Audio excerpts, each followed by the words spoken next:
Chapter 15:12. Using the moonlight, Jianghu sat cross-legged at the top of the city wall with a pot of wine, drinking slowly. This young man with a hidden identity had once been young and arrogant. In such a large Great Peace city, among his peers, he despised the two sons of General Gu Zhentang for being too rigid. He despised the fourth imperial son for his reputation but lack of ambition. He despised the first imperial son Zhao Wu for being vulgar. He despised the children of the officials for being useless. In the end, he only got along well with the illegitimate son of the previous emperor, Zhao Kai. Before Zhao Kai returned to the capital from Xianxia Academy, and before he died at the Iron Gate Pass of the western regions, the two got drunk. One said he would do great service for the Zhao Kai of Liyang. The other said with a smile that the country was his and the Jianghu was his. In the future, if he helped Zhao Kai sit on the dragon throne, how about he, Jianghu, be conferred the title of King of Freedom? Jianghu gazed at the bright moonlight on the sea and was in a daze. In terms of status and family background, Zhao Kai was the son of the emperor and the disciple of Yang Tai-sui. He, Jianghu, was not weak. He was the son of the imperial tutor of Liyang. While he had completely concealed his identity and did not have the surname Yuan with that man in order to deal with the endless assassinations, which of the people at the top of Great Peace City dared to underestimate him? The youngest son of the former Minister of Revenue Wang Xiongui, the current leader of the four young masters of Jing, had a conflict with him in his early years. In the end, he had come to kowtow and admit his wrongs that night. When he, Jianghu, was young, he said he wanted to practice the blade. That man who spoke ambiguously asked for Gu Zhentang's blade manual for him. At the time, Gu Zhentang, who was still the Minister of War at the time, even taught him the Thunderheart. That man even took out the soldier of crossing the river from the inner treasury. In those decades, no less than 20 martial grandmasters had taught him moves. Among them was Lu Hao of the Great Celestial Phenomenon realm of Great Celestial Phenomenon. Since this was the case, how could he, Jianghu, lose to that Su? Jianghu threw the wine pot into the sea and shouted, "How can I accept this? How can I admit defeat?" Jianghu gasped for breath and took out a book from his bosom, as if he wanted to throw it away like the wine jug. However, he raised his arm and in the end, did not throw it away. This book was his father's real legacy. The man whose real name was not known was once the well-deserved emperor's preceptor of Liyang, the most intelligent strategist of the Liyang dynasty. His opponents were Sun Ping, Huang Longshi, Su Shao, Zhao Bing, the Prince of Yanqi, and the Spring of Eternal Hui, led by Zhang Julu. Jianghu muttered, "Father, you have never lost, so how can I compare to you?" Jianghu slowly retracted his hand as he looked at the yellowed book with a stupefied expression. The title of the book was written in meticulous script. It was a very strange name, Night Sailing Ship. Jianghu knew the reason because that man once mentioned that among all the knowledge in the world, night sailing was the most difficult to deal with.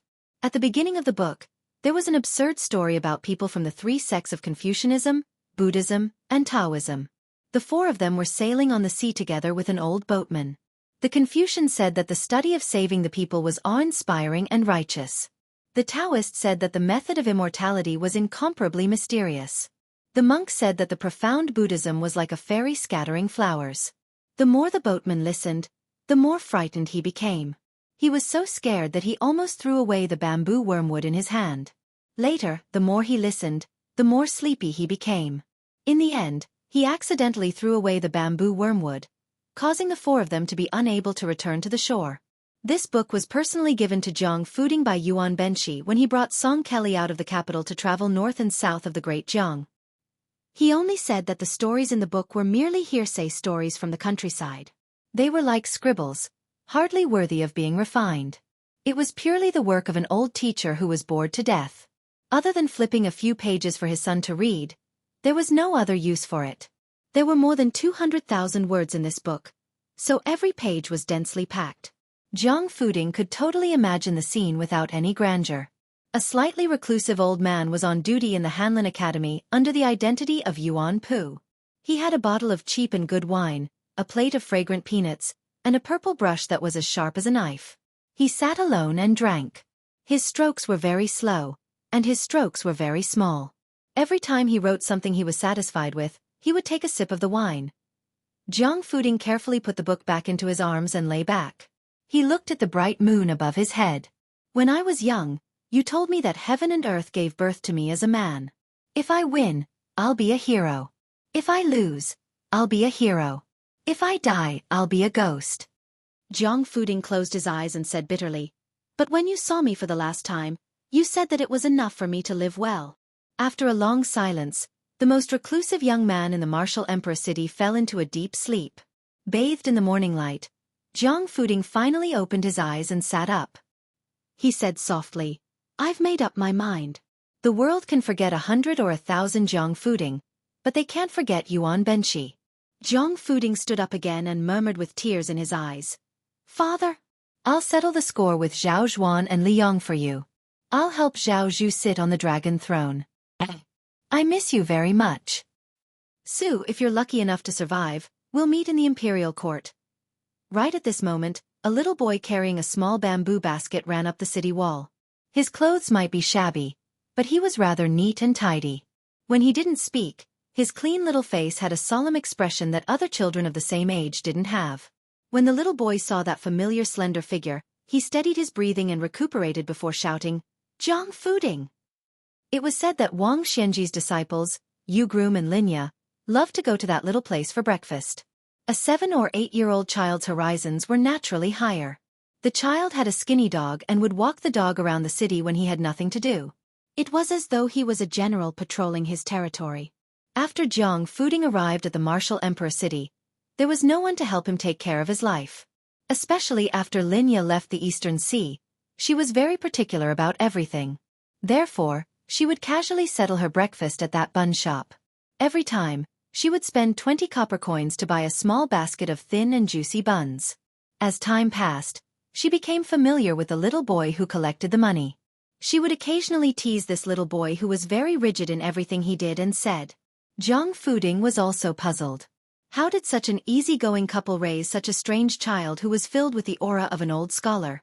The child who followed this old man and Linya with the surname Go passed the basket of buns to Jiang Fuding and said seriously, 20 copper coins. Put it down first. If you forget, I will remind you. Jiang Fuding said helplessly, Go don't care. It's only 20 copper coins. I won't forget you. The little boy stared and said, My surname is Go, and my name is Yu Fong. I took it from the saints' scriptures. When one's parents are around, one should not travel far. There must be a method to travel. Jiang Fuding, who had been quiet in the Eastern Sea for a long time, only showed some of the demeanor of the capital city's top-notch clan when he met this interesting child. He smiled and said, You don't even know who your parents are. Why do you need to have a method? In my opinion, that green-clothed girl who grew up with you, the nickname she gave you is more suitable. Go don't care, it's easier to call you that. The child put on a stern face and said, Don't say indecent things. Jiang Fuding laughed and said, What does a little kid know about etiquette? Back then, the scholar who told me about etiquette was Duke Yanxing of the Zhang family. The child frowned. I don't know if that teacher is learned or not, but I know that his students did not learn well. Jiang Fuding, who was being teased and lectured by a child, was not angry. He sat on the city wall and opened the slightly cool bamboo basket. He gently picked up a small and exquisite bun with 2 fingers and threw it into his mouth. His mouth was full of fragrance and endless aftertaste. In the past, in Great Peace City, he had eaten so many delicacies that were called the best in the world that he could not remember the taste. Now it was these small meat buns that were only 2 copper coins each. If he did not eat a basket of them each day, he would not be able to forget them. Jiang Fuding smacked his lips and ate 6 or 7 buns in one go. Then he seemed to remember something of the past. He chuckled and said, It rained heavily in Great Peace City. Many fish drowned. Go Yufeng sighed and said softly, It's not funny. Jiang Fuding lowered his head and looked at the buns in the basket. He said emotionally, That's right. People eat dirt once, and dirt eats people once. The child did not say anything. After all, he was so young and should not have such feelings. Jiang Fuding suddenly turned his head and looked at the child standing beside him. He smiled and said, After 2nd grade master, entering the Vajra realm depends on perseverance. Finger Xian depends on talent and comprehension. If you want to have the phenomenon of heaven and earth, you have to rely on your innate talent. As for becoming a land immortal, it depends on that illusory fate. Go Yufeng, Do you want to practice martial arts? The child shook his head without hesitation and said, No. Jiang Fuding said in shock, In this martial emperor city, you interact with people of the underworld every day. You don't want to practice martial arts? The child said softly, I heard that practicing martial arts is a bottomless pit. No amount of money can fill it. I have no money. Jiang Fuding suddenly looked at the last bun in the basket in a daze. He asked in surprise, Go Yufeng, I remember that I have already eaten 10 buns. Why is there one more today? The child said calmly, Grandpa said that you people of the underworld need to train your body. Therefore you need to eat more. I asked Grandpa for one more. I can only ask for one more. Otherwise, this basket of buns will be a loss. It is not easy for Grandpa to earn money. Jiang Fuding did not know whether to laugh or cry. Then, he smiled gently. He seemed to be reluctant to eat the 11th bun immediately. Chapter 15:13. Jiang Fuding finally picked up the steamed bun and ate it slowly. He looked into the distance and laughed softly. You might not want what I give you. Moreover, in the long run, I might not be good to you. However, I'll be leaving this city soon and most likely won't be coming back. But I'll miss you, little brat. And I hope you'll live well. I hope that when you grow up one day and I haven't been eaten by 2D, you'll come and find me. I'll treat you to a drink then. Hearing that Jiang Fuding was leaving the martial emperor city, the child was a little disappointed, but he didn't show it on his face. He only nodded and said, Okay. Jiang Fuding smiled and lifted the bamboo basket with one hand. He looked at the vast sea with rising tides and laughed loudly. Don't you see the 3 mountains and 5 peaks in the sky? Don't you see the endless sandstorms in the northwest killing people? Don't you see the great rivers flowing into the sea and never returning? Listen to me, one's life is only 100 years. If you want to seek immortality, you can only do it in a cup of wine. The child also laughed along with Jiang Fuding's heroic spirit. For the first time he joked, When we meet in the future, you must treat me to good wine. Jiang Fuding threw the bamboo basket into the sea and rubbed the child's head. It's not a big deal. The child was stunned. He said anxiously, Jiang Fuding, why did you throw the steamed bun basket away? I want to bring it back for Grandpa. Jiang Fuding was stunned and speechless. He was in the wrong. A long time later, in the Jianghu where the grandmasters of the older generation passed away one after another, there would be a very interesting saying. Yu Dilong wasn't really invincible. It was because there were still some tricks in the world. The people south of the Guangling River in Liang found it hard to imagine that there were places where the frost hadn't completely stopped at the beginning of summer. This was the Tu Liao. There were black mountains and white rivers here. Perhaps the first snow of the Liang dynasty would fall here, and it would also be the last snow.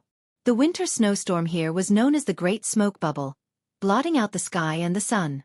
During the cold winter of last year, 2 people were escorted by Xianxia from the north of Jingji into Liao and Liao. The reason why the #1 swordsman in the capital was naturally because Grumyu was a martial arts master that many forces were secretly trying to rope in. After Grumyu declined the emperor's invitation to stay, Emperor Zhao Zhuan asked Xianxia to escort him all the way to dispel the covetous thoughts of the other forces. As the first disciple of Wang Xianji, being on good terms with Grumyu was almost equivalent to accepting the mantle of the martial emperor city. Lu Huang, Lu Bonk, Linya, and the other 3, even if they couldn't be of use to themselves, they could at least establish a good relationship with these top masters who were of the same breath and branch. Therefore, Xianxia passed a message to the emperor at the border, telling Grumyu that no matter when he returned to Great Peace City, His Majesty would treat him as a friend. On the banks of a river called the Songnan River in Jinzhou of Liaodong, there was a small village along the river. There were about 100 families, and most of the young adults in the village were hunters. It was said that the ancestors of a certain family once caught 2 gerfalcons in their lifetime and sent them as tributes to the governor's office that Liang had set up in Liao and Liao at that time. The family's heirloom, a well-made hard bow, was an additional gift from the governor's office in addition to the reward. There were 2 distinguished guests staying in the village. At the end of last winter, a group of hunters encountered a black bear that didn't enter hibernation for some reason. It was their benefactor who chased away the giant bear. After that, the young adults in the village liked to learn from the young man, and the children in the village also liked to play with the girl who liked to wear green. When summer came, the girl in green, who could finally take off her heavy fur coat, was very happy. Moreover, she had frostbite that winter, but she didn't feel that it was difficult to bear. Xiao Yu, on the other hand, always felt guilty. In fact, she didn't like Liao and Liao at first, because when they first arrived here, it was the height of the snowstorm. The terrible weather of the big fireworks was like a show of strength to her and Xiao Yu. Until they stopped in this village, she was led by her new friends to fish in the frozen river, or to sit on a wooden board and slide on the ice. Every day, she could have a snowball fight with more than 10 people of the same age, which made her feel new and happy.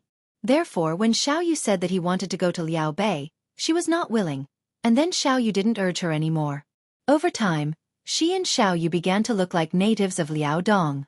Xiao Yu carried a bow and arrows, went hunting with the adults in the village, and began to raise young eagles under the guidance of the old hunters.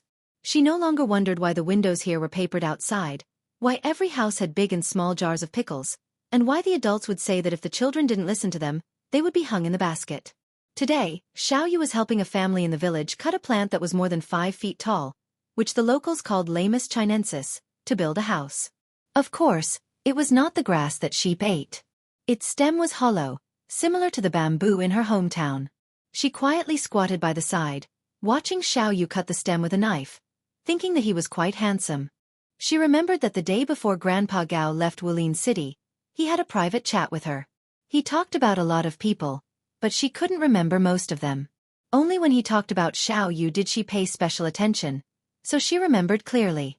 Grandpa Gao said that among the swordsmen in the world, some had the best luck, and some had the best innate talent, but Xiao Yu's talent for swordsmanship was the best. She squatted on the ground. Thinking of Grandpa Gao, she suddenly felt sad. She actually knew that his surname was Wang, but he was so tall. She liked to call him Grandpa Gao, and he was never unhappy. Then she thought of another person. Before that person died, he called out to her, "Green robe." Xiao Yu said that person was very amazing, and that Grandpa Gao admired him for most of his life. She suddenly asked, "Xiao Yu, Grandpa Gao asked you to find that person, so you can accept him as a disciple on behalf of your master. But how do we find him?" Yu Groom turned his head and smiled. "We can always find him." She said, "Oh, I'm going to play." Then she got up and ran away. Yu Groom smiled knowingly, just like this little girl's brother. He was always afraid that she would find the trip to Liao Dong boring, but now it seemed that he worried too much. The only trouble was that this little girl had learned a lot of local sayings from the local children, such as, "You're stupid," "Scram," and "Stay away." Just thinking about it made Yu Groom break out in a cold sweat. As for the little brother who was still in some unknown corner, in a sense, he was equivalent to his master's closed-door disciple. Yu Groom was not in a hurry at the moment. He firmly believed that they would naturally meet when the time came. This was a strange intuition. Yu Groom waited patiently. In the 500 years of Jianghu, there was only one Wang Xianji and one Li Chun gang. In the evening, Yu Groom helped the villagers with their work. When he returned to the house, the owner of the house had already prepared dinner. Yu Groom did not know where the little girl was playing, so he could only imitate the villagers and shout. Soon, a response came from the riverside. She quickly ran back, lifted her skirt, and lightly stepped over the threshold. She saw Xiao Yu and the family already sitting on the brick bed. Because they waited for her, they did not eat. She made a face at Xiao Yu and then sat next to him apologetically. Yu Groom helplessly reminded her in a low voice, "How can the host wait for the guest to eat?" The middle-aged village woman liked the girl in green from the bottom of her heart. She quickly smiled and said, "It doesn't matter." The middle-aged man who looked like a southerner poured a glass of wine for Yu Groom. The man was actually a foreigner, and his wife was a local. His ancestral home was in Dongyue.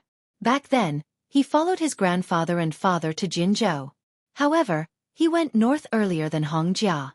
It was a blessing in disguise.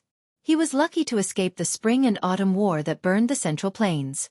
Because Liaoxi was the place where Liang rose, Liaodong also benefited a lot. Although it was not as good as Liaoxi, it was still worlds apart from the people of Dongyue who had heavy taxes. Moreover, everyone knew that there was a king with a different surname who came out of the forest in Jinzhou. In addition, the king of Liang who was in charge of the two Liaoxi was Zhao Sui, the king of Jiaodong. Zhao Sui was also very kind to the people in his jurisdiction. Although Beimang and Liang were in confrontation for many years, the flames of war had never spread here. Therefore, Even the middle-aged man had never seen war since childhood. When the man's family was convicted and moved north, they brought a large box of books with them. Even if it was passed down to only one child in 4 generations, each generation of parents taught their children to read and write. They were able to do something that many nobles in the Central Plains could not do. The reason why Groom chose to live in this house was that he felt close to the middle-aged man's scholarly aura, which was extremely rare in the north. When he heard that Groom was leaving the village for Jianghu the next day, the man inevitably felt a little regretful that he did not have a drinking buddy. Probably after drinking half a bowl of wine, the middle-aged man, who could not hold his liquor but was good at drinking, did not have too many taboos.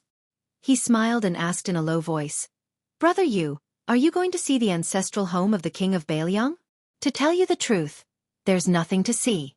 First, ordinary people can't get close because the guards of the king's mansion are watching.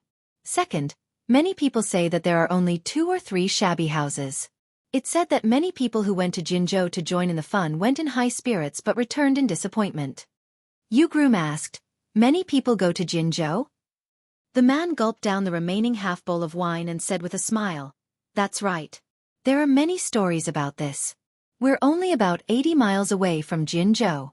When the village finds something valuable, such as mink fur and fox fur, especially the old ginseng that the Shangguan family forbade to privately dig up, they'll be handed over to me, a bookkeeper who can only read a few words, to secretly sell it in Jinzhou. That's why I'm not unfamiliar with Jinzhou." Although the woman had a very good impression of the groom and the little girl, when her husband talked about selling ginseng privately, she still secretly kicked him. Chapter 15:14. The man could not openly criticize his wife, so he pretended that nothing had happened.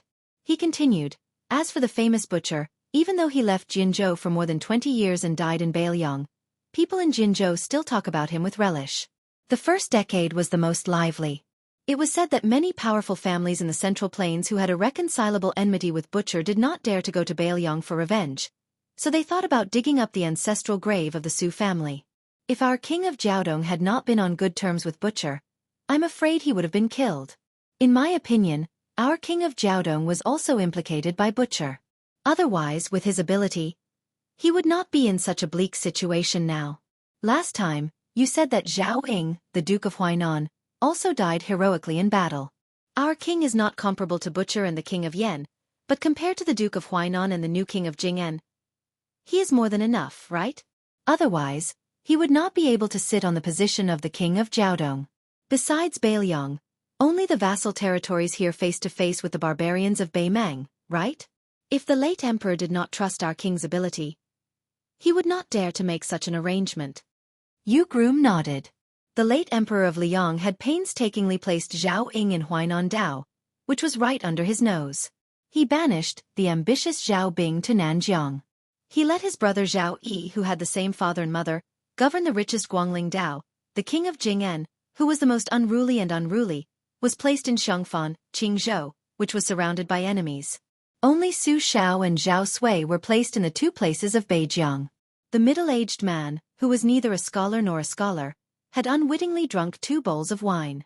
Originally, he could only hold this much alcohol, but perhaps it was because 1,000 cups were not enough for a bosom friend. He poured himself another bowl. His wife could not stop him.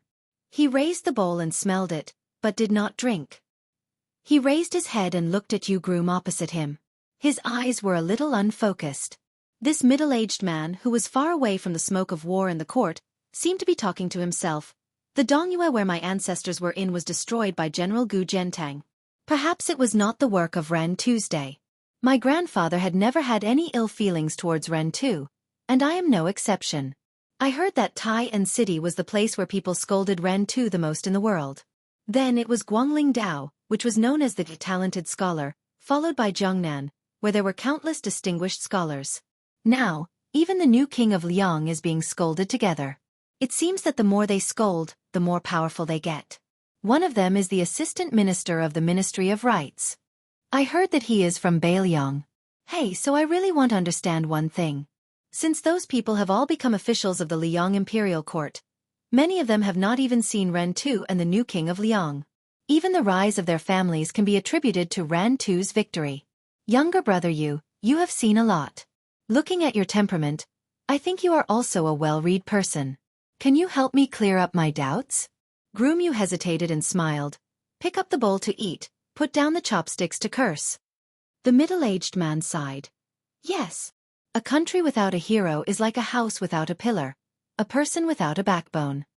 The man drank a big mouthful of the third bowl of wine and was really drunk. He fell asleep under the care of his wife.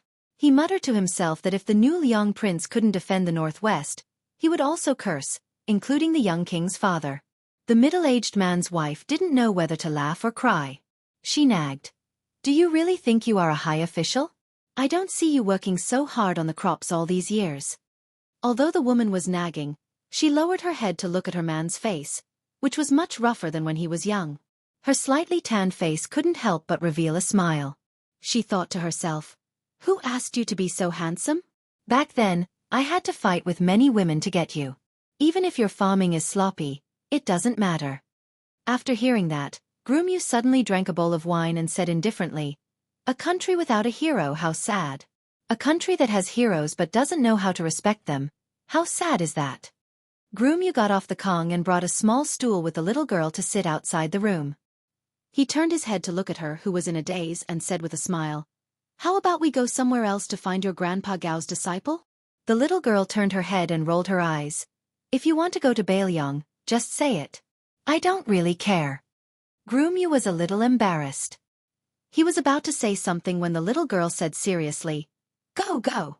I miss Uncle Lu anyway. This Uncle Lu, when he was still in Wu Wu City, he didn't know how to take care of himself. I don't feel at ease with him away. Groomyu rubbed her little head and smiled. Yes, yes. Uncle Lu, Uncle Gong, and your Aunt Lin, they can't do without you. She hurriedly shushed him. You have to call her Sister Lin.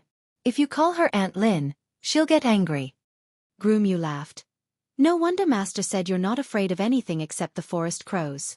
The little girl suddenly sighed and said earnestly to Groomyu, Xiaoyu, let's make a deal first.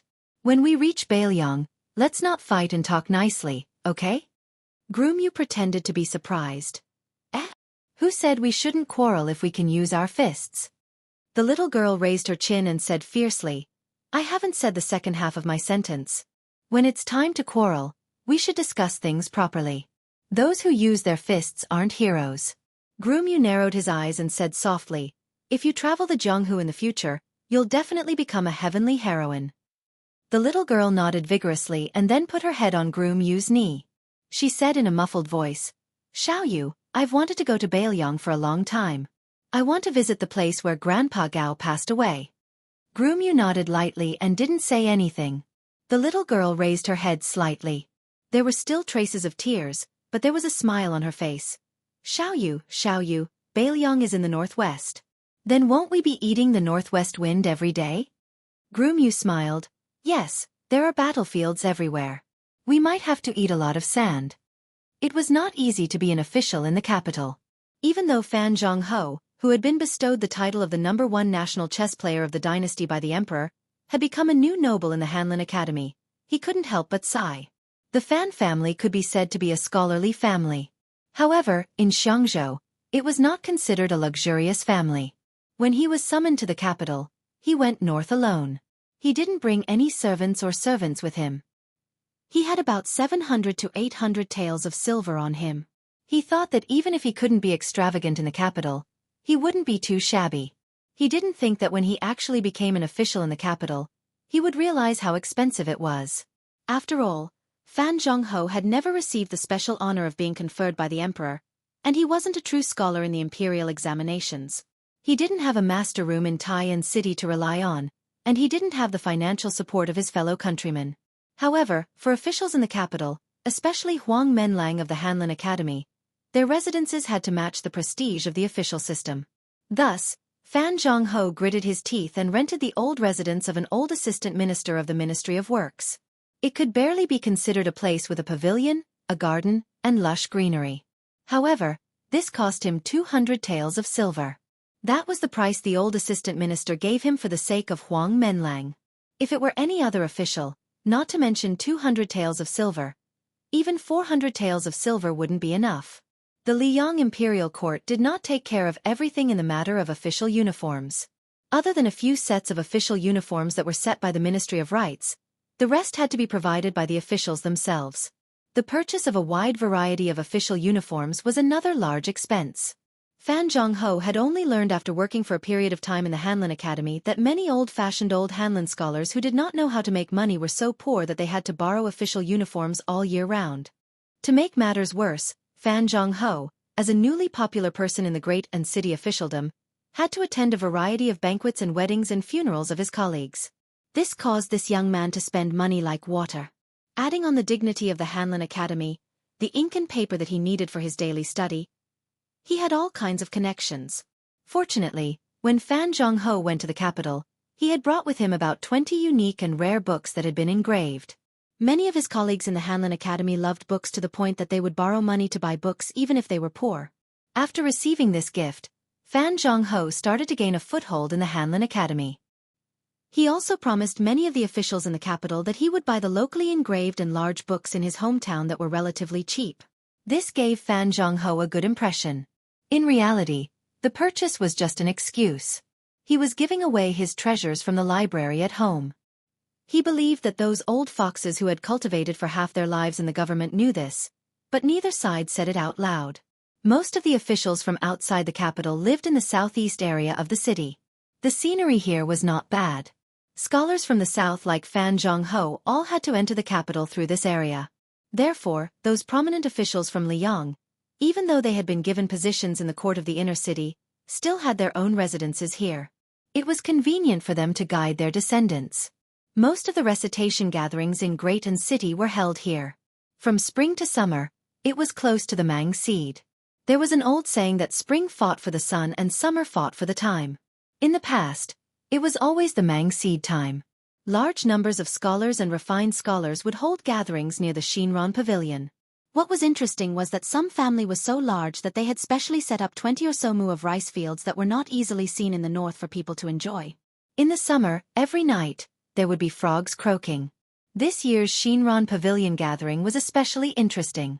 It was unknown if those old officials had a tacit understanding.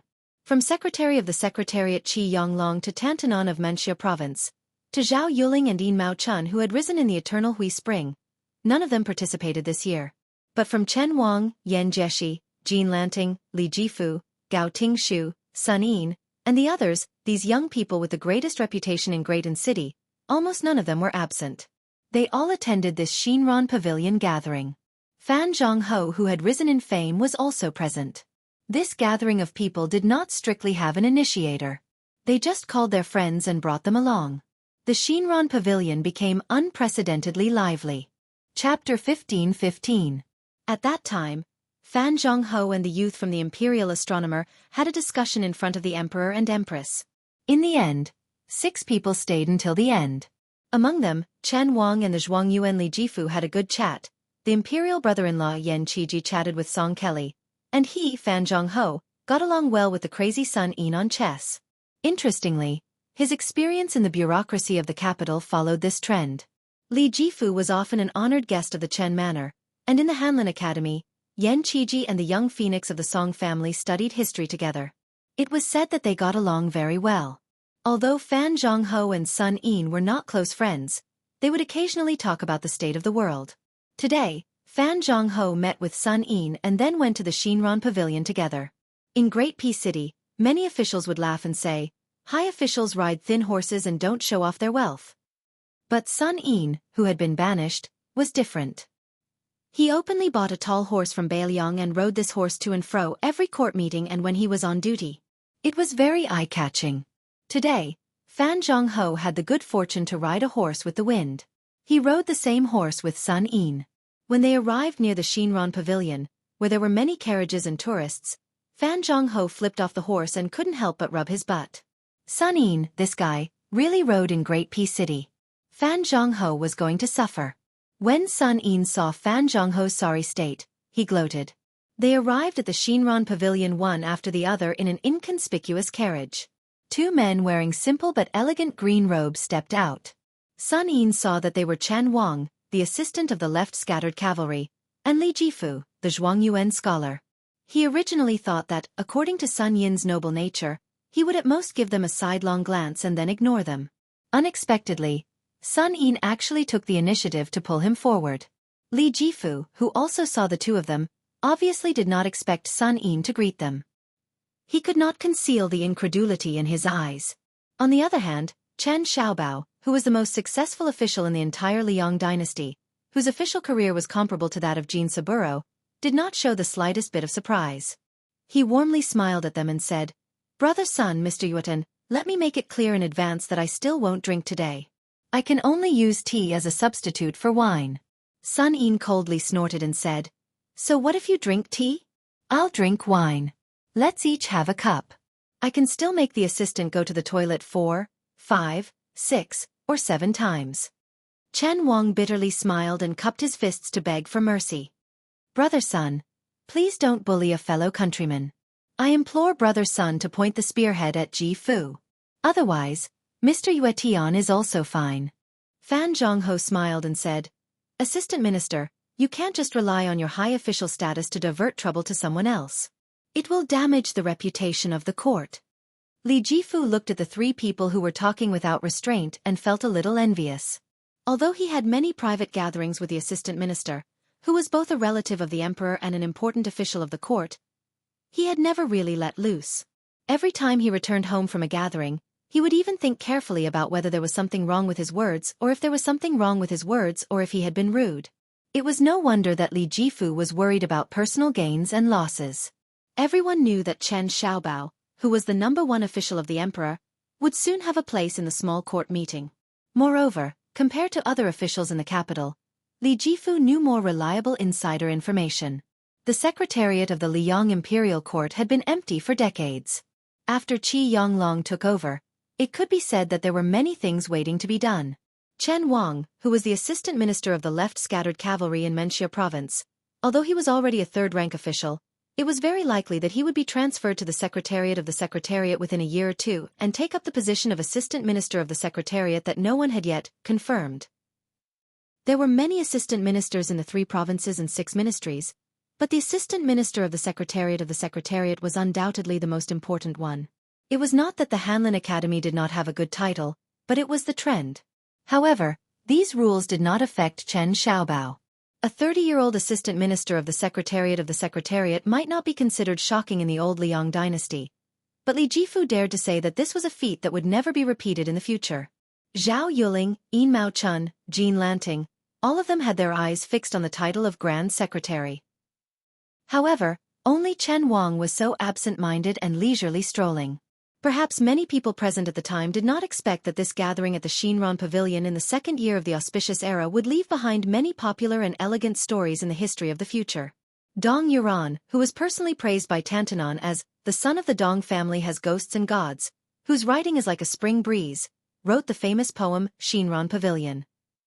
Huang Quan, the young artist who had helped Tantanon make an exception for Qi Yonglong, was personally spread out on rice paper by the assistant minister of the Ministry of Rites, Jean Lanting. After getting drunk, he splashed ink and painted a painting that was hung in the imperial study that day, Drunken 8 Immortals. As for the poem that spread throughout the capital almost overnight, it was started by Sun Yin, followed by Jean Lanting, Yan Qiji, Song Kelly, Chen Wang, Fan Zhongho, and Gao Tingshu, a total of 64 people. Together, they wrote this world-shaking long poem. Of course, on this day, how could the Shinran Pavilion only be filled with handsome heroes and not beautiful women? The 3 most popular courtesans in the capital, each with their own merits, went up the stage one after another. They either danced or sang, especially the woman who had once been on the Rouge list, Li Baisher, who was known as the best in both voice and appearance. Her solo dance could be said to have shocked everyone.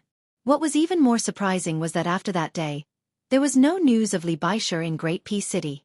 She disappeared so decisively, as if she had never been in this world. Afterwards, based on the words she said at the banquet, people guessed that she had fallen in love with an unknown swordsman and wanderer. From then on, they went off to roam the Jianghu together. There was no wind and rain, and the wind naturally dissipated. The people at the banquet didn't leave until late at night. Li Jifu was already drunk to the point of unconsciousness. Chen Wang, the highest-ranking official and the only one who did not drink, wanted to personally take Li Jifu away, but was urged to stay. He really couldn't leave and could only ask someone to take Li Jifu back. That person was the Assistant Minister of the Ministry of Rights, Jean Lanting. He personally helped Li Jifu back to the carriage with Gao Tingshu. Sun Yin also left late. He came with 2 people, but left alone, as if there was no one around. He rode his horse wildly, smelling of alcohol, and shocked many of the graceful ladies of the large families in the capital. Under the crowd's instigation, Fan Jianghu and Wu Congxian had another battle of who's first and who's last. Both sides played their best moves one after another. Although Wu Congxian lost the game, he didn't lose his momentum, which made the spectators exclaim in satisfaction. After this game, Wu Congxian vaguely established Fan Zhongho's second place in Liang's Go. Yan Qiji, Song Kelly, and that fellow villager nicknamed Kong Wu Chi left together. Shinran Pavilion, Drunken 8 Immortals, and Heroes Travel to the Capital were all given to this young relative of the emperor. He would immediately send them to the imperial palace. Deep in the night, the lights were still bright. There were only a dozen people left in Shinran Pavilion. Everyone in the capital knew that Chen Wang, who usually did not touch alcohol, was the last to leave. Fan Zhonghu and Wu Congxian had already finished their game of Go. The latter and a group of friends left in high spirits. The people still in the pavilion were all new nobles in the Great Peace City. They were also willing to put down their faces to get close to Chen Wang, a high official in the central government. However, they were all scholars. Even if they drank too much, their chatter and actions did not diminish their scholarly habits. And Chen Wang was never the kind of person who liked to put on airs, so he got along well with them. In the end, it was unknown who was still unsatisfied, so they spent some money to call over a musician who had earned money in this gathering. The woman held a pipa in her arms and did not wear any makeup. Although she was not a national beauty, under the flickering lights, there was a hint of lovely and moving feeling. She was very timid. It was clear that business at the banquet today was slow and she did not attract any business. She was not like the other women of the same trade. While they were tired, they had already returned full of money. This woman sat on a small stool prepared outside the pavilion. Before she played the pipa, she quickly glanced at the people sitting on the prayer mats in front of the pavilion. There were more than a dozen people, most of them sitting on the prayer mats on the steps. The steps had different heights. At the highest point sat 2 young men side by side. She could guess that since these people were able to appear in Shinran Pavilion and not far from the pavilion like most of the scholars, then they should be the most important people at the banquet today. They were the true important people of Great Peace City. Even if they were not today, they would be in the future. She was lost in thought for a moment. She was very curious what it would be like if these young masters who were waiting for her pipa played put on their official robes. The young master who had hired her to sing was sitting at the bottom of the steps. He smiled and reminded her in a gentle voice, "Miss, it is time to start." Her pretty face blushed and she appeared slightly nervous. She said softly, "Young master, please wait a moment. Allow this servant to test the sound." Hearing the woman gently twist the strings of the pipa, Fan Zhonghu, who had intentionally or unintentionally sat next to Chen Xiaobao, said with a slight smile, "This is the typical technique of the Wu family of Jianghu in our Xianxia. The lower part is the strength of the upper part. The tone is not high, the rhythm is not rushed, and it is slow. It is not as full as the big bows of the north, but it has its own unique charm. Due to this, the song is also a small tune with the charm of Jiangnan. After drinking too much, it is very comfortable to listen to this song." Chen Wang smiled and nodded. He said softly, "I only learned about the pipa when I came to Jing. In my hometown, there is a saying about the drum on horseback. In the past, I was just a poor scholar and did not go to the border to study. I am ashamed to say that even if I wanted to pretend to be cultured, I would only be a laughingstock. Therefore, in these years, I have sensibly not attended banquets and gatherings. Other people say that I am not good at raising wang. That is really flattering me." The name of the song, Daughter's Red, refers to the Jiangnan water, Jiangnan wine, and Jiangnan women. Then he heard the woman's clear and melodious voice reciting the first part of the song. Fan Zhonghu was surprised. He smiled and said, "What a coincidence. It refers to the daughter's red wine. My hometown has this custom since ancient times. When a daughter is born, they will bury a jar of wine. When the wine is drunk, it is the day the woman gets married. In addition, there is also the Zhuang Yuan red, which is taken out for banquets when the man in the family obtains scholarly honors." Chapter 15-16. Then Fan Jianghu suddenly discovered that Chen Wang seemed to be in a trance. One part of the millet fragrance lingers around the beam, 2 parts of the flowing water, the cool weather, 3 parts of the fragrance of apricot flowers. A spring thunder buries a jar. After 18 years, the daughter is red, the daughter smiles, the daughter is delicate, the new wine becomes old wine, the little girl is waiting to wear the red dress. Fan Jianghu closed his eyes and listened to the sound of the pipa and the woman singing. He finally sighed softly. The ending of this song was not as beautiful as the name of the wine. The woman in the song had waited for many years, but still did not meet the young master who was far away. She also did not wear the red dress for another man, and died just like that. According to custom, if the woman in the family died before she was married, then the jar of daughter's red wine would be called huadiao, and would be taken out and drunk. At the end of the song, it was said that the young master had finally returned home. Although he was the top scholar, he could only drink the jar of wine alone at the grave. After Fan Jianghu opened his eyes, he could not see anything strange from Chen Wang's face. The song ended, and the people gradually dispersed. There was no need for Fan Jianghu to ask. Someone had taken the initiative to lend him a fine horse. When Fan Jianghu mounted the horse, he inadvertently turned his head and saw Chen Wang standing outside the pavilion. He seemed to have said something to the little girl singing, and then walked towards the carriage. Fan Jianghu didn't have the slightest intention of probing further. With Chen Wang's well-known conduct and Fan Jianghu's understanding of this Chen Xiaobao, he definitely didn't think that this left-scattered cavalry regular attendant would have the slightest intention of taking advantage of him. Fan Jianghu slowly rode his horse. Back then, he was far away in the Jianghu, and now he was high up in the imperial court. Benevolent teacher. Even that Sun Yin wants to be an official. Although I, Fan Jianghu, cannot play your game of spring and autumn, but I will do my best to play my own game of chess well. In the distance, Chen Wang boarded the carriage. Before boarding, he asked the woman holding the pipa a question. He asked her if the young master in the song was better off not returning at all if he returned late. The woman was timid, and did not know how to answer. Chen Wang did not mean it, so he bid farewell and left. Chen Wang slumped against the wall of the carriage.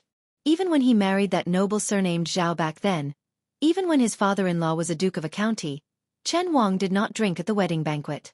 For this reason, many of the noble sons of the Zhao clan who attended the wedding had mocked and ridiculed him. However, after so many years, he, Chen Wang, had swept through the various departments of the capital, leaping through the Dragon Gate time and time again. Not to mention those unaccomplished noble sons. Even those powerful dukes and county kings only dared to sit on equal footing with him. Today, Chen Wang actually brought back a small bottle of wine. Just yesterday, he had received a secret intelligence report verbally. There were only 4 words in the message. Dead. He felt guilty. Beiliang was the one who felt guilty. Already dead. She was just like the pitiful woman in the song who waited from New Erhong to Huadiao, but did not see anyone. In the south of Jiangnan, it rained every family during the Huang Mei season. In the north of the northwest, the reeds were fluttering. Chen Wang drank the wine one mouthful after another. Silently, he drank without stopping, and his tears flowed without stopping. At the time, Chen Wang's first thought was to vent his anger on that young vassal king, to vent his anger on the entire Beiliang, where he had long had nothing to worry about. Everything he had done these years, apart from the silver back then and the kindness of recognizing his worth, was more because she was in Beiliang. He hoped for Beiliang's stability. In the end, he only hoped for her to be stable. For this reason, he was not afraid of accompanying a monarch was like accompanying a tiger, not afraid of the treacherous clouds of officialdom. This extremely patient man was only afraid that he would talk in his sleep and call out that name. However, in the end, he, who could rely on his own words to change the world's copyright, who could persuade the emperor to increase his efforts to restrict the transport of grain, did nothing. On the official road, under the curtain of night, in the carriage, there was a man who might become the second Grand Secretary Zhang of Liang. He was like a child, wailing loudly. If one were to say that the first year of Xiangfu was a year that left the Liang Orthodox faction shocked, but they still had a card up their sleeve, then the second year of Xiangfu was a year where wind and rain covered the sky, making people gradually feel uneasy. In the late spring of this year, under Cao Chongqing's personal leadership, the West Chu rebels' arrogance reached the heavens. King of Jing and Zhao Sun's Qingzhou navy couldn't rescue them in time, the vassal King Zhao Yi's Guangling navy was completely wiped out.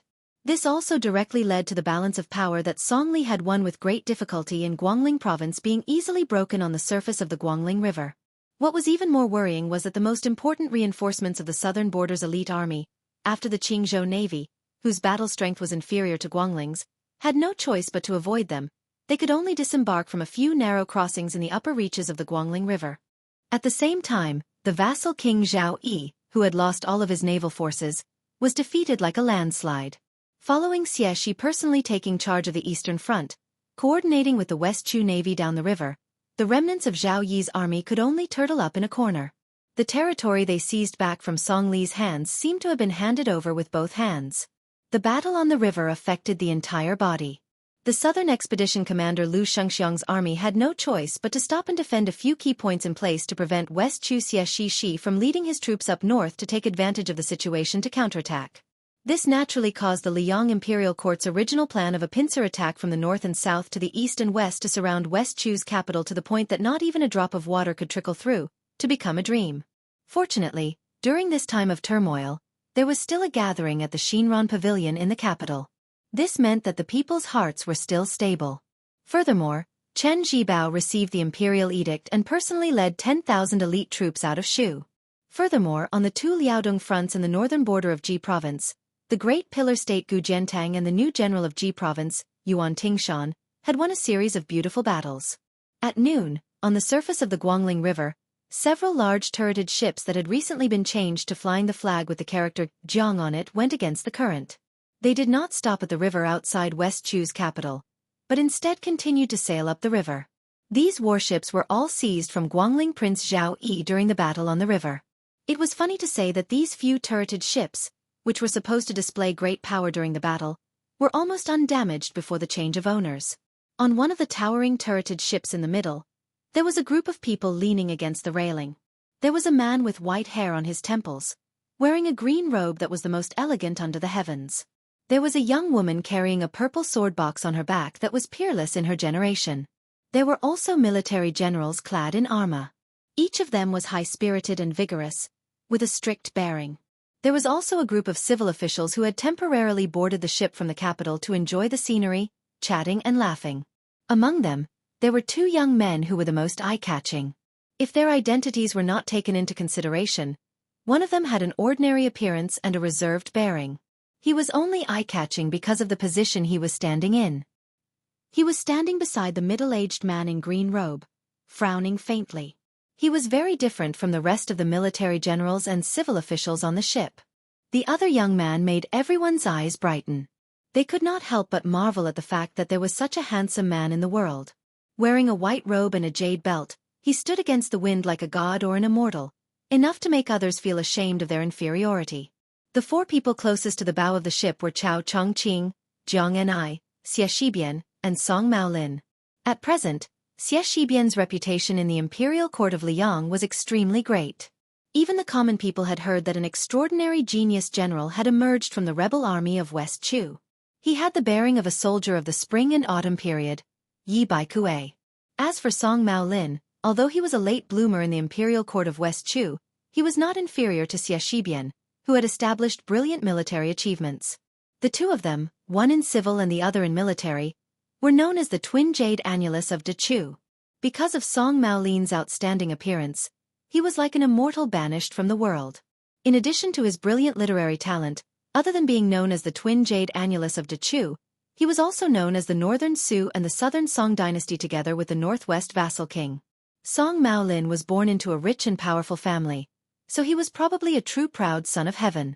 The main pillar of West Chu, Chao Chongqing, whose hair was even more white, suddenly turned his head to Xie Shibian and laughed in a low voice. "What's wrong?" It wasn't easy to chase away Song Li, but in the end, Chen Zhibao from the east came to the Qingzhou navy, Wu Zhongshuan from the south, and Lu Xianxia from the north is also truly in control of military power. "Do you think the fierce battle has just begun?" Xie Shibian said softly. "If General Ko was still here, it would be much better." Chao Chongqing laughed casually. "Don't worry about that guy. He has a big temper." "Yes, and his heart is not small either." Xie Shibian was silent, as if he was afraid of something taboo. Chao Chongqing sighed. Last year, old Grand Preceptor Sun said that West Chu was a burden to me, Chao Chongqing. Today, I also want to say something to you. It is I, Chao Chongqing, who is a burden to you, my student. Xie Shibian shook his head. Teacher, you must not think this way. I have been a citizen of Dechu for generations. Dechu was born in Xie Shibian, and I am willing to die for it. Chao Chongqing suddenly laughed. There is a young man who should really get to know you. Only then will he know what it means to be a scholar. That guy, back in the day, had a lot of resentment towards us scholars. In Gangnam-do, the first time he saw Tongshi sword immortal Lu Baijie, he asked, Teacher, can you sell me a few pounds of benevolence, righteousness and morals?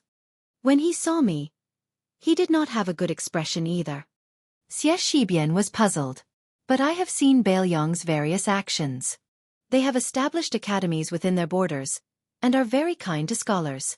The new Prince of Liang does not seem like this kind of person. Chao Chongqing smiled knowingly. Perhaps it is because a man has a burden on his shoulders, so he cannot do as he pleases. No matter what, Su Fengnian is indeed the most interesting young man I have seen in my life. There is no one like him.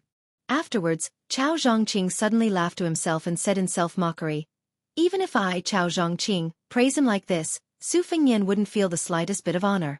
After all, he is the #1 vassal king of Liang who commands 300,000 cavalry, and at the same time, he is also a martial arts grandmaster on par with me, Chao Guanzi. So no matter how many good words I say, it can only be considered as mutual appreciation? To be honest, when I first saw that kid a few years ago, I never would have thought that the situation would be like today. If I had known, I would have beaten him up back then. Now that I am talking about it with you, it is easier to brag. Xie Shibian felt a little sad for no reason. Although his teacher was always easy to get along with, he was not such a talkative elder. Chao Chongqing seemed to have seen through Xie Shibian's thoughts. He patted the young man's shoulder and smiled. When young people do young things, it is fine to be frivolous. There is no harm in saying that you are worried about new words. When you are 30, you can do things that are responsible. As for people like me who are old, they should honestly admit that they are old. Occasionally taking advantage of my seniority is one of the few pleasures in life. Chapter 15-17. Xie Shibian forced a smile. Dechu was most proud of Mr. Chao. Would he grow old? Chao Chongqing lowered his voice and said, That guest will secretly come in the evening. You and Song Maolin will stay by my side. You don't have to do anything. Xie Shibian asked worriedly, Why does the current Duke of Yanqing, a saint family with a history of more than 800 years, want to meet you? I don't understand. What else is there to say? Chao Chongqing did not immediately give an answer. Lu Songtao, who became a Buddha in Lantua Mountain, came to him to persuade him to let it go. That Duke of Yanqing should be the same. Kings and officials can decide life and death with a word. Scholars like us are full of hot blood and have nothing to fear. However, if there was someone who could decide whether a person's name would be passed down through the ages or go down in infamy, wouldn't they calm down and think about it carefully? Chao Chongqing looked at the sky and muttered, When one has to let go of one's country, one can only let go. Jianghu can also be let go. But some things can't be let go even if I want to. No matter how much I read and how much I know, it is still the same. Xie Shibian was mentally wandering. If one day he could fight the Bailiang cavalry on the battlefield, he would have no regrets even if he died. But such an opportunity would not appear. Jiang and I walked to a secluded place and looked at the rolling waves of the river alone. Song Maolin hesitated for a moment and came to her side. He said softly, Princess. Jiang and I, who had her back facing this immortal, did not move. She pretended not to hear and let Song Maolin know to leave. Song Maolin smiled bitterly. Princess, I only have one thing to say. I will leave after that. Jiang and I could only turn her head and said calmly, Speak. Song Maolin's voice was warm as he said softly, I can guess where you went and who you met a while ago. I don't dare to say anything. I only hope that you will not take such risks in the future. There are many things in the world that should be done by men. There is no reason for women to help. Jiang and I made an "oh" sound. Unfortunately, she did not say anything else. Song Maolin smiled and left. But in the next moment, Song Maolin was pleasantly surprised. The princess actually called his name. He suppressed the excitement in his heart and slowly turned around. Jiang and I smiled. Someone asked me to pass a message to you.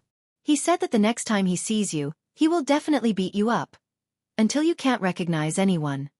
Jiang and I felt that he was already very kind. He changed the words father and mother to something that didn't hurt their relationship. Song Maolin's face stiffened as if he was struck by lightning. Poor exiled deity.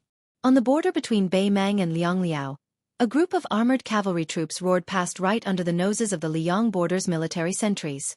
The leader was the newest commander of Beimang's eastern front. He was a legendary figure who was somewhat similar to the Xianxia remnant that Hongjia ran north into Beimang, but was also very different. This old man did not settle down in the southern dynasty. Instead, he traveled alone in the grasslands of Beimang. It was similar to how the Taiping emperor traveled in Liang. Although he was almost 50 years old, the armored old man still did not look old. One could vaguely see that he must have been a first-class handsome man when he was young. It was no wonder that in the past 10 years, he had been involved in many affairs. Even the Beimang palace heard that there was an unknown old man who had seduced many noble ladies. When this guy suddenly became the commander of the Eastern Front, the entire Beimang suddenly realized that it was him. Wang Sui. Along with Yi Baikue, Su Xiao, and Gu Zhentang, Wang Sui was known as the four great generals of the spring and autumn period. He was the youngest and most unruly prince consort of Dongyue. Unlike Yi Baikue, who was victorious in every battle, he had only lost once. Unlike Su Xiao, who was the ultimate winner, he had actually suffered many defeats. Unlike Gu Zhentang, who was suspected of not living up to his name, Wang Sui was truly undefeated on the battlefield he was in. The fall of Dongyue was attributed to the self-destruction of the city by the imperial court of Dongyue. It was Li Yang's plan to sow discord.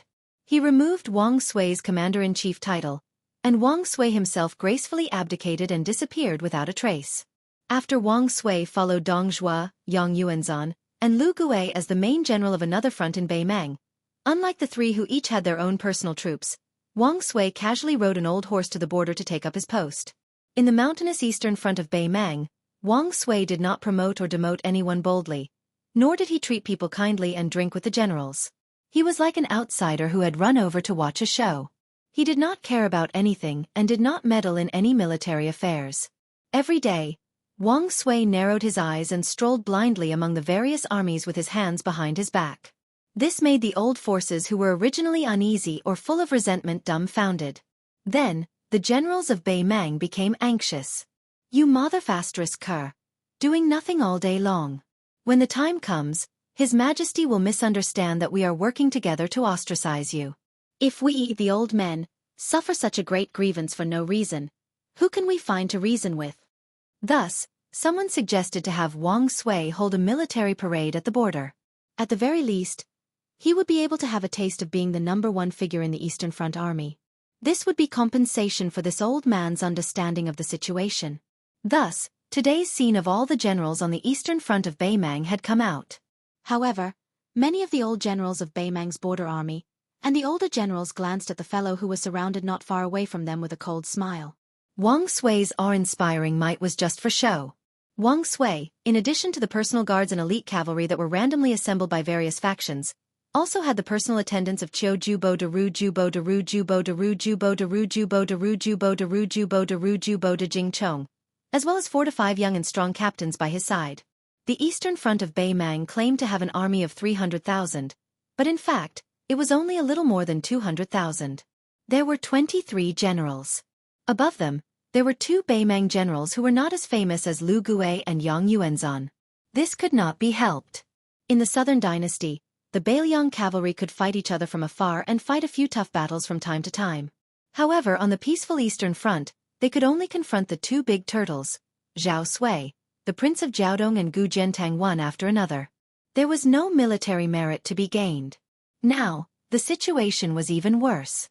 Under the secret instructions of the Imperial Decree of Peace, the Eastern Front could only be defeated again and again. The 2 generals only felt that their old faces had been disgraced. Wang Sui suddenly pulled the reins and stopped his horse. The entire army could only stop their horses. Chapter 15:18. The large-scale cavalry army of 10,000 people suddenly went from advancing rapidly to being completely still in an instant. This made Wang Sui, who was sitting high up on his horse and looking around, click his tongue. However, his sloppy and slippery appearance inevitably made people wonder if this old fellow was really praising them. During this period of time, many Kiliarchs who had seen their commander from a distance were puzzled. Was this old fellow really a top-notch general of the Central Plains like the butcher old Prince Liang? Was he really not a swindler who came from some small corner to eat and drink for free? Did His Imperial Majesty accidentally use the wrong person? Wang Sui turned his head to look at the two young generals. With a smug smile he said, "The military strength of the soldiers of the Central Plains has been declining day by day since the end of the Great Feng dynasty. In the later stages of the Spring and Autumn War, they were so miserable that Northern Han could match your cavalry in 3 steps. Tragic, truly tragic.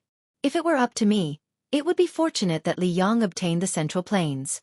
Otherwise, your Beimang would have taken advantage of the chaos to invade the south and unify the world. As for Li Yang, how did it succeed? Su Zhao's Su family army being able to fight was one thing, but that was not the most important thing. Rather, the existence of Su Xiao and the Su family army set an example for Li Yang, allowing the generals to understand one thing. Oh, mother***, war could be fought so fiercely, and people could die so easily. Why else would it be said that Buddha strives for a stick of incense and man strives for dignity? As a result, a large number of young and strong generals who dared to fight and die appeared in the Li Yang dynasty. There was nothing to be done. Even if they could not compare to Su Xiao, they could not be too far off, right? The previous 2 emperors of Li Yang, without mentioning anything else, had good eyesight. In my early years, I, Wang Sui, fought 4 battles with Su Xiao on the northern border of Dongyue. Of course, I definitely won all of them. Hearing this, several generals in the prime of their lives subconsciously swallowed. When they looked at this old fellow again, they suddenly felt that his stature was very tall and his aura was very strong. The sunlight shone on the old man's armor, dazzling their eyes for a moment. This was someone who had defeated Su Xiao. Moreover, he had won 4 battles in a row. Over the past 20 years, which general in Beimang dared to claim to be a match for the old Prince Liang? General Lu Gue was powerful enough, but he was only considered half a Su Xiao by His Majesty. Wang Sui continued. Of course. Back then, I always fought against them with numbers. The greatest disparity in numbers was when I fought against Su Zhao's 600 people with 4,000 people. Over 500 people from Su Zhao's side died. Those generals who had just started to admire the old man almost couldn't help but jump off their horses and curse him. But Wang Sui continued unhurriedly. If I remember correctly, those 600 old soldiers from Jinzhou are the backbone of Beiliang's 3 old battalions. Everyone was horrified. Wang Sui chuckled. The greatest disparity in numbers was when I, Wang Sui, had 3,000 people and Su Xiao had 1,900 people. I won with a great victory and only lost 600 people. Su Xiao suffered a crushing defeat and lost his capital again. That was why he had to run to the Ministry of War Yamen in Liang to wait in the rain. Not only were the generals and the Kiliarchs quietly approaching, but even the 2 generals of autumn and winter were listening attentively, their emotions surging. Wang Sui asked and answered his own question. Am I, Wang Sui, really a godlike commander? Among the generals of the spring and autumn period, I probably am. But if anyone thinks that old man, Su Xiao, is useless, then they are gravely mistaken. Su Xiao is the truly powerful one. So what if he loses many battles? He can always win the last battle, and that is enough. When a general leads an army on the battlefield, don't learn from Yi Bai Kue. You have to learn from Su Xiao. Wang Sui looked around at the faces that weren't too unfamiliar. He chuckled and said, an army isn't afraid of losing battles or dying people. As long as there is that soul, even a tiger won't fall, let alone an army made up of thousands of soldiers. Wang Sui smiled. I don't know how many of you here are truly dead set on dying for that old woman. But I know that Beiliang has 300,000 border soldiers who are truly willing to die for those 2 people. Wang Sui's eyes suddenly sharpened. After I arrived at the Eastern Front, I've been eating and waiting for death. That's because I, Wang Sui, don't think much of Gu Jiantang or the 2 Liao defense lines. What I really want to fight is the Beiliang cavalry. Wang Sui suddenly asked in a deep voice, who is willing to help me take down Ji province and then go to Yu province to experience Yan Wenluan's infantry? The generals looked at each other. Wasn't this a clear slap to the face of the king of the southern courtyard, Dongjua? Wasn't this general afraid of angering His Majesty and the Order of Peace? Wang Sui returned to his frivolous appearance. He curled his lips and said, "Looks like no one is willing." If it was a simple and crude method of provocation, these military generals who could become great commanders in northern Mang naturally wouldn't be moved. Even more so wouldn't be so hot-blooded as to run from the eastern front to Ji province just because of this old fella's few words. But things were far from that simple. No matter how the Liang court viewed the Battle of Liangmang, Beimang itself was already full of worries. They were all looking forward to someone breaking the deadlock on a certain battlefield. Dong Ju Bo Wang Jing Chong was the first to break the silence. He asked in a deep voice, "Dare I ask, General, what if someone blames you for your crimes after this?" Wang Sui laughed coldly. "Blames my ass. If you're still afraid, then I, Wang Sui, will say something right here and now. I, Wang Sui, will bear all the consequences." Wang Sui laughed without the slightest scruple. "Even so, it's not difficult for you guys who don't have balls to take down Ji province, which has lost all its elites. But can you really go challenge Yan Wenluan of Yuzhou? I think it's difficult." Wang Jingchong laughed. "Then this general will have balls for once?" Wang Sui narrowed his eyes and stared at this remnant of the spring and autumn period who had left his homeland at a young age. He said slowly, "This, you can really have them." Qiubo de Rusherwei also laughed. "Actually, this general's thing is not small. It's just that I don't usually see beautiful women, so I'm too lazy to show off. Since there are people from Ji province and Yuzhou today, then I'll have to show off my weapon." Wang Sui ignored the two Qiubo de. "There's no need to rush. I'll give you half a day to weigh the pros and cons. If you need to discuss with your elders, then hurry up. After half a day, if you don't want to stay on the Eastern Front, feel free to come find me. Oh right, don't forget to bring good wine. I know you've hidden a lot of good stuff. In the future, follow me, Wang Sui, and fight with your lives on the line. Give me a few jars of good wine today. If you don't dare, I'll return you to being a great general tomorrow. It won't be difficult for everyone to be promoted." Wang Sui looked to the east and spat heavily. Then the old man turned his horse around and slowly moved forward. He looked in the direction of Beiliang in the distance. "I heard you had nothing better to do than wander around Jianghu. Little Jianghu? So what if you can fight 10,000 people alone? Can you compare to the golden spears and armored horses on the battlefield? Can you compare to the heroic sacrifice of hundreds of thousands of armored men?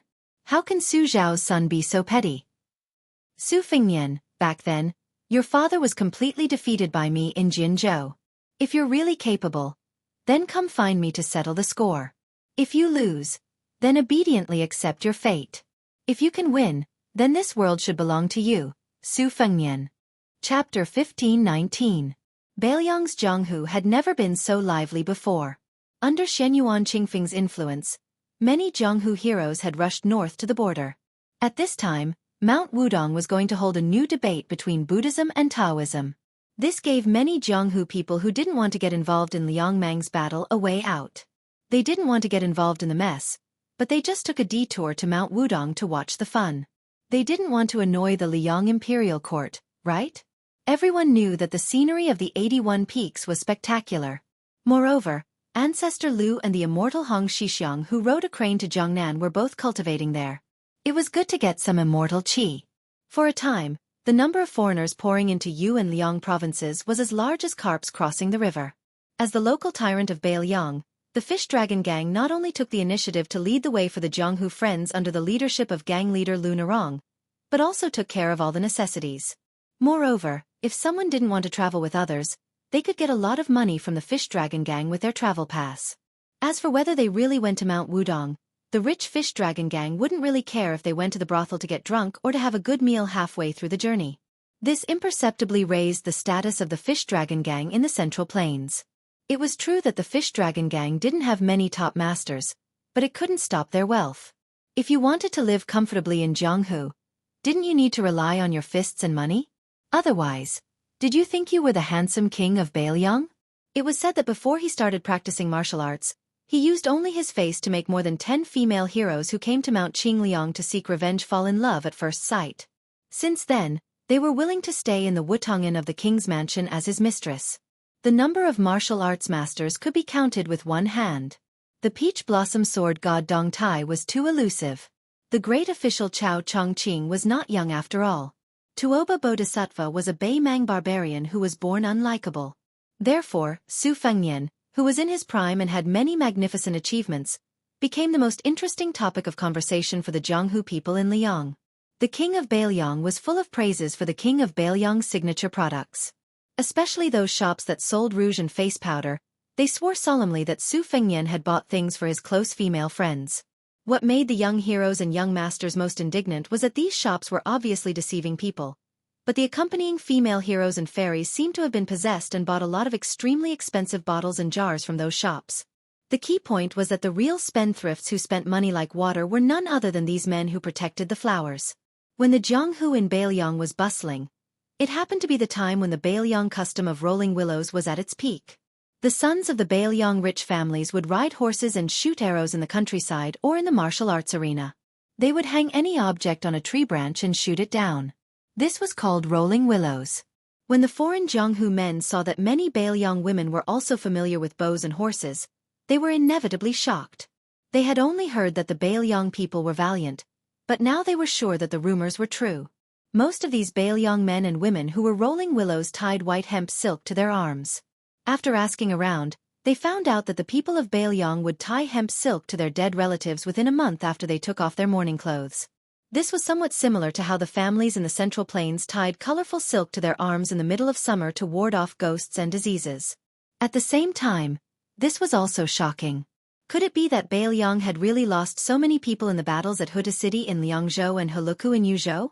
Why was it that when they were in the Central Plains, they only heard that the Beiliang frontier army either retreated without a fight or collapsed when faced with a million-strong Beimang army?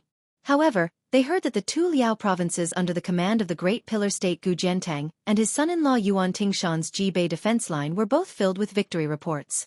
After entering Beiliang, they saw with their own eyes that other than the Beiliang disciples who were riding and shooting willows that made them feel ashamed of their inferiority, the patrolling cavalry that was transferred from the Beiliang garrison made them feel awe and respect. It was said that these cavalry troops were far weaker than the cavalry troops at the border.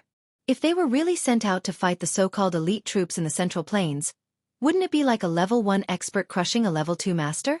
When most of the foreign Jianghu men began to climb the mountain or approach Wudong, they heard another two legendary news. The king of Beiliang, Su Fengnian, had led 10,000 Yuzhou cavalry troops to battle outside Heluku. This time, he had broken through the enemy lines outside Huda City and forced the Beimang South Courtyard king, Dong Zhuo, to retreat again and again. As for the infamous Beiliang governor, Chu Lushan, he personally led 8,000 Yuzhou cavalry troops from Huaiyang Pass to the northeast border of Liuzhou and defeated the Dong family's private army of 30,000.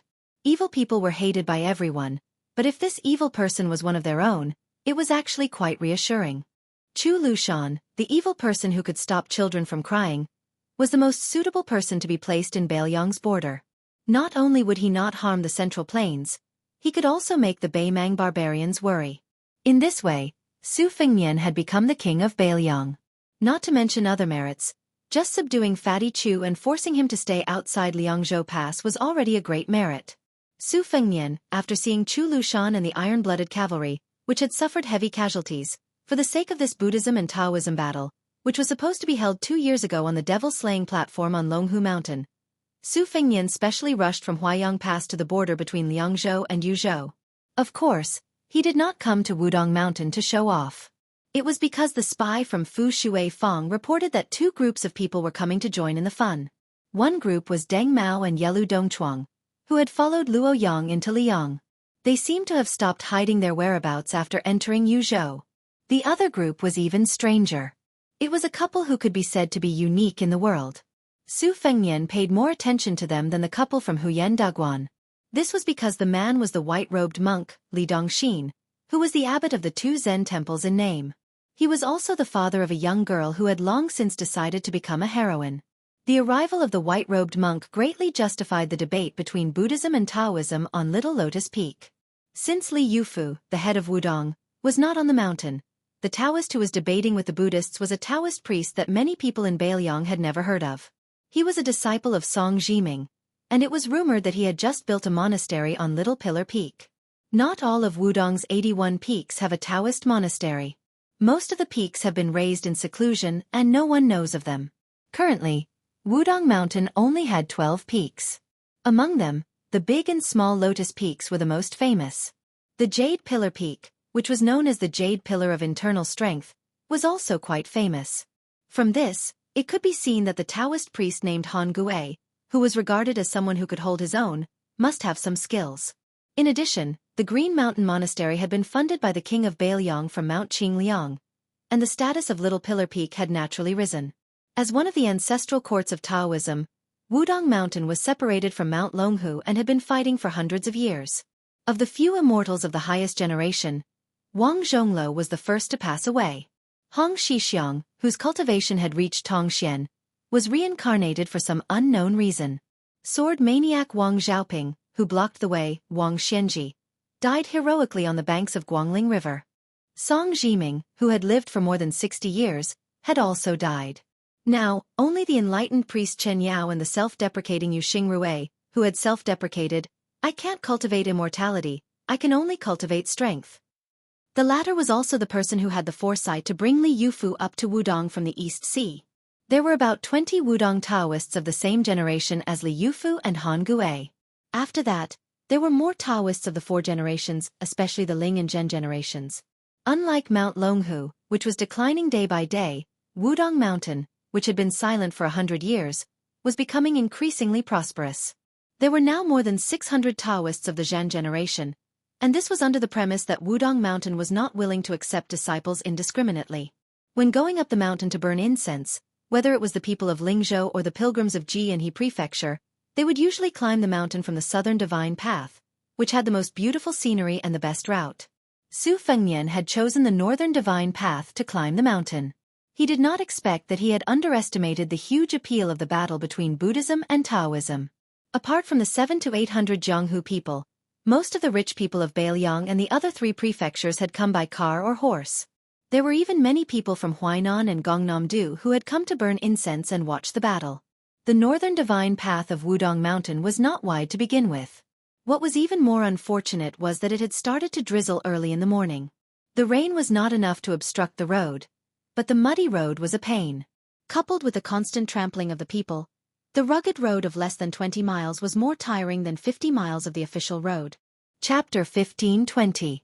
This time, Su Fengnian didn't have any retainers following him to Mount Wudong. Because he was in a hurry, he didn't even ride a horse. Instead, he chose a secluded path and flew like a bird, so he didn't look travel-worn. He wore a green robe and had 2 sabers hanging from his waist. One was a soldier that he had stolen from Jianghu, while the other was an ordinary cold saber.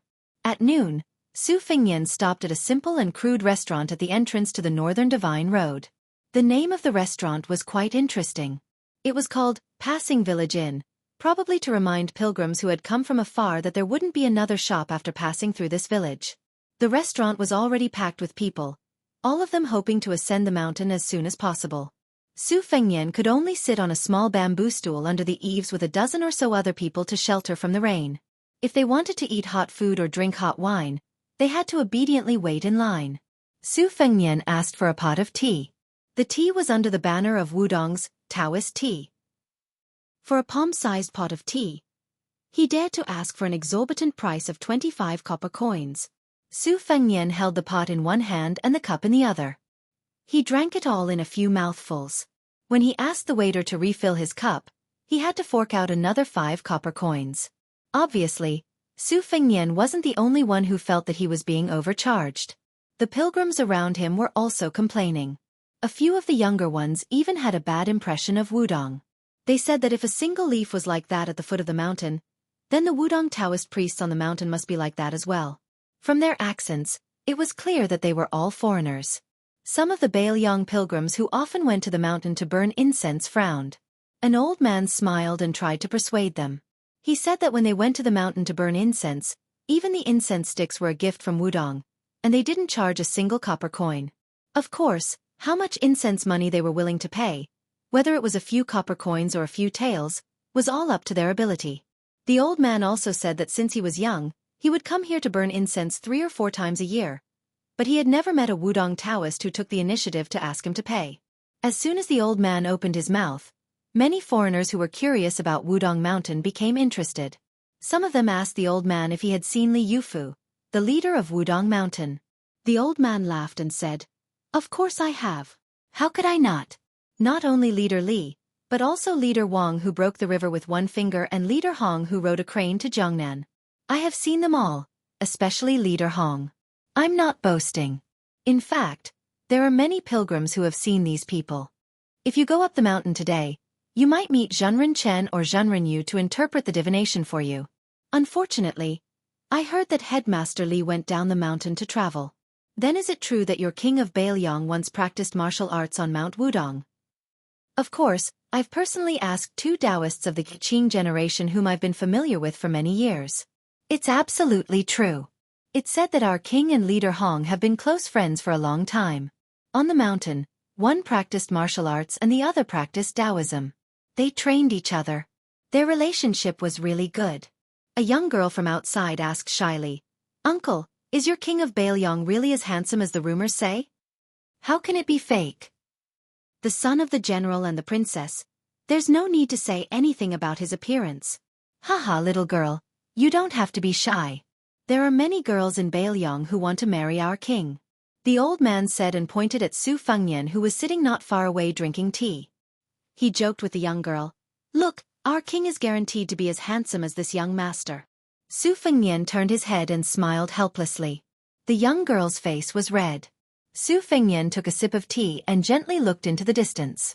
Just like the Taoist temple where Han Gui lived on Little Pillar Peak, Green Mountain Temple, and Green Mountain Temple, one's state of mind would be different no matter where one was. On the battlefield, with corpses and bones everywhere, one could not help but feel sorrowful. On the other hand, if one was in the forest, it was inevitable that one would develop a somewhat wild state of mind. After personally experiencing the siege of Huta City, and then welcoming Chu Lushan and his 3,000 cavalry and 5,000 corpses back from the border of Liuzhou, Su Fengnian seemed to hear the sound of fighting even though he was already far away from Huta City and Huayang Pass, far away from the sound of war drums and horse hooves. The more peaceful he was, the harder it was for Su Fengnian to let go. There seemed to be an image in his mind. Bailiang's horse head was facing north. The spearhead was facing north. The blade was facing north. 300,000 soldiers at the border, for the barren land behind them, did not hesitate to die to stop Beimang's iron hooves. When Lu Jinu parted, he said there was no need to feel guilty. The 60,000 people in Huta City were not fighting for Su Fengnian, they were dying for Bailiang. It was just that Su Fengnian was worthy enough for them to entrust their lives to and let them know that their deaths were worth it. But could Su Fengnian really not feel guilty? He could not do it. The people under the eaves saw 2 men coming from afar. One was stocky and the other was short. Because they were not eye-catching, they only glanced at them and did not pay them much attention. Su Fengnian slowly got up and called for the waiter to return the teapot and teacup. Then he stood at the edge of the stairs, right on the line between rain and no rain. When he made this seemingly unintentional move, the 2 visitors from afar also slowed down. But for the pilgrims under the eaves of the restaurant who were waiting to eat, this kind of peak confrontation between 2 people who were not in the first class and did not understand the mystery was not noticed at all. Behind Su Fengnian, people were drinking tea, chatting, and resting. They were completely unaware of the turbulent situation that was surging like a tide hitting the city wall. Although the 2 men slowed down, they still walked toward the restaurant. They seemed to be walking like ordinary people, but in fact, one of them did not even touch the ground and did not touch the mud at all. The younger man seemed to be carrying 1,000 pounds of weight. When he stepped on the ground, even the tops of his shoes sank into the yellow mud. Seeing that they had no intention of stopping, Su Fengnian narrowed his eyes. His right hand pressed on the handle of the soldier crossing the river, and he was about to step on the stairs. The middle-aged man was the first to stop. The young man beside him wanted to continue, but his companion suddenly reached out and stopped him. The young man's face was full of indignation. He stared at the guy and muttered in a low voice in the slightly awkward Mandarin of the Central Plains. "Do you think you're so great just because you fought Old Monster Wang and Tuoba Bodhisattva?" Then the arrogant young man sighed. "Well, you're quite great." He shouted at the top of his voice. "Hey! You know we're not here to fight. How can you treat your guests like this?" Su Fengnian looked at this young man who was considered short even among the men south of Liang's Guangling River, let alone the tall men of the northern lands. His true identity was Yelu Dongchuang, a true and proper member of Northern Mang's noble family. Simply speaking, if that puppet crown prince were to die one day, then this fellow would be the same as Murong Longshui, a member of the royal family with the greatest hope of becoming Northern Mang's next emperor. Because of Jia, Su Fengnian played a game of cat and mouse with Murong Longshui and Old Moth, the leader of Spider Web. She was quite an interesting woman. For some reason, Yelu Dongchuang swaggered along with Luo Yang to Zhulu Mountain. As for the broken spear Deng Mao, whose ranking in Beimang was similar to that of Hong Jingyan, he should be the personal retinue of the former emperor's nephew of Beimang. To be precise, this was the second time Su Fengnian and Yelu Dongchuang met. That was when Gao Shulu woke up after being sealed in the mountain for 400 years. Su Fengnian went on an out-of-body spiritual journey and met with the celestial being. At that time, Yelu Dongchuang, who ran errands for Luo Yang, and Su Fengnian barely met each other. Chapter 1521. Su Fengnian smiled, retracted his steps, and sat back down on the stool. Deng Mao and Yelu Dongbed were finally able to climb up the steps and come under the eaves. It wasn't that Deng Mao didn't have the ability, but since he didn't have the heart to fight to the death, Deng Mao wasn't the kind of person who would look for trouble. As for Yelu Dongbed, against the current Su Fengnian, if the latter wanted to make him unable to take a single step closer to the restaurant, he, as a member of the Beimang royal family, really didn't have the ability. The soles of Yelu Dongbed's shoes scraped the edge of the steps, scraping away a thick layer of dirt, before he sat down next to Su Fengnian. Deng Mao didn't sit down, because the restaurant only had one stool available. Yelu Dongbed lowered his voice and asked, "Did you really fight with Tuoba Bodhisattva? What was the result? I want to hear the truth." Su Fengnian said to this overly familiar fellow, "Is suing well?" Yelu Dongbed was stunned. "Suing? Who?" Su Fengnian finally smiled a little and said softly, "The girl who likes to wear red robes by Luo Yang's side." Yelu Dongbed said, "Oh, she's just like that. In the past, she was neither human nor ghost. Later, she went crazy and cut off her own face. Now, she looks like a normal girl. But when she has nothing to do, she still likes to wander around there by herself. That red robe can go around for almost an hour in one breath. Anyways, it makes my eyes dizzy and my heart tired." Su Fengnian didn't say anything. Yelu Dongchuang was startled. "What, you like this kind of thing?" Su Fengnian didn't turn his head to look at this blabbermouth young man. He only asked indifferently, "You're not afraid of dying here?" Yelu Dongbed rolled his eyes. In the next moment, Yelu Dongbed didn't even dare to breathe loudly. The people under the eaves did not notice that at that moment, the handsome young master with the twin sabers had swayed a little. The middle-aged man with an ordinary appearance had already left the eaves to soak himself in the rain, and then returned to the eaves to stand still. They were just wondering how the man with his back to the restaurant had unknowingly turned to face them. Su Fengnian whispered, "There won't be a next time." Yelu Dongchuang smiled bitterly. "I've only heard that you're quite humorous, and you don't seem like someone who can't take a joke. It seems that as long as a person becomes an expert, he will put on airs." Su Fengnian shook his head and said, "If you change your identity and go there one day, you will know the reason." It wasn't clear whether Yelu Dongbed truly understood or was just pretending to understand. "I understand." Su Fengnian waved his hand and asked the waiter for a pot of tea and 3 cups. The astute waiter glanced at the short man squatting in the latrine and refused with a straight face. He said that he had to buy 2 pots of tea, but he could also lend him a small stool. Su Fengnian smiled and agreed. He directly pinched out a piece of broken silver from his money pouch. It was about 60 copper coins.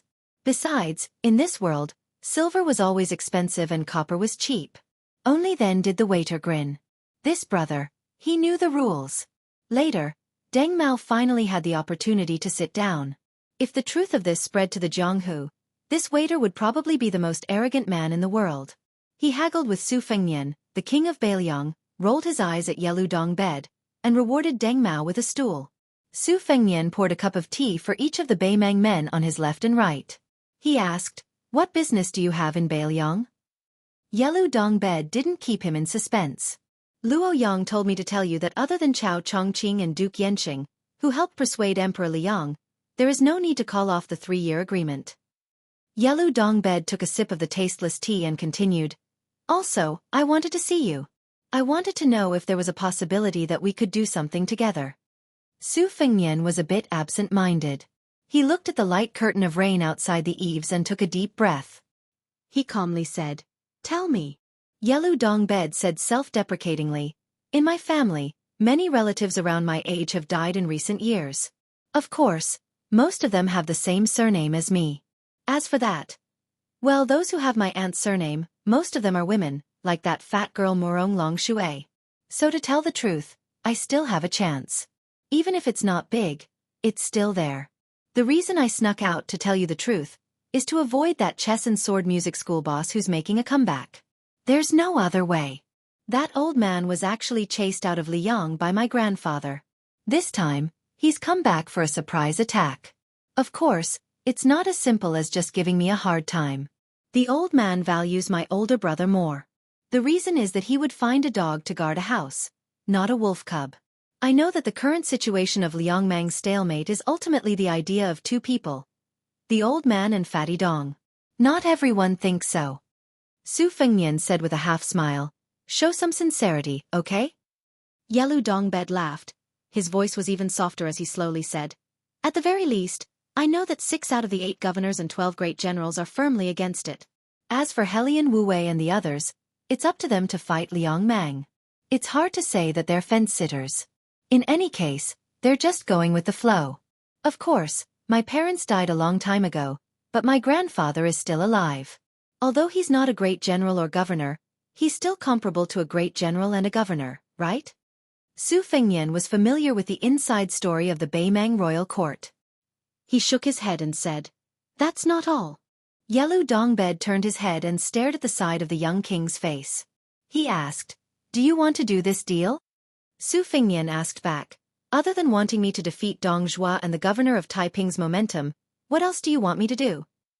Yelu Dongbed laughed foolishly. "First of all, you have to kill Tuoba Bodhisattva. Secondly, you have to do your best to protect the main force of the Hongjingyan Ruren cavalry on the battlefield." Su Fengnian said mockingly, "You should really go to the battlefield and see. Then you wouldn't have to make it sound so easy." Yelu Dongbed laughed. "If it were anyone else, I wouldn't even mention this, but you can. That's why I'm sitting here today, drinking 20 copper coins for a pot of good tea." Su Fengnian asked, "You want to be the emperor that much?" Yelu Dongbed asked back, "You don't want to?" Su Fengnian laughed it off. Yelu Dongbed quietly waited for him to continue. Su Fengnian finally said, "I can only promise you that we'll take it one step at a time." Yelu Dongbed slapped his thigh. "That's enough." Yelu Dongbed placed the teacup by his feet. As he bent down and stood up, he said softly, "If the two of us can reach that step, I can also promise you one thing. Half of the southern dynasty can be considered as me, Yelu Dongbed, returning the money for your tea. Once both sides of Liangmang are done, and if you still have the intention of heading south to the Central Plains, I can even lend you the entire Eastern Front for 3 years. I can help you suppress the Liang border army for 3 years." Su Fengnian watched the two of them leave. The tea had cooled. After Yelu Dongbed and Deng Mao had walked more than 10 li, Yelu Dongbed asked, "Do you think he'll agree?" Deng Mao said expressionlessly, "Why wouldn't he agree? Other than the matter of Hong Jingyan's Ruren cavalry, everything else is something Su Fengnian should do. As long as Dong Zhuo and the Taiping magistrate are still working together to control the court, Liang Mang is a dead end, and the chances of Su Fengnian's Beiliang winning are too small." Yelu Dongbed crossed his arms behind his head and sighed. "That's right. It seems like he can only accompany me in this gamble, and can only help me once. Rather than fighting to the death with my million-strong army without any chance of victory, it's better to do everything in his power to ruin Dong Zhuo and the Taiping magistrate's reputation. At the very least, it'll be relatively easier. As long as I can force these two fellows to weaken in one spurt of energy, I won't even need to exhaust myself. It'll be equivalent to winning an opportunity for me. When the time comes, it'll depend on my ability and destiny." Deng Mao hesitated for a moment, then asked, "If you really succeed? Dividing the world between the north and the south?" The dwarf's lips cracked into a soundless smile, revealing a savagery and bloodthirstiness that had not been seen in the last 20 years of the Yelu surname. And under the eaves of that restaurant, Su Fengnian's lips twitched. Su Fengnian stood up and walked down the steps, beginning to step onto the northern divine path of Mount Wudong. So what if such a person became the emperor of Beimang? Chapter 1522. The rain gradually stopped and the sun gradually rose. Su Fengnian began to climb the mountain. He passed by Zhenlongguan, Nyangzi Slope and Yellow Monkey Ridge, and then passed by Hutiao Mound to Leigong Stream. Su Fengnian saw several groups of pilgrims at Leigong Stream. Most of them were resting on the rocks by the stream, swallowing the snacks they brought with them. After all, the mountain path was muddy, which was the best way to eat people's strength. Among the groups of people, there were some pampered young masters and young ladies who appeared to be extremely tired. A few young women were gently beating their calves, complaining to their companions that the scenery of this Shinto path was too different from the reputation of Mount Wudong.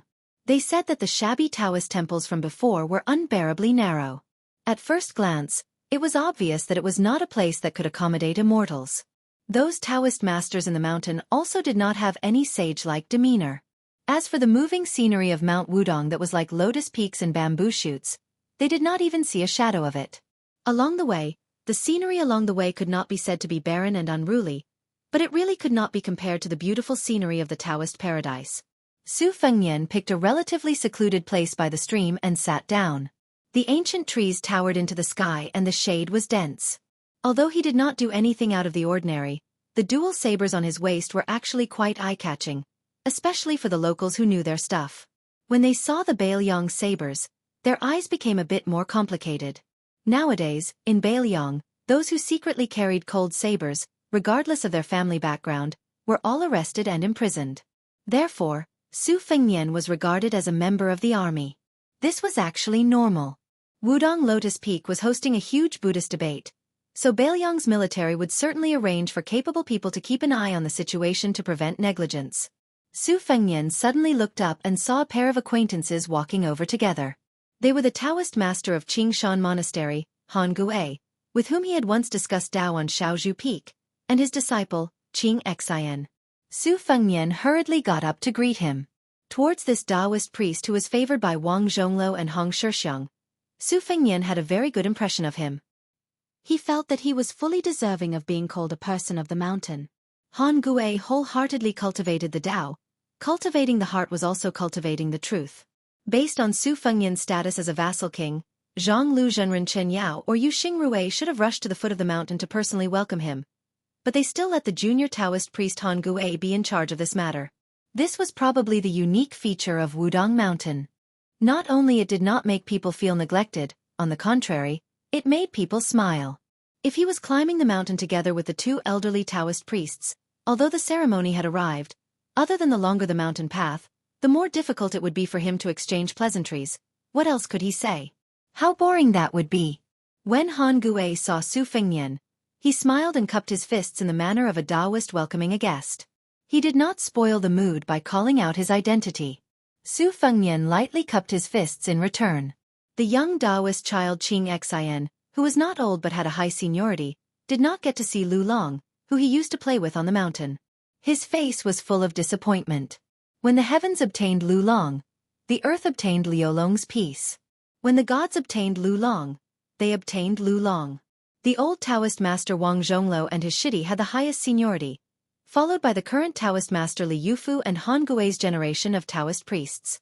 Afterwards, according to the passage in the Taoist saints' book, there were 4 generations, Qing Ning and Ling Zhen. Therefore, even if the Taoist priests of the Zhen generation on the mountain were not young, when they saw Xianxia, the little Taoist priest of Qingshan Monastery, they still had to call her great-grand martial uncle or great-grand martial uncle. If this little Taoist priest, who was of the same seniority as the direct disciple of the Wudong leader, Yu Fu, would probably be called Little Immortal. Han Gui sat beside Su Fengnian and smiled. The white-robed monks of the Tu Zen Temple have already ascended the mountain from the southern divine path. The current celestial master of the celestial master residence of Longhu Mountain, Zhao Ningxin, and Master Qinglian Bai Yu are also on their way. Su Fengnian said with some surprise, Zhao Ningxin is willing to support and come all the way to Bailiang? I have a big grudge with this Yue minister. Han Gui had never traveled down the mountain. On the mountain, she had always concentrated on learning and did not care about worldly affairs. Therefore, she had never heard of the earth-shattering battle of the immortals on the Spring God Lake. She was not interested in the conflict between the yellow-purple noble, who had the same surname as the emperor, and the young king.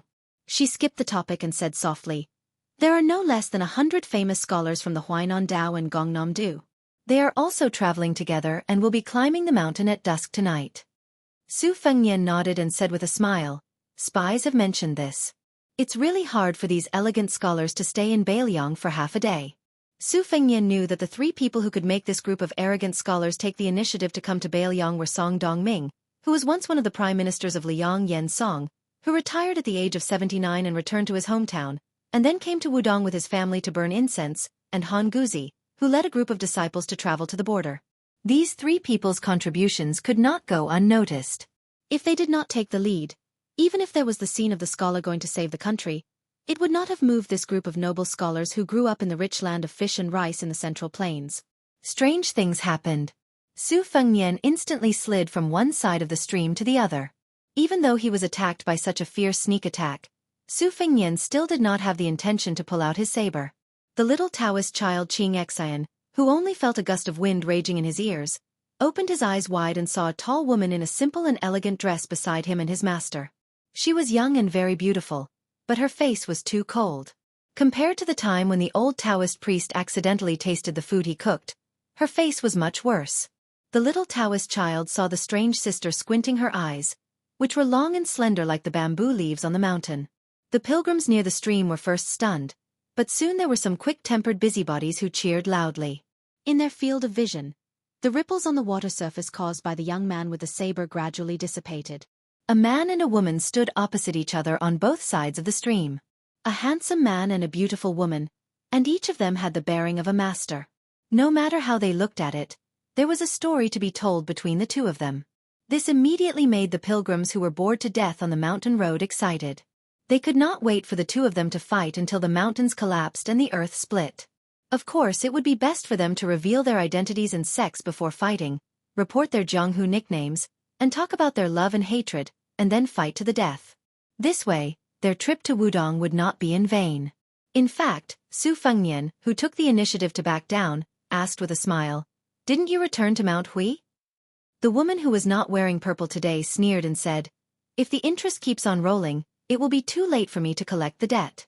Even you may not be able to pay it back." Perhaps they felt that the couple was too young and unfamiliar. Even if their martial arts cultivation was good, there was a limit to it. Very soon, some impatient spectators shouted at the top of their lungs, "Fight! Why aren't you fighting? Fight well! Fight well! We'll immediately go back to the Jianghu and say some good words for you too."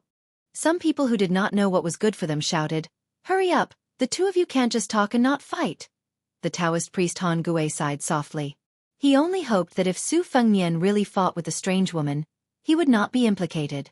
So at this time, he took his disciple and walked into the crowd. It looked like they were taking refuge, but in fact, they were helping to block the disaster. Chapter 15:23. At this time, there were already people who claimed to be from Jianghu talking about it. They explained to the layman that there were 9 levels of martial arts in the world. In the end, they all revolved around the 7 words of skin, flesh, tendons, bones, body, qi, and spirit. Only when one reached the 2nd level of Master Realm could one touch the threshold of qi.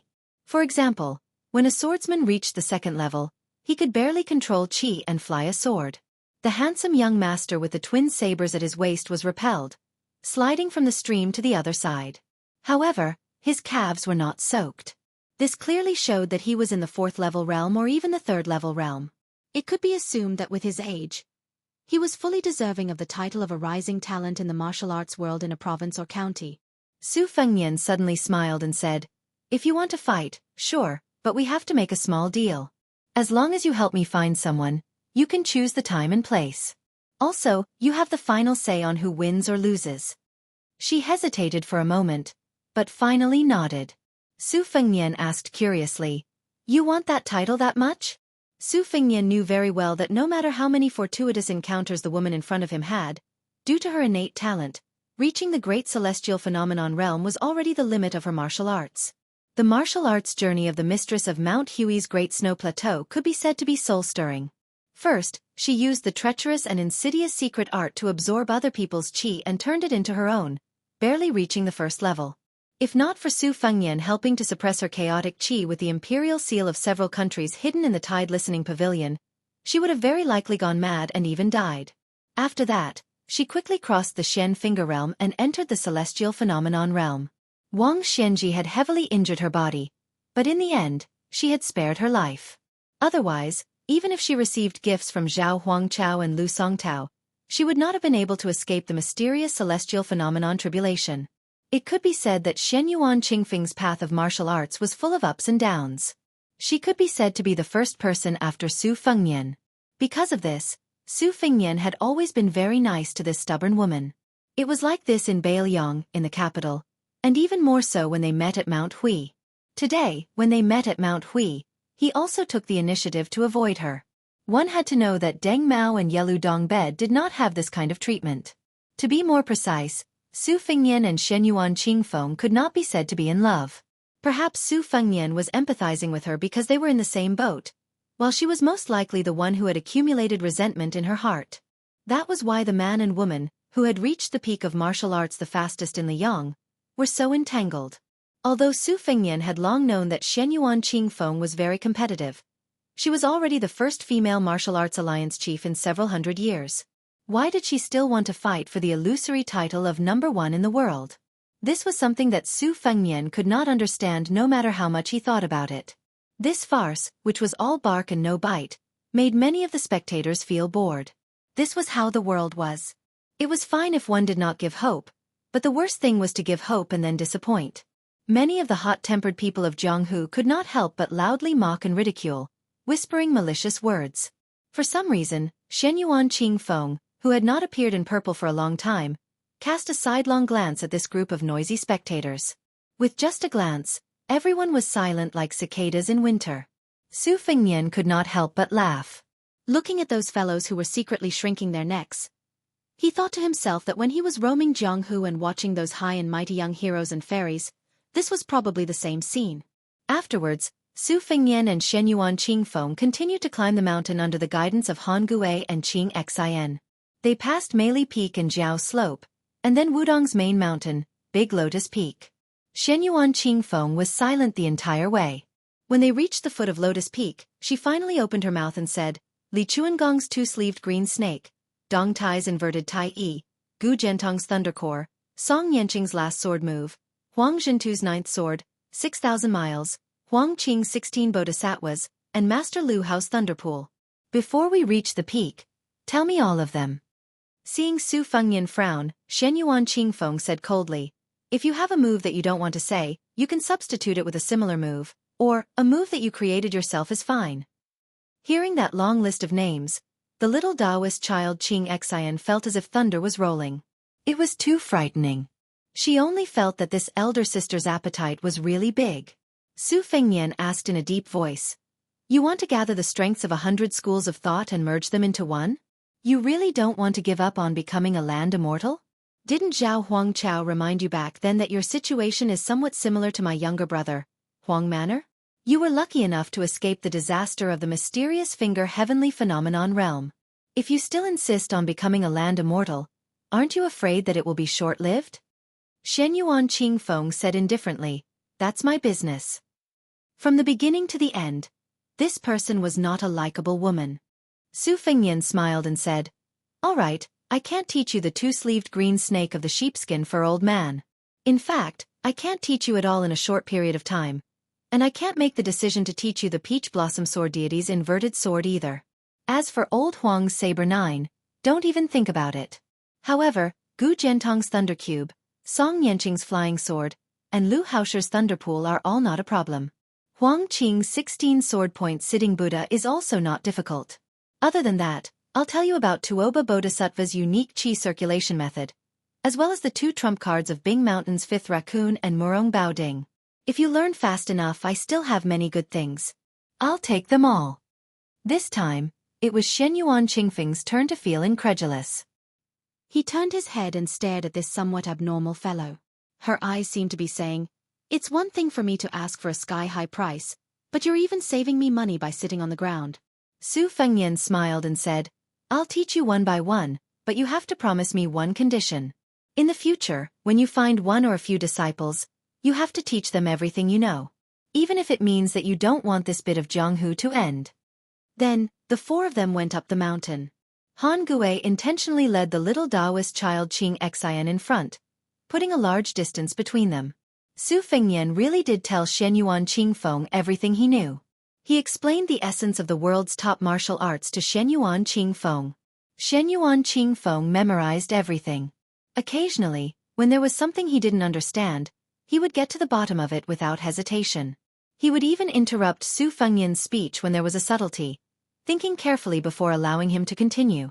On this section of the mountain road, Su Fengnian was like a knowledgeable teacher, while Shenyuan Qingfeng was a competent disciple who diligently memorized everything. At the back of Big Lotus Peak, on the back of the White Dragon, which was only 1 li away from the peak, Han Gui, who was standing in the distance, turned his head and discovered that the two people had stopped. What happened next made this young Taoist, who was very likely to be the next Wudong sect leader, speechless. When Su Fengnian and the woman parted ways, the former kicked the latter's butt, neither lightly nor heavily.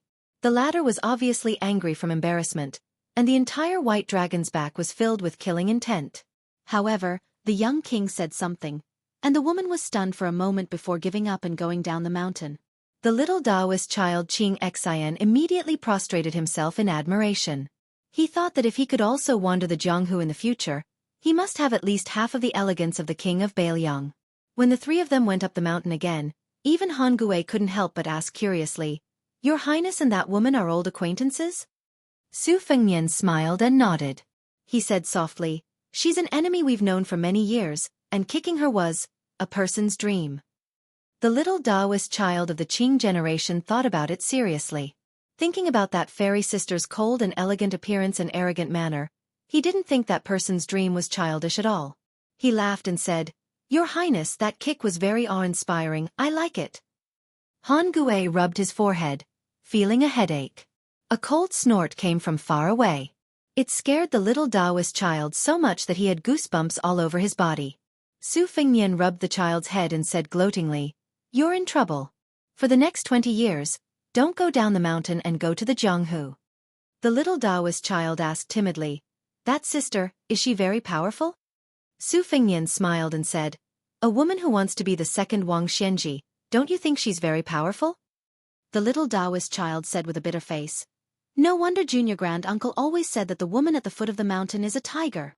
At this moment, a white-robed monk walked down from the top of the mountain, his sleeves fluttering. He looked like he was going to fight Su Fengnian to the death. Chapter 15:24. Su Fengnian was a bit embarrassed by the white-clothed monk's aggressive approach. He wasn't afraid, but he couldn't help but feel a little guilty. Which father in the world wouldn't be angry at the bastard who dared to trick their own daughter? Back when Li Thing ran away from home and snuck out of the 2 Zen temples to roam the Jianghu, she carried around 200 taels of silver. It was probably her father's accumulated wealth from lecturing in the temples for many years. In the end, when she met the three of them, she ate and drank without restraint and quickly became penniless. Perhaps this heroine had let it slip when she returned home and bore a grudge against the white-clothed monk? Su Fengnian knew that he was in the wrong, so he could only force a smile and make up his mind not to retaliate or scold. The white-clothed monk walked quickly with large strides. There was actually a woman following behind him. She couldn't be considered very beautiful, and the makeup on her face was a bit thick. It turned out that Li Thing had hung half a kilogram of rouge on her face in Wutongan back then because she had learned it from her family. The white-clothed monk hurriedly came in front of Su Fengnian and pointed at Su Fengnian's nose, denouncing him, "Where are my daughter and my disciple Nanbei? I heard that you thought they had too many tables to eat, so you chased them to Shishu and Nanzhao. Is this how your Mount Qingliang treats its guests? If I see that my daughter has lost a few kilograms, do you believe that I won't go to your doorstep and scold you?" The woman who came to the white-clothed monk's side first smiled at Su Fengnian, then tugged at his monk robe and muttered in a small voice, "What do you mean by I, or I? You have to call yourself a poor monk. How many times did Li Thing tell you after she returned to the mountain? An expert must have the bearing and demeanor of an expert. Li Thing always said that there was a swordsman who traveled the Jianghu with her. What was his name again? Old Huang? She could tell at a glance that he was an expert? Li Xiaoxin, look at yourself. Is this proper?" The white-clothed monk was clearly still angry. He gave a cold snort and changed his tone slightly. Do you believe that I won't go to Mount Qingliang to scold and make a scene? It's just that this poor monk didn't bring the knife that has been sharpened countless times today. The woman seemed to have more worldly wisdom than her man. She coughed and interrupted the white-robed monk's threatening words. She turned her head to Su Fengnian and explained with a smile. Your Highness, don't listen to this bald man's nonsense. There's no such thing as a knife. In fact, it's just something that the old abbot of our temple uses to chop firewood. The father of this thing just misses that old bald man. Oh no, he misses his master. So from time to time, he takes it out to sharpen the knife, afraid that it will rust. The old abbot did not leave anything behind, only a hatchet, a handwritten copy of the Diamond Sutra, and that big vat for washing our hands after returning from work every day. Aye, the hatchet and the sutra were still all right, we took them, but that vat was a bit heavy, so we had no choice but to leave it in the temple. Otherwise, in the future, we would have one more item for our dowry. The monk in white said helplessly, How can you treat a water jar as your daughter's dowry? The woman rolled her eyes and said, How many famous people in Gangnam do like to use the mud at the bottom of the vat to make pots? It's worth a lot of money. Su Fengnian smiled and agreed. That's right, I once saw Jiangnan's Lu family's minister Lu from the Ministry of Rites use a famous pot. It was made in the early years when he went to the 2 Zen temples to burn incense, using various methods to ask the old abbot for a few kilograms of mud. The woman immediately beamed with joy, looking at this young vassal king who did not have any heirs, more and more pleasing to the eye. That's right, that's right. Then she stared at the monk in white and said, Speak properly, don't injure us. Li Dongxin rubbed his bald head. Everything had its vanquisher, and the words of his wife were more effective than an imperial edict. At this time, Han Gui was finally able to get a word in. He bowed and said, I am Han Gui from the Little Pillar Peaks Green Mountain Monastery. I have long been fascinated by monk Wu Chan. Li Dongxin looked at this Wudong Taoist who was not famous before the battle between Buddhism and Taoism. Compared to the way he treated Su Fengnian, he smiled a little more and returned the greeting. Greetings, Zhenren Han. There are 3 debates on Lotus Peak this time, and you and I will be in the 3rd debate on the last day. When the time comes, I hope Zhenren Han will be merciful. Han Gui smiled and said, I am really not worthy of being called Zhenren. 2 Zen monks can just call me Taoist Han. Li Dongxin laughed and said, Taoist is a person of the Tao, a person who has attained the Tao, a Taoist priest, a person who has proven the Tao, a Zhenren, a person who seeks the truth. It is better for me to call you Zhenren Han. If Wang Zhonglo was here, I might as well call him Taoist Wang. If Hong Shixiang was standing in front of me, then I would really have to respectfully call him Taoist Hong. Han Gui smiled and did not say anything. Li Dongxin glanced at Han Gui's clear eyes and retracted his sharpness. He sighed softly, Your Wudong and Mount Longhu are indeed different. If those yellow and purple nobles heard this, not to mention the old Taoist of the Hope generation, even those of the Ning generation would be furious and would not have peace. Han Gui said calmly, It is not that Wudong Taoists have a longer peace of mind compared to Mount Longhu. It is just that the cultivation paths of the 2 mountains are different, but in the end, different paths lead to the same goal. My master and Master Wang are extremely respectful of Mount Longhu's old Zhenren Zhao Shituan. They have invited him to Wudong to discuss the Tao. Every time he passed by Bailiang, he would never refuse because of the different sections. I have personally heard Zhenren Zhao talk about the unification of the 3 sects twice and benefited greatly. The white-robed monk smiled and asked, If I remember correctly, it was your Wudong's ancestor Lu who first advocated the unification of the 3 sects? Then I would like to ask, who is part of it? Han Gui blurted out without thinking. Ancestor Lu once said that the Tao is the same. This is the root of the unification of the 3 sections. In my humble opinion, I don't know what it is, but I know what it is not. It is this one. It may not be in the hands of the Wudong monks who have reached the depths of Zen, nor may it be on Mount Wudong where Buddhism is destroyed and Taoism is flourishing. Similarly, it may not be in the mouths of those scholars who are good at talking. Li Dongxin touched his bald head again. His eyes seemed to be full of admiration. He nodded and said apologetically, I have rudely probed you 3 times. Please don't blame me, Zhenren Han. Han Gui smiled and said, It's fine, it's fine. The group of people climbed the mountain together. The white-robed monk and Han Gui casually chatted about Wudong's local customs. There was neither Buddhism nor Taoism. It was as if they had met an old friend in a foreign land. Their words were as slippery as watermelon skin. The white-robed monk deliberately ignored Su Fengnian. He was probably afraid that he would not be able to hold back and look for a knife to chop people. If a man met someone who was trying to steal his wife, he would pick up a knife and chop the person without hesitation. If he met someone who was trying to steal his daughter, whether he would chop or not depended on not only the character of the daring little bastard, but also the attitude of the daughter's mother. At this time, Li Dongshi's mother, or rather the little monk Nanbei's master's wife, was extremely amiable towards Su Fengnian.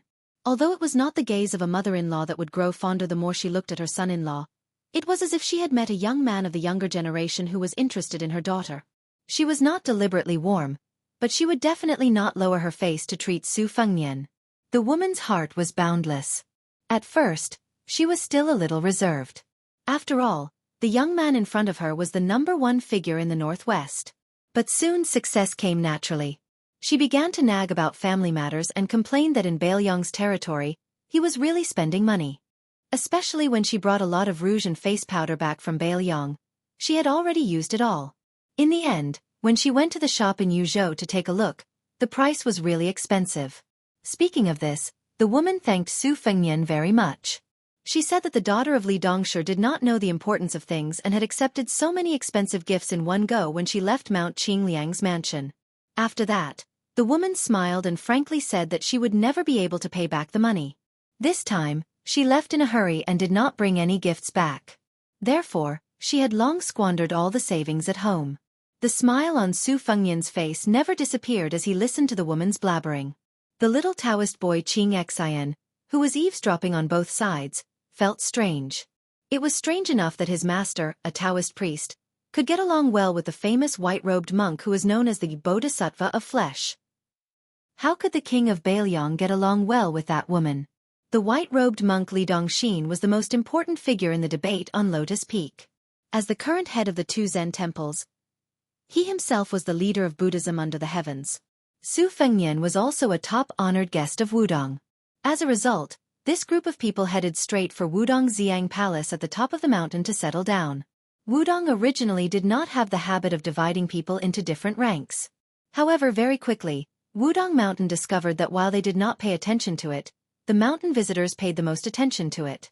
It was from the mouths of the guests that the 9 palaces and 36 temples that originally belonged to Wudong Mountain's Taoism actually already had a ranking system in Jianghu. Being able to stay in the 9 palaces was something that could demonstrate one's official status and position in Jianghu the most. If one was able to enter one of the 8 upper temples of the 36 temples to rest, then it was also worth being complacent about. Following the increase in the number of visitors, especially the arrival of the 2 famous families of Jiangnan and Huainan, many of the lower 8 temples that were far from the main peak were also overcrowded, to the extent that they had no choice but to close their doors and decline visitors. Just as Su Fengnian and the white-robed monks group stepped foot into the Xiang Palace from the back door, a delicate and pretty little Taoist boy rushed in front of Su Fengnian and said in a low voice with a sad face, "Grand Marshal Uncle, a new group of honored guests have arrived on the mountain. The Taoist master personally accompanied them on a tour of our main peak. The guests are also not like the usual foreigners who make many requests. They did not insist on resting on the mountain. They said that they had already booked rooms at the small town at the foot of the mountain. But the Taoist master personally said that these guests could not be neglected. He wanted us to make 3 or 4 elegant and quiet rooms for them. My master and a few martial uncles were all worried to death. With great difficulty, they were only able to find 2 rooms in the Xiang Palace. Any more than that really could not be done. The Divine Firmament Temple and the Void Temple that are near the top of the mountain are also in a difficult position, saying that even the woodshed has been vacated for the guests to stay in. Then there's no reason for us to let half of the guests stay on the mountain and half leave the mountain, right? Chapter 1525. Su Fengnian had met most of the Taoists from both Qing and Ning generations when he was practicing his blade on the mountain. He had a photographic memory, so he asked with a smile, "Little Taoist Ning He, who are you? Why are you so important?"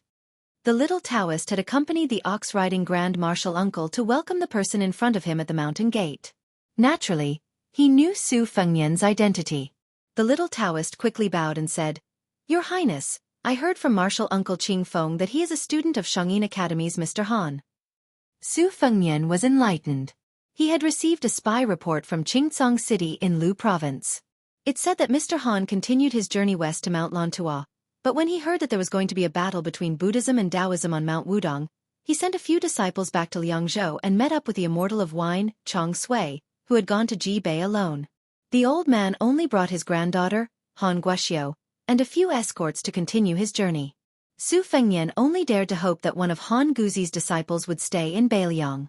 It would be best if it was Su Huang, a master of the art of war. If it was the carefree Sima Can, it would also be good. Su Fengnian felt a little regretful when he heard the news. If only 1 or 2 people came to Mount Wudong, they would most likely be working for Beiliang. But even Chong Sui came, it probably meant that none of them would stay in Beiliang. Su Fengnian sighed in his heart and said with a smile, "Little Taoist Ning He, go and tell your master that this king's room will be given to these guests."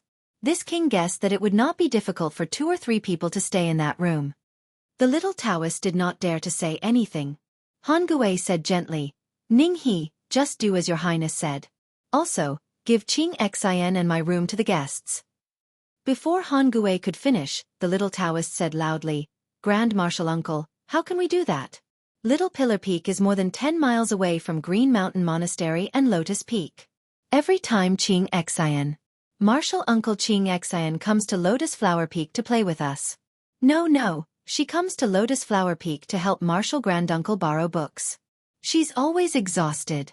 The voice of the little Taoist of the Ning generation became softer and softer as he spoke. Han Gui's disciple, Xianxia, wished she could dig a hole and hide in it. She was done for. When she returned to the Green Mountain Monastery, she would be punished to copy the classics 10 times. The white-robed monk turned to his wife and clicked his tongue. "Look at the juniors on the mountain. They're all siding with their elders. Those little baldies who play with the stupid Nanbei all want to eat and drink in our house all day long." The woman smiled and said, "You're wrong. They're clearly targeting our daughter. Usually, the little monks I see on the way to the temple are very sloppy, but every time they come to our house, which one of them doesn't wear clean monk robes that have just been washed?" The white-robed monk flew into a rage. "Is there such a thing?" The woman rolled her eyes and said, "You just found out." The white-robed monk said angrily, "Those little baldies are asking for a beating. And the stupid Nanbei is even more stupid. If this isn't inviting a wolf into the house, then what is?" The woman said unhappily, beat them until they have an epiphany. It's better that you don't have to be the abbot who doesn't take money but only gives out money." In the end, Han Gui and the little Taoist went to stay with the Qing generation disciple of the Zhenlu Zhenren Chen Yao. And Su Fengnian went to the thatched hut at the elephant pond halfway up the mountain where he used to practice his blade. Before going down the mountain, Su Fengnian first sent the white-robed monk to the room where he stayed. Han Gui took the lead and left. At this time, everyone on Mount Wudong was extremely busy. Other than being responsible for bringing Su Fengnian to the Xiang Palace, Han Gui actually had a lot of work to do. In fact, the Taoists of all generations on the mountain knew that Han Gui was going to take on a big responsibility in the future. After all, even the old chief Wang Zhonglo said that Han Gui's Taoist heart was the most stable. Even Hong Shixiang half-jokingly said that there were many small pillars of osmanthus trees on the mountain, which was most suitable for Han Gui, who had the word osmanthus in his name to cultivate and comprehend Taoism. And the 2 most senior Zhenren Chen Yao and Yu Xingrui of Mount Wudong today also valued Han Gui, a junior who stood aloof from worldly affairs. Su Fengnian sent him to the doorstep.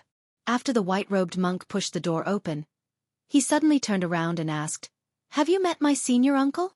Su Fengnian was stunned for a moment before he realized that he was talking about the chicken soup monk at the foot of the Little Rotten Tua mountain in the western region. The old monk was the senior brother of the dragon tree holy monk. He nodded and said, "I can fight with Tuoba Bodhisattva and not die."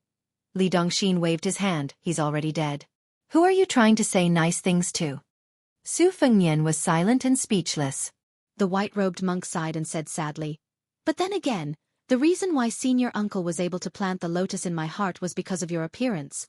Back then when I traveled thousands of miles to the west alone, it was because senior uncle was worried. His original intention was to go to the western region to bring me back to the 2 Zen temples. He didn't expect that one stop would last for more than 20 years. This penniless monk's epiphany is also thanks to Marshal Uncle's insights. All right, that's a separate matter. The matter of my daughter is not over yet. But for senior uncle to be able to plant the lotus, I have to thank you. Li Dongxin lowered his head and put his palms together. Su Fengnian put his palms together and gently returned the greeting. After Su Fengnian left, the white-robed monk closed the door. The woman sat on the chair and rubbed her calf. She smiled and said, "There's only one daughter. Even though the north and the south are stupid, they're already a family. Sigh, if only I had 2 daughters." Chapter 15:26. Li Xiaoxin muttered softly, "Even if I have 2 daughters, I still don't want to be this kid's father-in-law. Every time I see him, I'll chase him away with a broom." For the first time, the woman did not argue. She said softly, "When I was chatting with this child, I talked about how our family was too playful. As he chatted with me, he casually said something that was quite interesting. The general idea was that when he was young, he was truly naughty and mischievous. When he was young, he would always disdain his elders for restraining him. In the end, when he finally grew up, he suddenly realized that when he made a mistake, no one would scold him. Instead, he missed his childhood." The white-robed monk leaned back in his chair and rubbed his bald head.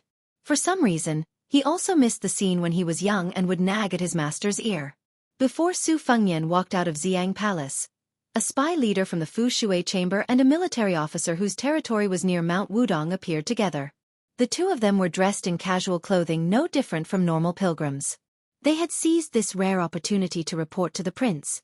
This made Su Fengnian seem like a noble young master, who had brought his servants out for a trip. Today, there were no poor people in Xiang Palace. Most of them were foreigners who had deep connections with Huagai County, and even the entire Bailiang officialdom. Everyone was either rich or noble. Otherwise, they were people like Su Huang and Sima Can, who had enough confidence to look down on nobles. It was said that even the eldest son of the Hezhou provincial governor and the daughter of the Ji provincial governor had climbed the mountain together, but they were still not allowed to enter Xiang Palace. They could only stay in the Heaven Temple. Su Fengnian listened to the 2's concise and respectful reports. He did not give any orders. As they neared the elephant cleansing pool, he let them do their own things. They didn't talk much, but the 2 of them still felt honored. Regardless of whether it was the shrewd spy or the steadfast military officer with real power, when they looked at each other and smiled, they couldn't hide the smiles on their faces. This kind of honor came from the bottom of their hearts. It was the attitude of the other officialdom officials to get close to the big shots of the officialdom to get familiar with them. In fact, there was a world of difference. Su Fengnian revisited this place and found that the quiet and empty elephant cleansing pool of the past was extraordinarily lively. It could be said that the crowd was shoulder to shoulder. After asking, he found out that there were 2 people competing on the giant rock in the pool. The rules were very simple. Whoever fell from the rock into the pool would lose. Su Fengnian really could not squeeze his way to the edge of the pool. He could only stand about 50 steps away from the elephant cleansing pool. In the stream of people, there were many hawkers with bamboo chests hanging in front of their chests. They were shouting, watching 2 masters fight, "How can we not drink a big cup of our Bailiang's green-out wine? Or buy 2 jugs of wine and we'll give you a copy of the King of Bailiang's martial arts quotations from Mount Wudong for free." The 2 masters on the giant rock in the pool were in the midst of a fierce battle. Su Fengnian's ears were filled with loud cheers. As far as the eye could see, only when the 2 masters leaped high in the air could he see their silhouettes. One saber, one sword. The light of the saber and the shadow of the sword reflected each other's brilliance. This was probably the so-called floating like a startled swan. Su Fengnian did not know why his interest was piqued. He bought some melon seeds and red dates from a hawker. Like most of the spectators, he stood on his tiptoes and stretched his neck, listening to the spectators beside him explain their moves in surprise. He was somewhat self-deprecating. Look at how imposing the other people were when they were fighting. The spectators were as numerous as the clouds, the cheers shaking the sky. Compared to his final confrontation with Tuoba Bodhisattva in the small alley, this was countless times more awe-inspiring. That's right, it seemed like this was the Jianghu that he had dreamed of when he was young. Su Fengnian leisurely ate the melon seeds, listening to the friendly introductions that did not even charge him a single copper coin. He was very satisfied. According to the most well-informed ears around him, Su Fengnian learned that the 2 young warriors who were showing off their skills to their heart's content were not nameless juniors in the Jianghu. Among the new top 10 experts in the great snow plains of Mount Hui, the Jianghu talent with the famous sword Wu Shu Su was a close friend of the direct disciple of one of the grandmasters. Their relationship was a little distant. Could an ordinary cat or dog be related to the direct disciple of the new top 10 experts in the world? As for the local Beiliang youngster who used the saber, he was even more influential.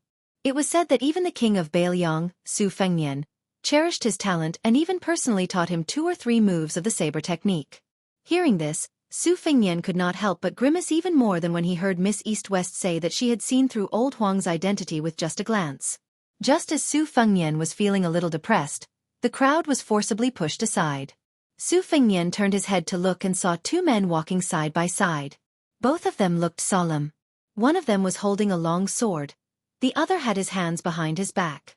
It seemed like they were about to participate in a peak battle for the title of top 10 experts in the world. Su Fengnian could only follow the crowd around him and make way for the 2 experts.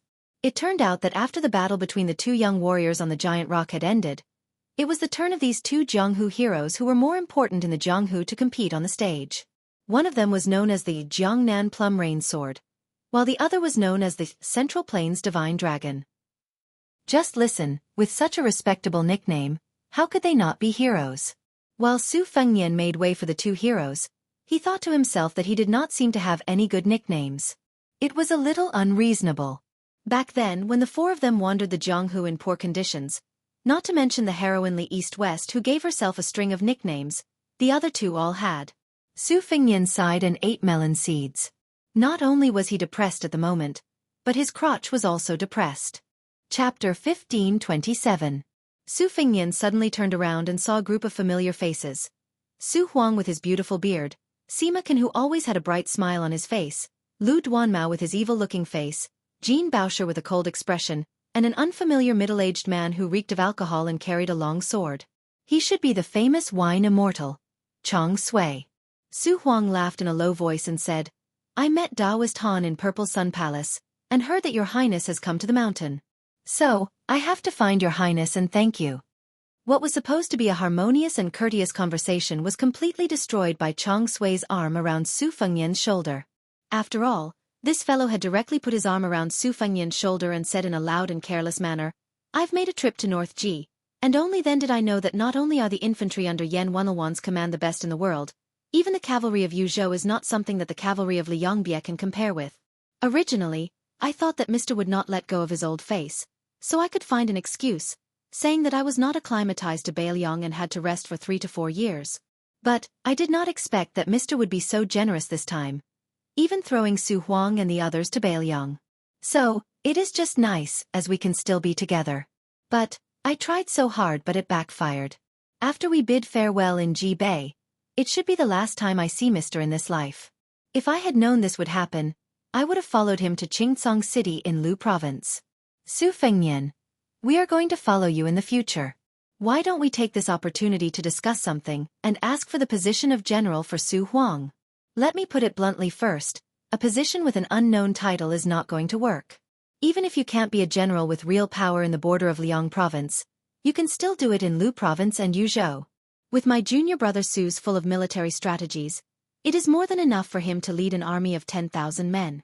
That brat Sima can stay in the Liangzhou provincial governor's office as a 4th or 5th rank official.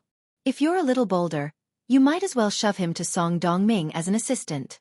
However, you must be careful of this brat seducing the pretty maidservants of your Qingliang mountain. This brat's biggest problem is that he can't control the bird in his pants. As for junior brother Lu Duanmao and junior sister Jean Baosher, you don't have to worry. If there is no official hat for them, they can just find a place to train for a year and a half. Su Huang's face was full of helplessness. Sima Can's bright smile became forced, while Lu Duanmao simply turned his head and pretended that he did not know this senior brother. Jean Baosher secretly glanced at Su Fengnian with a complicated expression. Since old Mr. Han was so generous, Su Fengnian, who was extremely surprised, was not a petty person. He immediately showed the swift and decisive side of a vassal king and said in a deep voice, "Mr. Su can go to the Huaiyang Pass Protectorate office first. I will personally write a letter to Chu Lushan. The military affairs in Beiliang's border have always been strict. To be honest, I, Su Fengnian, dare not guarantee that Mr. Su can immediately become a general in Liang Province, but I will definitely not let Mr. Su use a sledgehammer to crack a nut. Mr. Sima, you can go straight to Qingliang Mountain and assist Deputy Administrator Song Dongming. Of course, if you don't like being an assistant, you can also go to Liang Province's Provincial Governor Office or Lingzhou's Taiyu County. Right now, there is a merit officer position in the Provincial Governor Office, while Lingzhou's Taiyu County has just vacated a governor. They are both fourth-rank officials. It depends on how Mr. Sima weighs it. As for Mr. Liu, I hope that you can go to Lingzhou to help Provincial Governor Su Beiji. Perhaps your position will not be high at the beginning, but I believe that with Mr. Liu's knowledge and Su Beiji's foresight, Mr. Liu will quickly stand out. As for Miss Jean, I really haven't thought of a plan yet. Let me think about it, but before I go down the mountain, no matter what, I will give Miss Jean a satisfactory answer. When Su Fengnian finished speaking, Sima Can and Lu Duanmao looked at each other in dismay. Even Su Huang was shocked. Jean Baosher pursed his lips tightly and was in high spirits.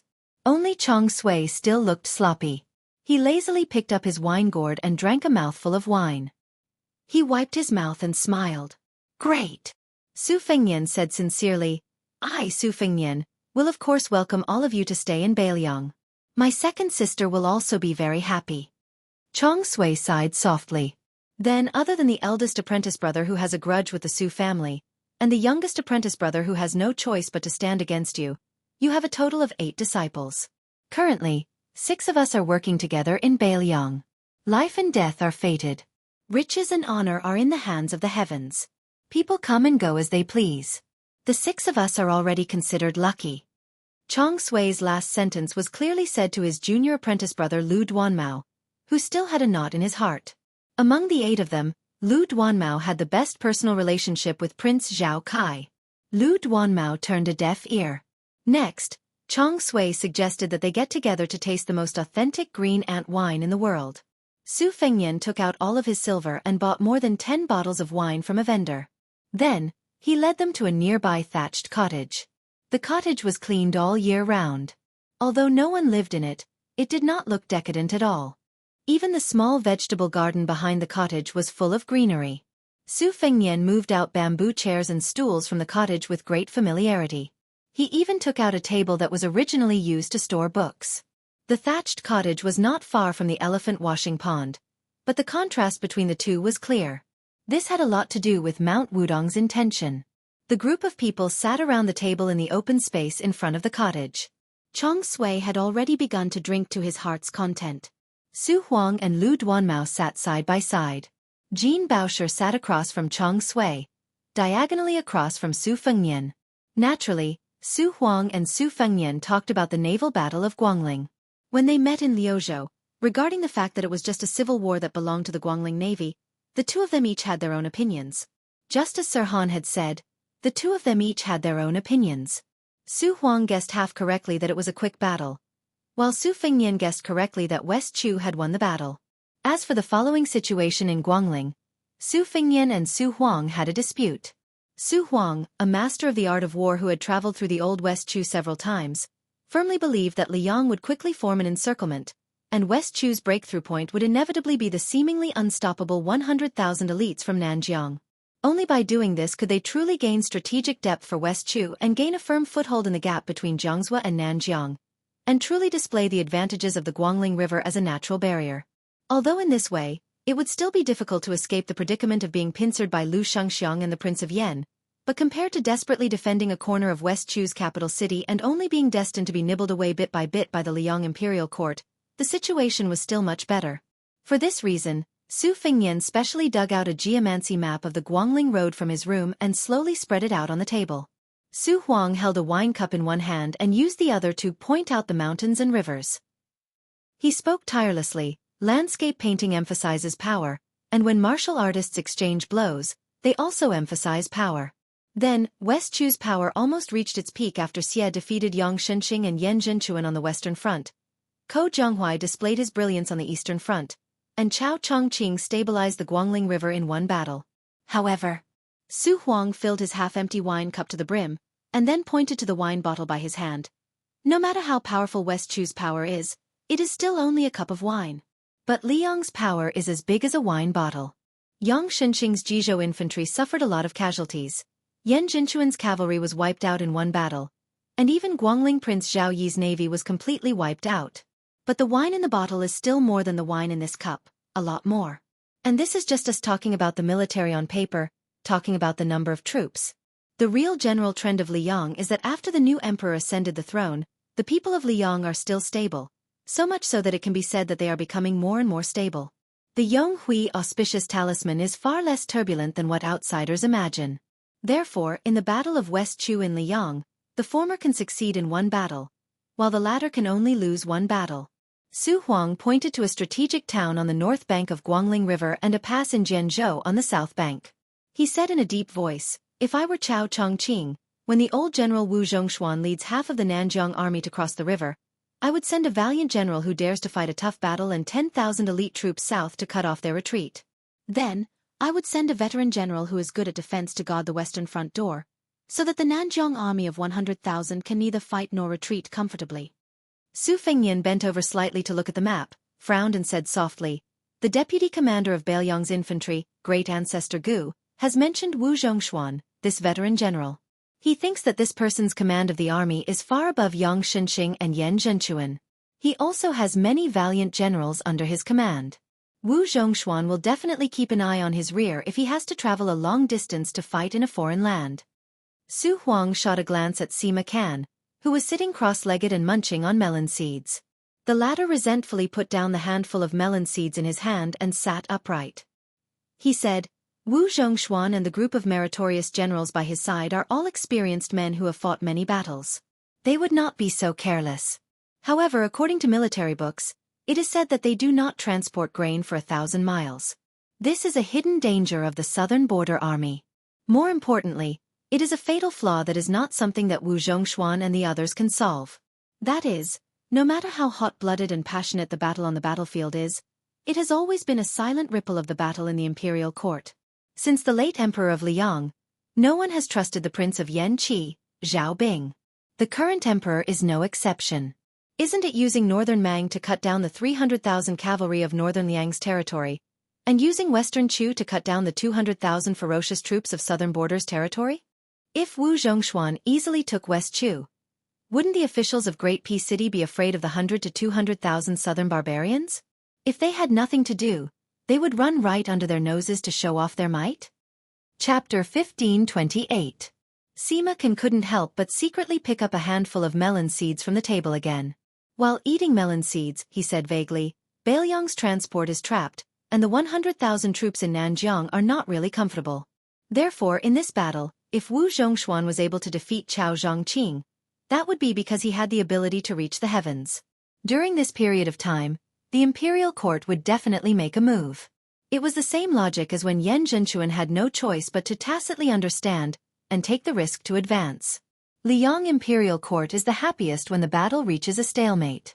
If they lose, they will be reorganized by Lu Xianxiang, the commander-in-chief of the southern expedition. Not a single soldier will be able to return to Nanjiang.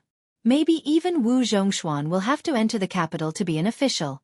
Didn't Tongshi Sword Wiz Lu Baijie just get demoted from the position of Minister of War to the position of administrator? Won't Wu Zhongshuan be moved?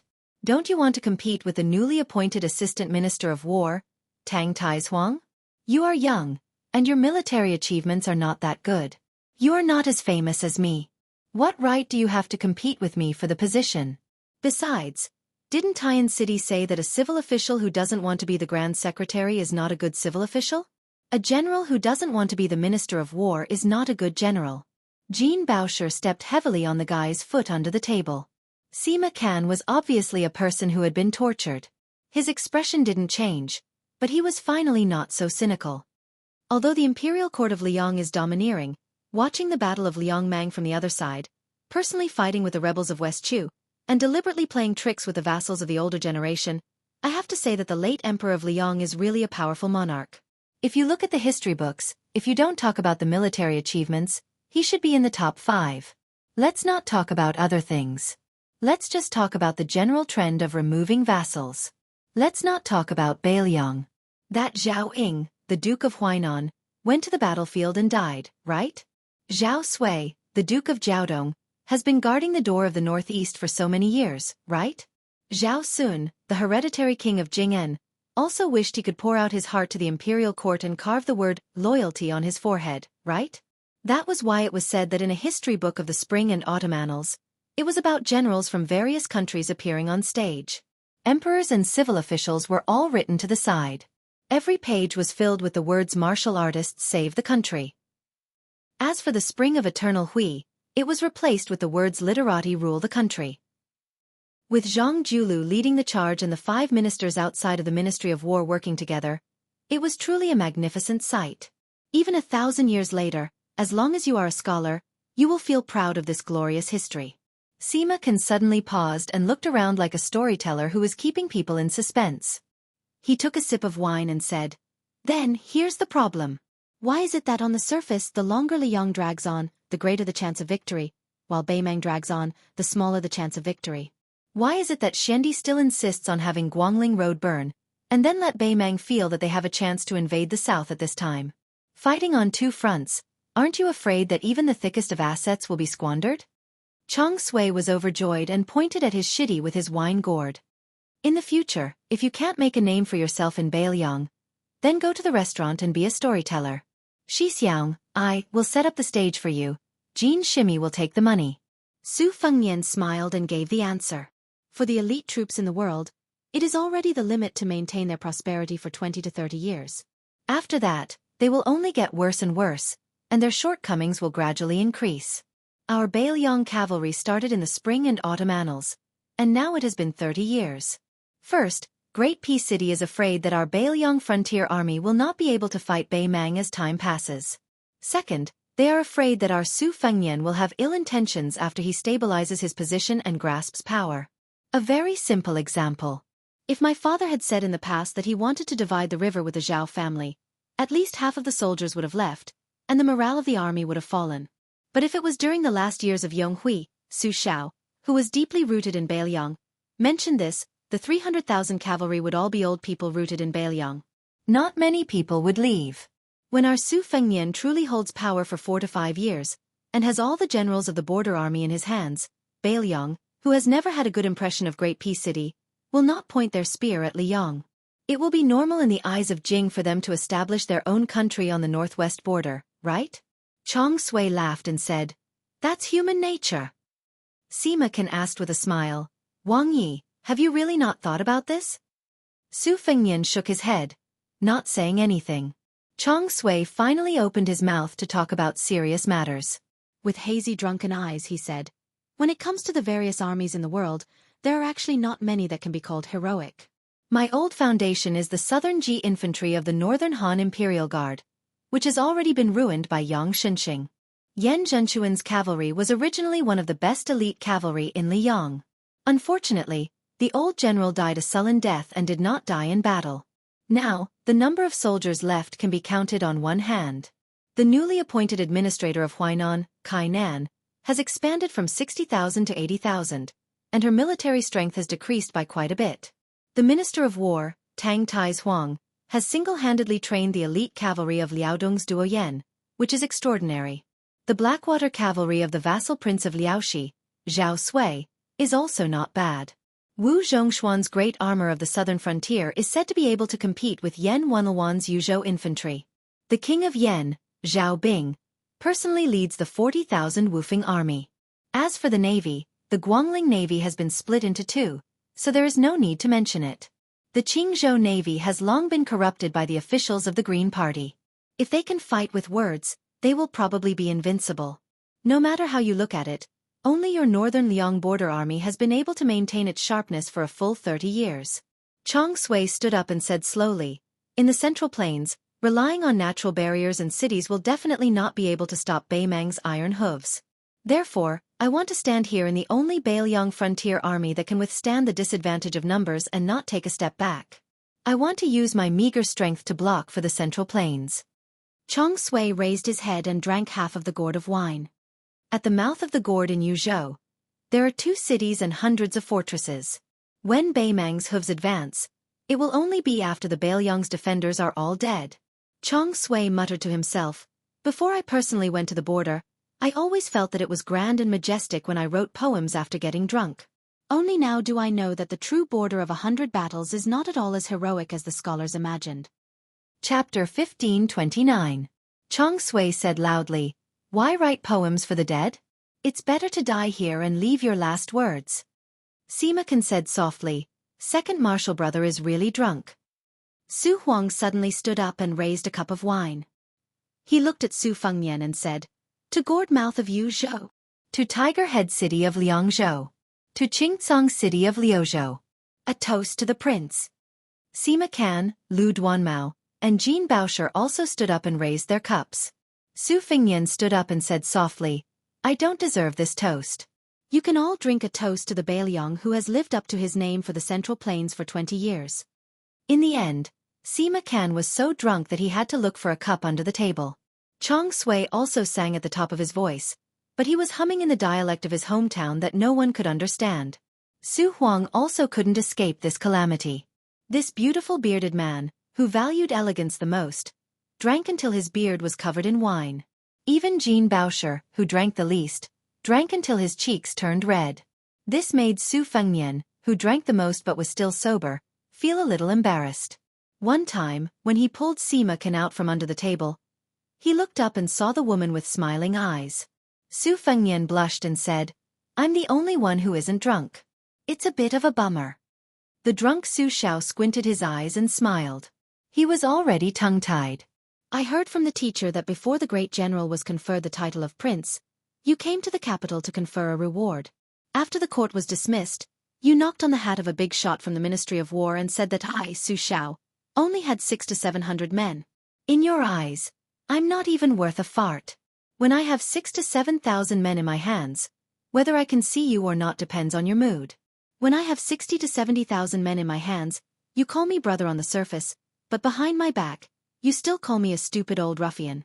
In the end, I accidentally gained control of 200,000 to 300,000 soldiers and destroyed 6 countries.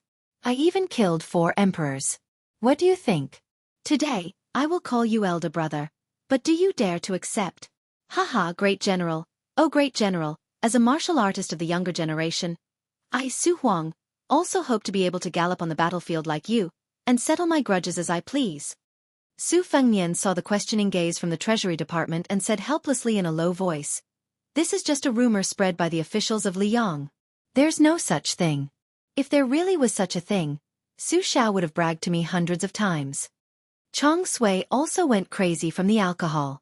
The great general is indeed formidable, but how could Li Yishan, who relied on the scholar's strength to assist the great general, ultimately helping Northern Liang fight Northern Mang alone, be inferior in the slightest? It's a pity that Li Yishan is already dead. Otherwise, I, Chong Sui, would be willing to become his errand boy. It's a pleasure to be able to chat with him. Lu Duanmao looked around in a daze. The wine in the cup in his hand had already spilled, but he was still muttering to himself, "Where's the wine cup? Where's the wine cup?" Sima Can slammed the table and replied, "Isn't the cup on the ground? I saw it under the table just now."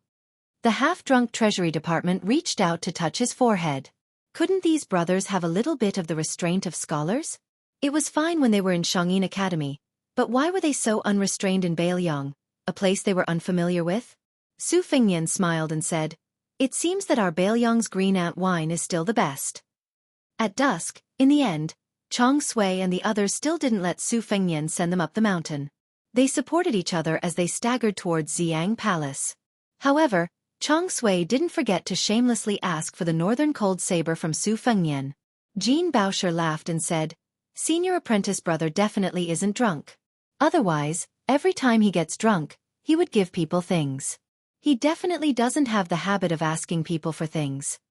Chong Sui glared and said, "Senior brother doesn't even want his life anymore. What's wrong with asking for a saber?" Then, he immediately muttered to himself drunkenly, "I don't want to think about sword chi soaring into the sky. At least I, Chong Sui, can fight like a bull when drunk." "Su Fengnian, you brat. You're not honest. Drinking depends on one's character. How can you be the only one sober when everyone is drunk? This won't do. I'll drink with you again tomorrow. Today's because my junior brothers and sisters were dragging us down." Jin Baosher said unhappily, All right, We'll talk about it tomorrow when you can get the money from Mount Wudong. Su Fengnian smiled and said, then I won't see you off. Jean Baosher nodded and said apologetically, sorry about that. Senior brother and the others are usually not like that. Su Fengnian shook his head and said, people with temperament are the easiest to deal with. Bailiang's environment is only suitable for people like that. For some reason, Jean Baosher slowed down his footsteps and turned to ask, is it really like the rumors at the border? That Dong Zhua of Beimang ordered Qi Manor, Sword Manor, and Yu Manor to set up the 3 great formations, chessboard, sword circle, and sitting stance? He even ordered the 100 over Kunlun slaves of Mount Bubang to control the ballista with power equivalent to a celestial sword. He even used the talisman formation, one-line sky, of Dao's sect and the Dunhuang flying apsaras of the princess's tomb? Just to stop you from breaking the formation and advancing 200 steps?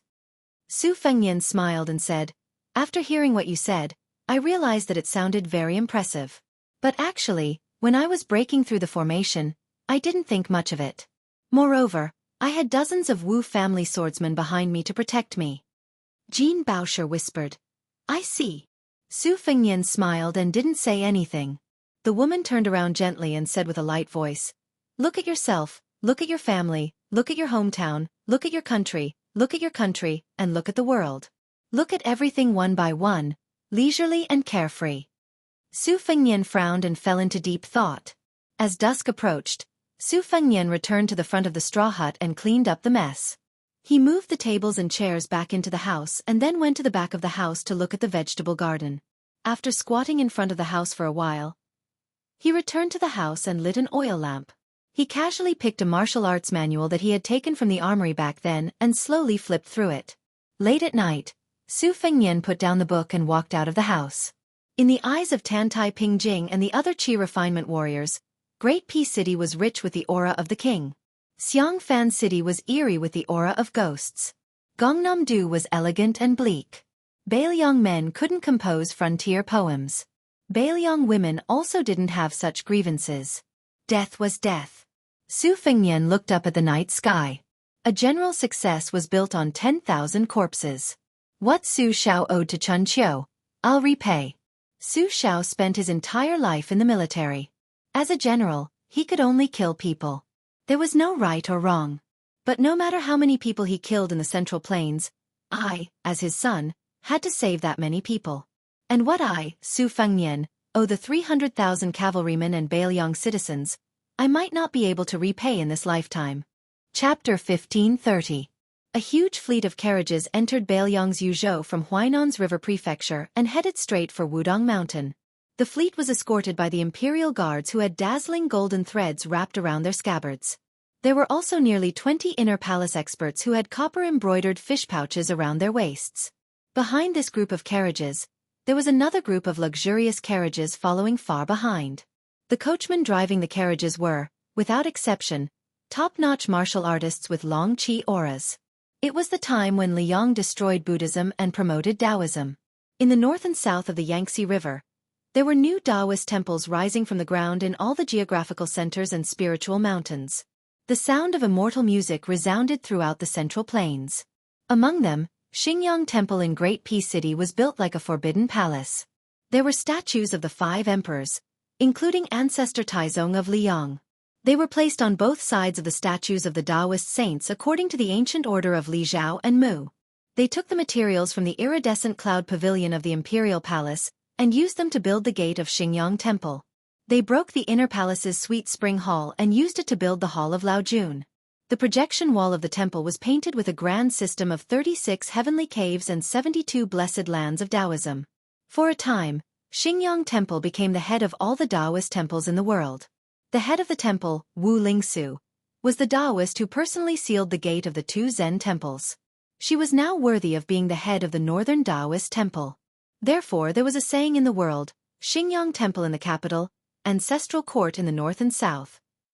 Just when everyone knew that the white-robed monks of the 2 Zen temples were going to debate with the Taoist priests of Wudong on Lotus Peak, there was another news that the Yui minister who was like the sun in the sky in Great Peace City was going to rush to Bailiang's Wudong Mountain as the head of the imperial court with an imperial edict in his hand. He was going to confer the title of Wudong Supreme Leader, Huang Manshan, as a Void Pierce Master. A middle-aged Taoist with an otherworldly aura was sitting in the carriage. He wore a purple-gold Taoist robe and had a purple horsetail whisk with 3 golden rings on his arm. He was smiling faintly. Beside the honorable Taoist sat a young man who looked very similar to him. Although he was also wearing a Taoist robe, he was closer to the secular world than the middle-aged Taoist. The young man said with a smile, "Father, I thought that after crossing the river province boundary marker, the Yuzhou military would at least send out a few hundred cavalries to intimidate us. It seems that Sugai isn't completely lawless. He's still very wary of father." The middle-aged Taoist was none other than Wu Lingsu, who had risen rapidly in Jing. He remembered that when he had just arrived at Great Peace City, the nobles of the city all liked to use his title of Qingqing King to make fun of him. Occasionally, when they met at a banquet, who did not call him Wang Yi, but did not bother to disguise the disdain in their eyes. Fortunately, the bitter days were over very quickly.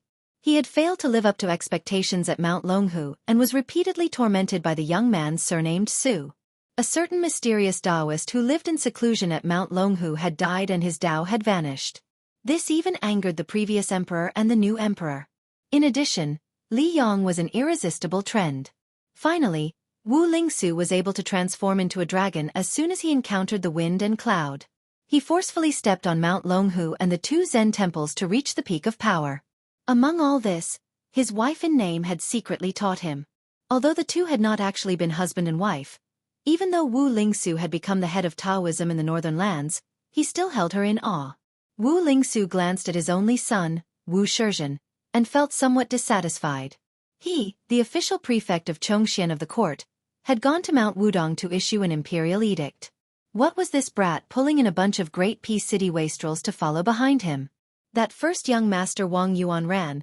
His old man Wang Xiongui had already been pushed from the position of Minister of Revenue to the position of administrator of the Guangling Path. First my ass. If it wasn't for the fact that Tantanon still remembered the incense from the spring of Yonghui, with Wang Yuanran's shrewdness and ability, he would have long been eaten to the bone. There were also the other 3 young masters of Jing. Which one of them had any real weight? That pervert surnamed Yan at least had the famous general grandfather Yan Zhenchuan. Even if Great Peace City did not give face to the monk, they would still give face to the Buddha. They would more or less not bicker with this brat. But that little fatty called Song Tianbao, none of his ancestors had ever been an official or studied. He just relied on his father's wealth to spend money in Jing. Every day, he was a sucker for other people. He was just a silly little fool. Could this kind of rootless wealth last long? It was just 100 zhang tall building built on sand. When the wind blew, it could collapse at will. Wu Lingsu said earnestly, "Shizhen, in my opinion, the sons of the aristocratic families in the capital are also divided into 3, 6, and 9 ranks. For example, although Wang Yuanran's father, Wang Xiongui, was demoted from a first-class official to the most dangerous position, the administrator in the future, the 6 ministries will serve outside the capital for a few years before returning to the capital. As the only remaining pillar of Zhonglu, it is a good thing that one person cannot support the situation. Wang Xiongui may have a chance to make a comeback. Wang Yuanran also has Tantanon to take care of him. Father will not oppose you getting to know him. But compared to the eldest son of Yin Maochun, Yin Chongqing, and the only son of the Assistant Minister of Justice, Han Lin, Han Xingyan, Wang Yuanran is much worse. He can't even compare to Fan Zhongho, Li Jifu, and Gao Tingshu. As for that Yen family brat who doesn't amount to anything, his family is just like a half-dead person hanging on by a breath. That is why you... Let's talk about Zhao Wenwei, Yin Chongqing, and Han Xingyan. These 3 people's fathers were all Grand Secretary Zhang's favorite students, and then they had the foresight to part ways a long time ago. The father's generation has a good official reputation. The younger generation's reputation isn't bad either. Even if I try to stick hot face to cold buttocks, they might not necessarily agree. Even if I thicken my skin and enter their homes, I still won't be able to become their close friend or confidant. Rather than this type of futile effort, I might as well spend a bit more effort on people like Wang Yuanran. Wu Lingsu sighed and said, "Small matters, it is hard to accomplish great things." Wu Shizhen said with a bitter face, "I actually want to get close to that Chen Xiaobao, but he doesn't even give you father face, so why would he pay me any attention?"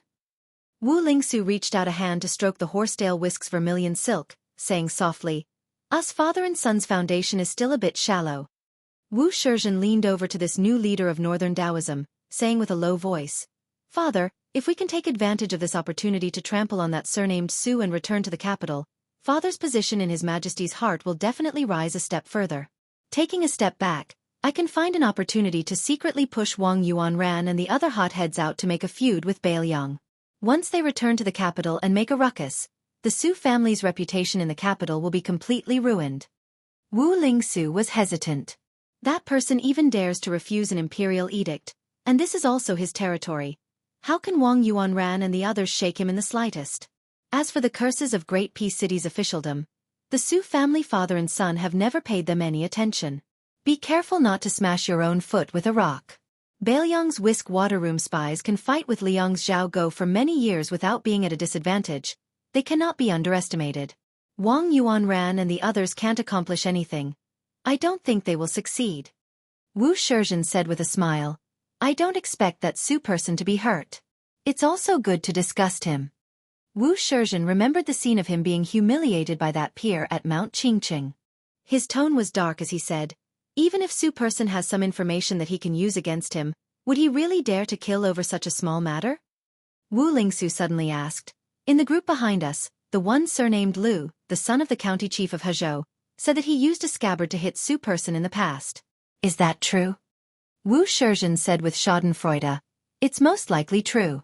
According to what Lu Chengfeng said, Su Fengyan was traveling the Jianghu with an old servant. They passed by Hezhou and had a conflict on the street. In the end, he used the scabbard of a cold blade to smash Su Fengyan's forehead. That guy also said that Su Fengyan threatened to bring 10,000 Bailiang cavalry to raise Hezhou. So Lu Chengfeng asked him who he was, and Su Fengyan asked him back, "Su Xiao is my father. Who do you think I am?" Lu Chengfeng, of course, did not believe him. After hitting Su Fengyan with the scabbard, he simply pulled out his blade and chased after him for half a street. Last year, I heard from the storytellers in the restaurants in the county that Su Fengyan was His Royal Highness. He really did travel the Jianghu with an old servant, Bai Long. He was scared to death. Especially when Su Fengyan refused to accept the imperial edict and sent the Yuzhou cavalry to invade Hezhou. Not only Lu Chengfeng, but also his father and his whole family ran out of the city.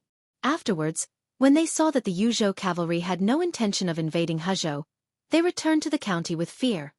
Wu Lingsu also found it interesting and said with a smile.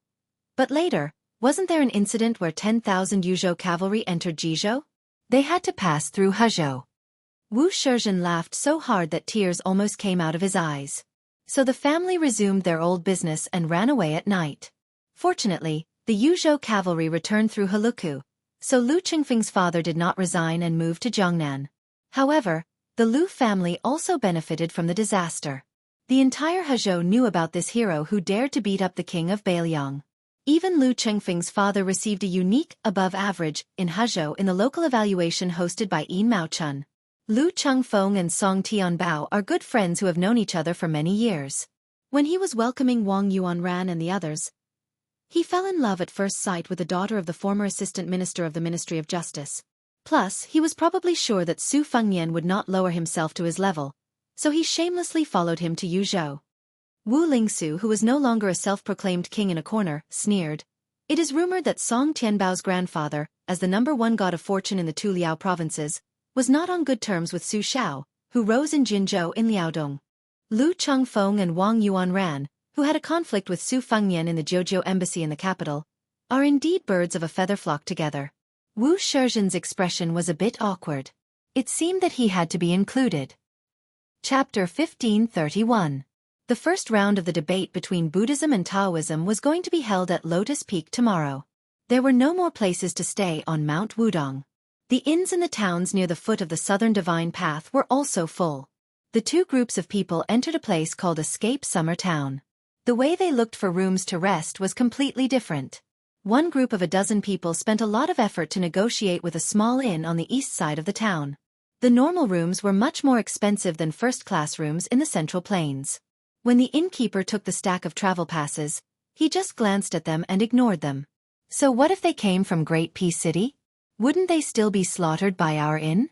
However, the names of these guests were not vulgar. The middle-aged man with the sword was Qi Jiajie. It was Yin Chongging and Zhao Chunyuan, a young couple who looked like a perfect match. The handsome young man was called Zhao Wenwei. The two scholars in green were called Han Xingyan and Gao Shilian. The rest of them looked like retainers and servants. Their parents didn't pay much attention to their names. The other group of 20 or so people went directly to the best inn in Escape Summer Town. When they heard that it was full, one of them threw down 500 taels of silver without hesitation, saying that he wanted to book the entire inn.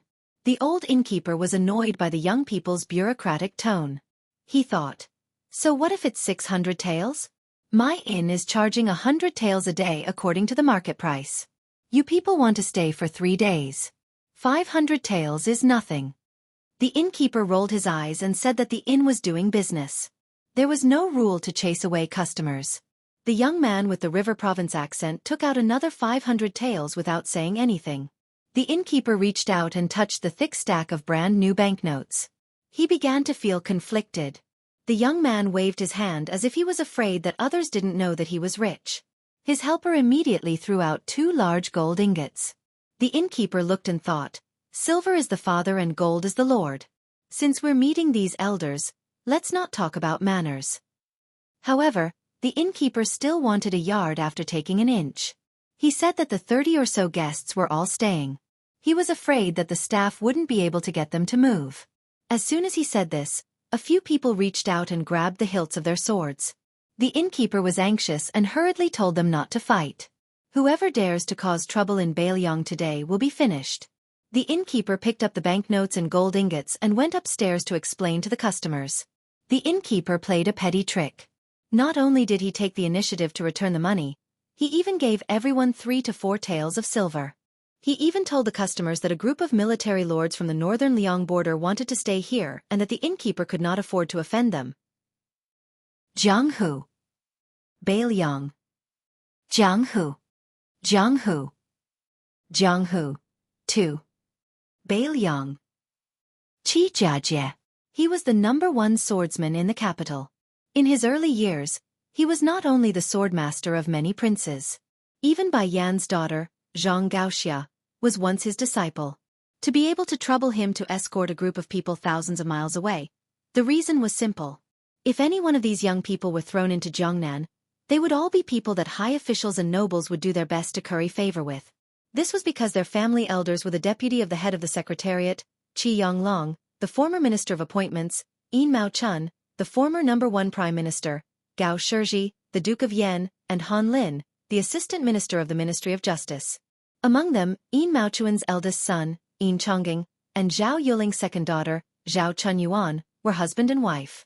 The fathers of both families had strongly opposed it. In the end, the emperor, who was only the 4th prince at the time, set them up and married. It was a beautiful story in the capital. Zhao Wenwei, who had the reputation of being a child prodigy, was Zhao Yuling's favorite son. Han Xingyan was the second son of Assistant Minister of Justice, Han Lin, who was about to be sent out and promoted to administrator of Huainan. He was about to marry a virtuous county princess. Gao Shilian and Gao Shiqing were the son and daughter of Gao Shiji, the Duke of Yan, in his later years. They had always been doted on by the Duke. Fortunately, the brother and sister had always kept a low profile in Great Peace City. Gao Shilian and the son of Great Pillar State Gu Jiantang were close friends, while Gao Shiqing and Zhao Chunyuan were close friends who had played together since childhood.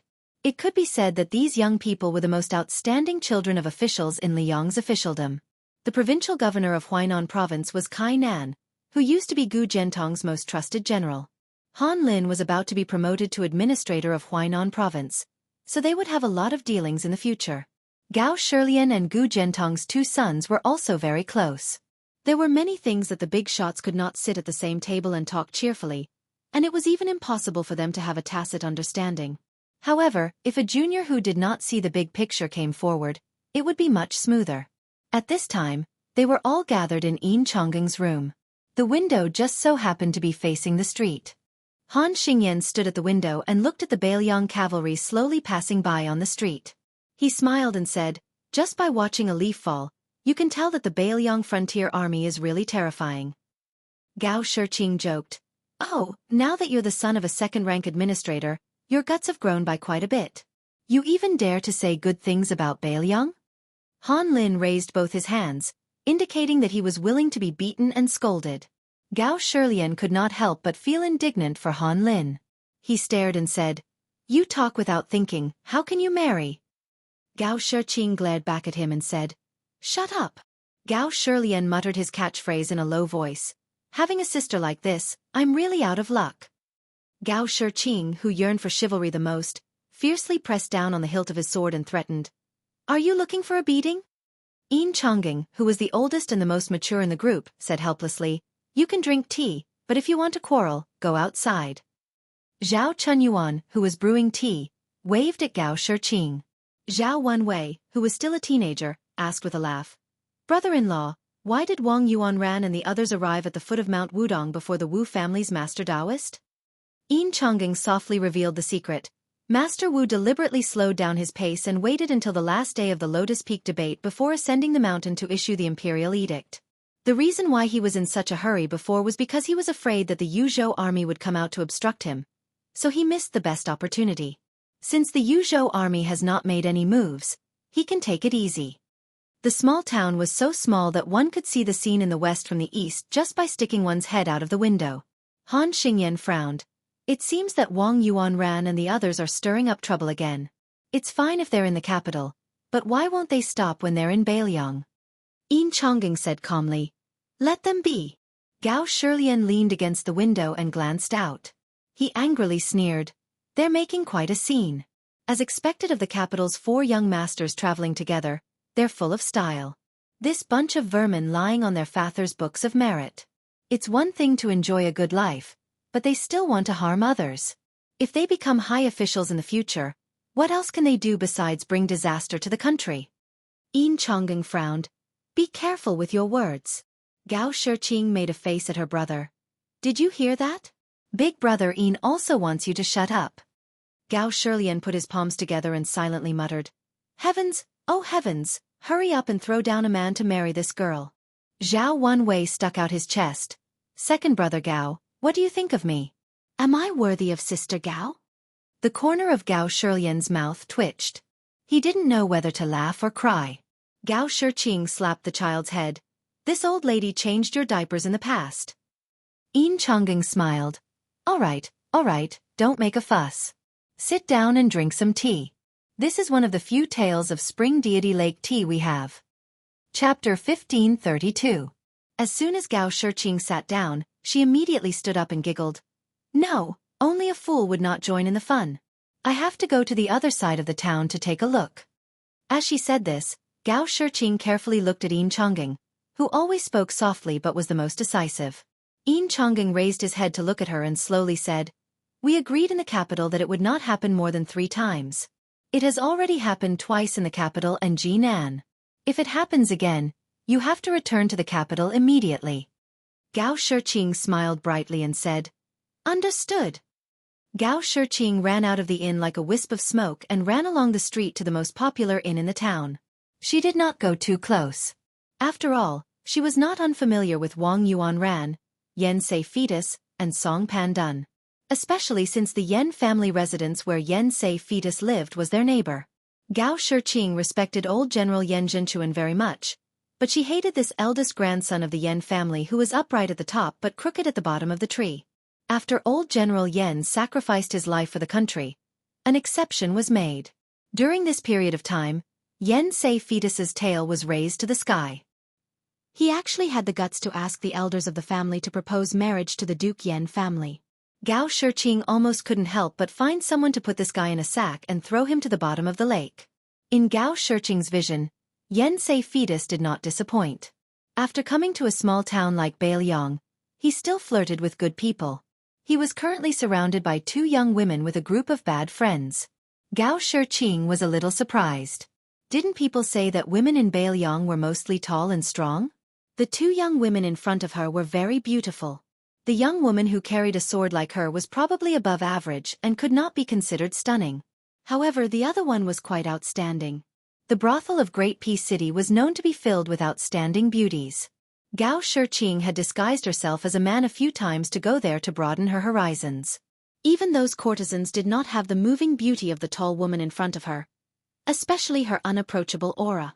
As long as it was a man who wanted to win, he could not help but challenge her. No wonder Yen Sei fetus jumped out in such a hurry. However, Wang Yuanran was not present. He should be hiding in the inn overlooking the street. Yen Sei Zun gently twirled the sandalwood fan in his hand and chuckled. Big Brother is a scholar, and has never done unscrupulous things like snatching common women. But Big Brother is naturally hospitable. I just want to invite you two sisters into my building to drink tea, recite poems at night, and admire the moon. Big Brother is from the capital, and has long been curious if the moon in the northwest is as round as the moon in Great Pea City. Sisters, it shouldn't be difficult for you to give me some face, right? The woman with the sword was so angry that she laughed. Give me face my ass. Yen Sei Zun laughed and said, You're really shrewish. So it's a wild horse from the northwest. Big Brother likes it a lot. The woman with the sword was about to draw her sword and slash at the man when her companion pulled her back. It turned out that a group of Bailiang's most notorious Jin cavalry had already rushed over. The rider who looked like a sergeant asked in a deep voice, What's the matter? The sword-wielding woman pointed at Yen Sei Fei and his group of young masters and said angrily, Hedonistic sons of rich parents from the capital, in broad daylight you want to. Yen Sei Zun innocently interrupted the woman's words. What do you want? I didn't do anything. I just chatted for a bit. The Jin cavalry sergeant's face was gloomy. His palm subconsciously pressed against the handle of his Bailiang saber at his waist and looked down at the group of young men from the capital. Then are you done chatting? If you're done, then scram back to the inn. If you're not done, then continue. I'd like to listen in. Yen Sei Zun, who had never been treated this way in the capital, gritted his teeth and smiled lightly. He turned his head and glanced at a young man standing beside Lu Chengfeng. That young man braced himself and took 2 steps forward. He squeezed out a smile and said to the Jin cavalry sergeant, My father is the old governor of Yozhou's Huanggong County. My big brother is the former 8 Pass commandant. We're all on the same side. The Jin cavalry sergeant said expressionlessly, Even the current governor of Huanggong County can't control me, let alone the previous governor of Huanggong County. As for the 8 Pass commandants, they're just miscellaneous, right? Nowadays, even miscellaneous generals don't count in Bailiang. So what's the 8 Pass commandants? On the same side? Who the F***ck is on the same side as you? Seeing this scene, Gao Shiqing was a little dumbfounded. If this was Li Yongbie's place, the local tyrant's son would have appeared, and that petty official would have to bow and scram obediently. It wouldn't be strange for him to cling to the powerful and become the villain's accomplice. The Jin cavalry sergeant turned his head and smiled at the 2 Bailiang women. Are you 2 ladies looking for a place to rest? If you can trust me, I know of a Yuting Inn on the other side of the street. There might be 1 or 2 rooms left, but the price isn't cheap. There's no helping it. The rooms left in the inn's hands are all superior rooms that they've decided to rip off. If you 2 ladies have enough money, you can consider it. The woman with the sword smiled and said, Brother, thank you. The Jin cavalry sergeant glanced at the group of unfriendly bastards from the capital and said softly to the 2 women, I'll send you off. At this moment, a tall young man next to Yen Sedan sneered and said, Bailiang barbarians. The Jin cavalry sergeant, who had already turned his horse around, suddenly pulled on the reins and dismounted. He said to the other sergeant, Ma Biao, you guys take these 2 ladies to the Yuting Inn. This squad leader took off his light armor and cold saber and hung them on the horse's back. Then he turned around and stared at the young man who had called them barbarians of northern Liang. He limped forward and said, I have taken off my armor and cold saber from my pottery cart. Today I am not a brocade horseman on duty. The tall young man laughed and said, What, you F***king cripple, you want to fight me one-on-one? I'm afraid I'll accidentally use too much strength and break your other leg.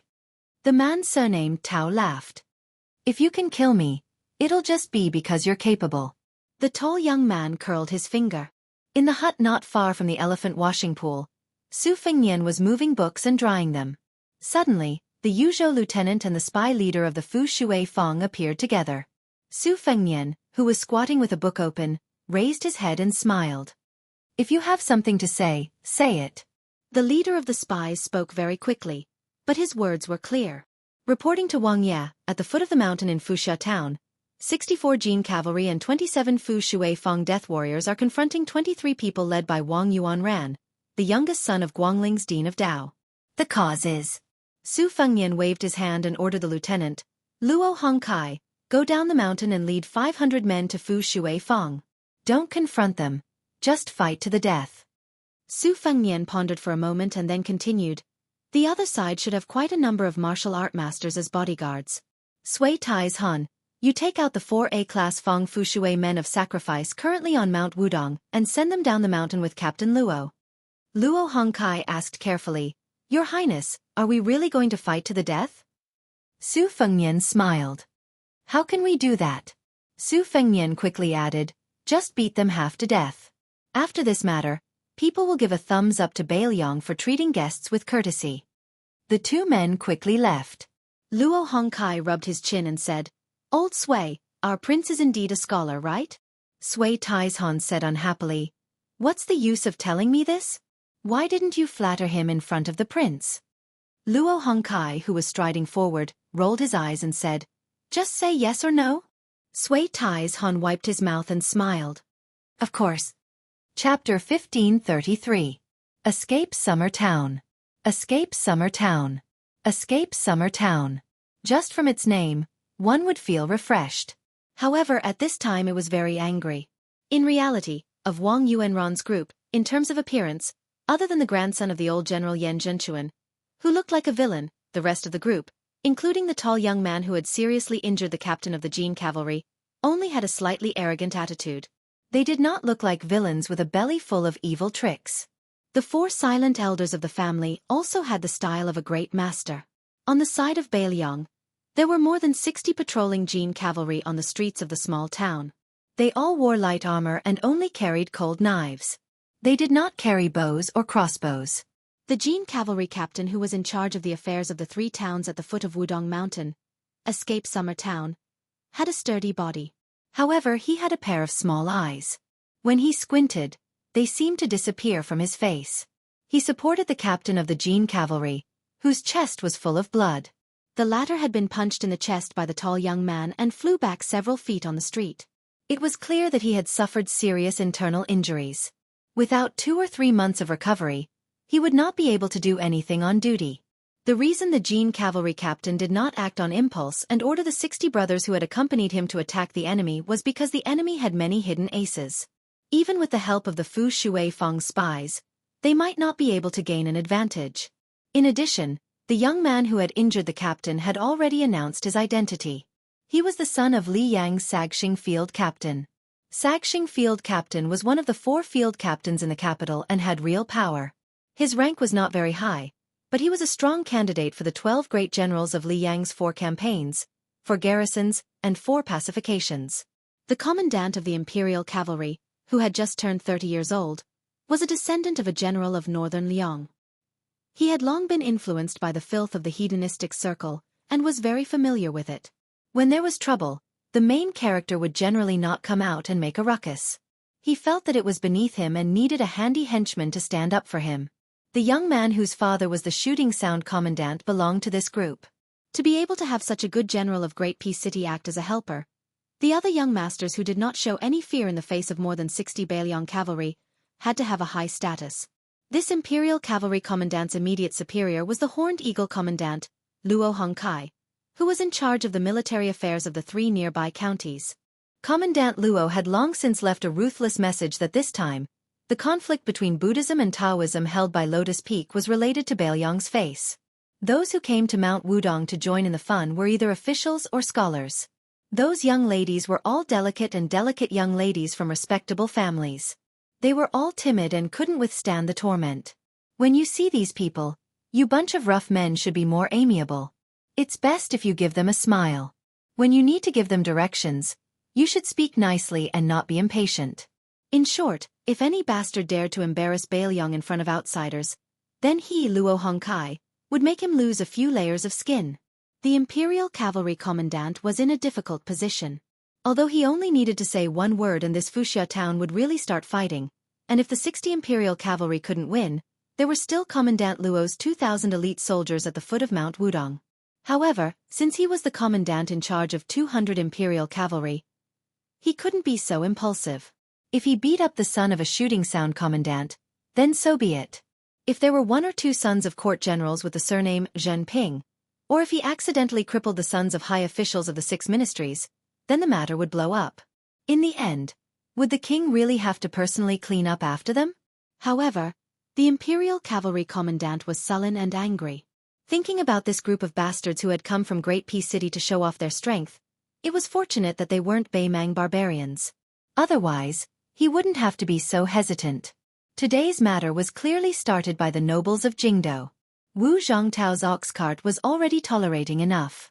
If he had been the one to see that scene, he probably would have pulled out his sword and chopped them down without another word. Who dares to bully the women of Beiliang? Wang Yuanran let out a soft breath.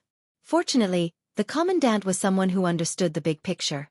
Otherwise, if the two sides really started fighting without any regard for the consequences, then his secret plan would not be easy to clean up. Wang Yuanran's gaze swept over the people around him. He saw the subtle expressions of his companions. Yan Tongshu's body trembled slightly. There was both the fear of facing the legendary Beiliang soldiers and also the excitement. The entire Great Peace City was cursing him for being a lecher who couldn't be supported. It was the famous General Yan Zhenchuan of the spring and autumn period, who had killed too many people and committed too many crimes that he had received retribution. This was why he had such a useless grandson to support the face of the Yan family.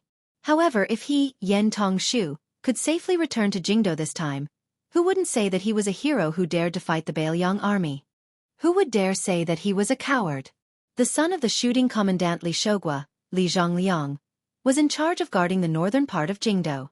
The most famous person in Jingdo wasn't the high-ranking commandant Li, but Li Zhongliang's brother Li Chang'en. He was only in his early 30s and was already a corps general among the permanent generals of Liang. More importantly, Li Chang'en was a 4th-ranked general and was one of the first generals promoted by the emperor after he ascended the throne. Li Zhongliang himself had followed Yang Shenxing and Yang Huchen's Jizhou army down south to quell the rebellion last year. Unfortunately, the Yang army was defeated one after another and became the laughingstock of all the civil and military officials. Other than the peerless General Yang Huchen who had lost an arm, no one in this army was rewarded for their contributions, regardless of whether or not they had achieved anything. Li Zhongliang, who had personally taken the heads of more than a dozen West Chu rebels on the battlefield, also fell silent because of this. Why would Li Zhongliang act today for Yan Tongshu, whom he had always looked down on? The loyalty of a friend? That was underestimating Li Zhongliang, whose father and brother were both heroes. Before this person left Jingdo, his family had been secretly trying to help him enter the Duoyan elite cavalry that the assistant minister of the Ministry of War, Tang Taizuang, had built in Liaodong. However, Assistant Minister Tang had always been vague about this. He said that now that he didn't lead troops, his words might not be useful. Who would believe that? In the second year of Xianghu, the Duoyan elite cavalry that had won a number of small battles on the border should be called the elite cavalry of the Tang family, right? However, in order to avoid suspicion, the Tang family was afraid that Tang Taizuang, would attract criticism in the Ministry of War, so the new commander of the 16,000 Duoyan elite cavalry used a border general whose surname wasn't Tang. However, that guy was slowly promoted from a sergeant to a commander by Tang Taizuang. As long as Li Zhongliang made a statement in Beiliang today, Tang Taizuang, who was Gu Jiantong's right-hand man along with Kai Nan, would understand without needing Li Zhongliang to say anything in Great Peace City. A Duoyan elite cavalry that everyone was jealous of was already a lieutenant. Wouldn't that be in Li Zhongliang's pocket? Song Tianbao seemed to stare dumbly at that tall Beiliang beauty. Wang Yuanran laughed coldly inside. Learning from Yan Tongshu and pretending to be a pervert? That Yan Tongshu had brought 3,000 taels of gold into Jingdo last year. In just half a year, he had squandered it all. Just for Yan Tongshu alone, he had bought the first spring of several young courtesans in Great Peace City. You fatty, you can't even forget your friends when you see a beauty, so don't pretend to forget your life when you see a beauty. In the second year of Xianghu, you claim to have stolen 5,000 taels of gold from your father.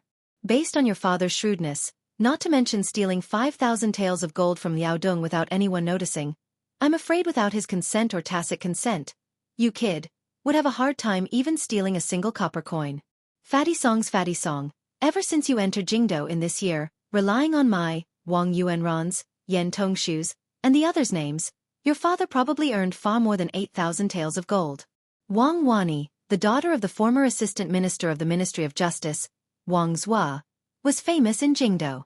The old assistant minister had 8 sons. In the end, he had a daughter in his later years, so he gave his daughter this name. Wang Wani's appearance was passable, and her figure was very good. Unfortunately, her temperament was questionable. After all these years, how many poor scholars had she seduced that had the potential to become a carp jumping through the dragon's gate? Did she really think of herself as a fox immortal in a supernatural novel? Those poor scholars who could only stay in the temples in the suburbs of Jingdo, when they were reading at night, suddenly floated in from outside the window. Everyone was confused and infatuated. At this moment, Wang Wani was staring at the tall woman from the northern region, who looked like a real fox fairy descending to the mortal world, as if she was her enemy. Seeing that the situation was under control, Wang Yuanran became increasingly calm. His line of sight leaped over the Bailiang cavalry, discovering that Yin Chongging and the others had already arrived by Gao Shiqing's side. When Wang Yuanran saw these people, he obviously couldn't help but feel complicated.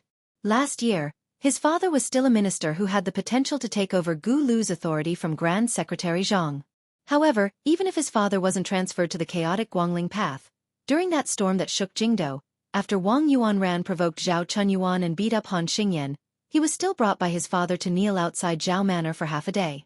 Even now, Wang Yuanran still didn't feel like he was in the wrong. It was Zhao Chunyuan, this fickle woman, who had let down her childhood sweetheart first. In the end, she ran off to become the wife of that surnamed Yin, saying that she and Yin Chongging loved each other, that it was she who let down Wang Yuanran's brother who was publicly acknowledged as gentle and honest. In reality, wasn't it because she saw that the Yin family's future prospects were good? Especially since Yin Maochun was going to take over her father's heavenly official position as Minister of Personnel? Zhao Yuling, this old man, had occupied the Ministry of Personnel for more than 10 years, grasping the authority to promote all of the officials under the heavens. Did he really not have a bit of shit under his seat? Could he really wipe it clean before heading to the Secretariat? If Wang Yuanran could, he wanted to run up to Zhao Chunyuan and give her a slap. Then, he would expose Han Xingyan's past in front of the Gao siblings. You brat, you only have this much prospects. You clearly love that Gao Shiqing, but you don't even dare to say it out loud. You can only obediently follow the matchmaker's words and marry that county princess Zhao. Wang Yuanran's relationship with Han Xingyan wasn't bad. Last year, when he punched Assistant Minister Han's son in the face, wasn't it also because he lamented over his son's misfortune and anger? In the end, Wang Yuanran's line of sight stopped on Yin Chongging's body. His gaze was exactly the same as the one Wang Wani looked at that Bailiang woman. Chapter 1534. Yin Chongging, what a great talent that everyone thought highly of. Benevolence, righteousness, propriety, wisdom, trust, gentleness, respect, frugality, it all seemed to be in one person. Was there really such a perfect young talent in the world?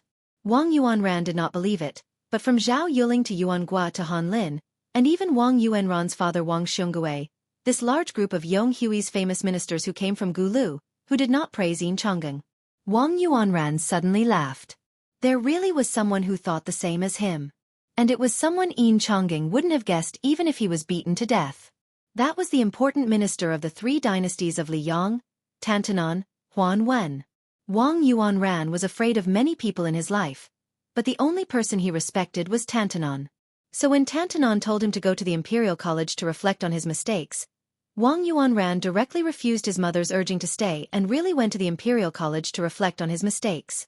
When Wang Yuanran was about to leave the Imperial College, there were already rumors that Tantanan intended to abdicate and that Zhao Yuling or Yin Maochun was very likely to enter the Menxia province.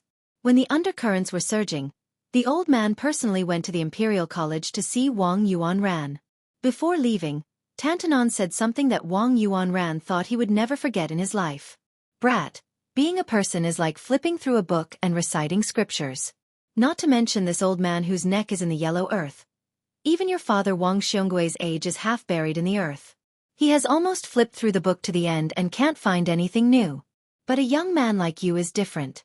There is an old saying that every family has its own difficult scriptures, but no matter how difficult it is, you should be sensible.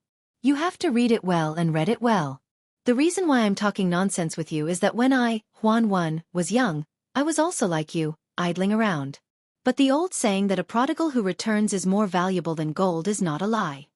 Of course, Wang Yuanran knew that the little Zhenren Wu Shizhen had an ulterior motive. This was nothing. Not to mention those in the distance. Just Li Zhongliang, Song Tianbao, and the others who were nearby were all smart people. Acting so rashly was all for the sake of getting what they needed. To be able to make it to their level. Even the infamous Yen Tongshu wasn't a fool. Song Tianbao wanted to rely on Yen Tongshu's identity as Yen Jinchuan's grandson to raise his banner. Other than freeloading and sleeping with courtesans for a whole year, how much money had Yen Tongshu secretly earned for the Yen family who had always been cash-strapped? At least 200,000 taels. Otherwise, do you think old General Yan's posthumous body could pass the Board of Rights meeting so smoothly? The more he re-examined the people around him, the more Wang Yuanran began to understand that it was not easy for his father to become an official. Therefore, although Wang Yuanran could not help his father return to the capital as an important official, at the very least, he could win some reputation for his father. All of a sudden, a pleasant surprise came. Probably sensing the difficult situation of the Bailiang cavalry, as one of the parties involved, the Bailiang woman with a sword reported her identity. It turned out that her father was Song Yan, the son of the Lingzhou provincial governor. As the second-in-command of the civil officials in Lingzhou, he could be considered one of the top officials in Bailiang. Song Yan's daughter, Song Huangmei, pointed the tip of her sword at Li Zhongliang, the son of Colonel Shooting Sound, and said angrily, "Compared to officials, is that so? What's so great about your father's bullshit, Colonel?" Wang Yuanran could not help but laugh. Now that Bailiang had cut a large number of surplus generals and colonels, as long as they did not hold military power, they did not even have the right to hang the Bailiang saber when they went out. However, the colonel of Li Zhongliang's father, Li Shougua, was indeed quite amazing. He was now a fourth-rank official, comparable to Song Yan's Ezhou. Furthermore, this Colonel Shooting Sound did not dare to say that he would immediately become one of the 4 generals of the 4th expedition, but as long as he operated it well, after 4 to 5 years of smooth sailing, he would definitely become one of the lower-ranked generals. Furthermore, his brother had a private nickname of Little Chen Wang in the Liang military circle. In front of Li Zhongliang, this Colonel Shooting Sound was still not enough. The pervert Yen Tongshu first snickered, and then laughed even more exaggeratedly. This hedonistic son of a rich family had the ability to make a man tremble. He held a fan in one hand and covered his heart with the other. "Brother, I'm scared to death." Yen Tongshu finally stopped laughing. He curled his lips and said, "Don't even talk about Ezhou. The provincial governor is just a..."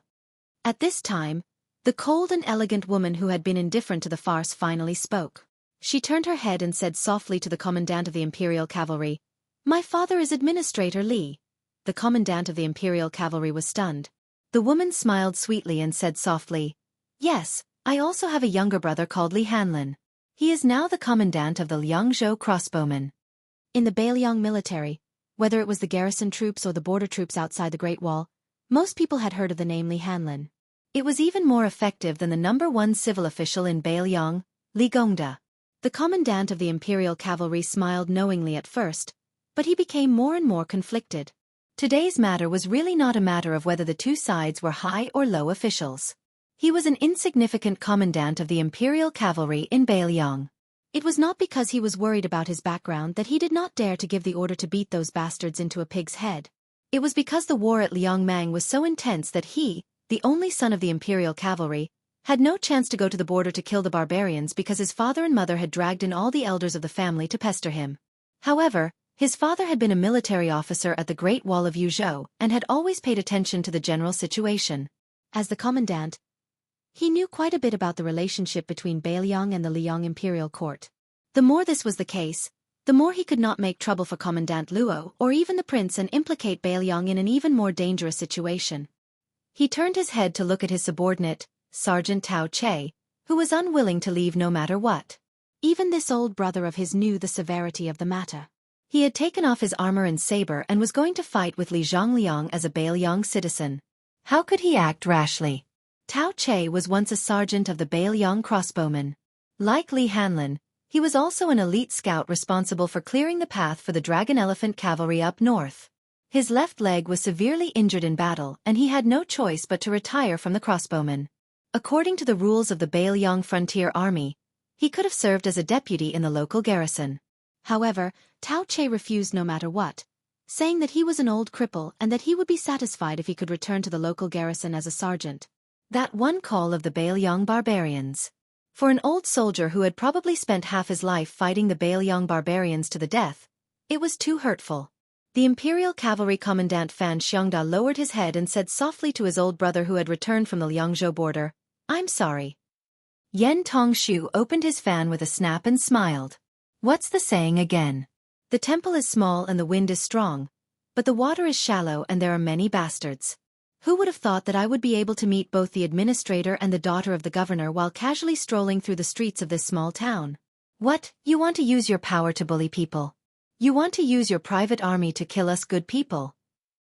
Wang Wani was instantly amused. Using power to bully people and good people. These two phrases coming out of Yen Tongshu's mouth really had a different flavor. Wang Yuanran and Li Zhongliang both had calm expressions. The more powerful the Baelyang side was, the more cheers they would receive in the capital in the future. However, the four experts beside them were a lot more nervous. With the combined strength of 2 master-level experts and 2 level 3 experts, not to mention 60 to 70 cavalry, even 200 to 300 cavalry wouldn't be a problem. However, if they really met the daughter of the Baelyang administrator, then it would be the same as angering the daughter of the Grand Secretary in the capital of Liang. At that time, it might alert the large-scale regular army here. Who started the bloody policy of Liang's 20 years of Jianghu? Wasn't it the old Liang prince Su Rentu? Moreover, it was said that the Su Fengnian who had just fought with Tuoba Bodhisattva was on Wudong Mountain right now. At that time, not to mention protecting the safety of these young masters and ladies, they might not even be able to protect themselves. Not far away, Gao Shiqing also smiled and said, "This Yen Tongshu isn't stupid to the extreme. This way, the Baelyang cavalry will either retreat with their tails between their legs, or they will have no choice but to use their power to bully people and kill innocent people." Gao Shilian snorted coldly and said, "If I were the Imperial Cavalry Commandant, I wouldn't waste my breath. Even if I don't kill people, I would hang Yen Tongshu up and beat him up." Chapter 1535.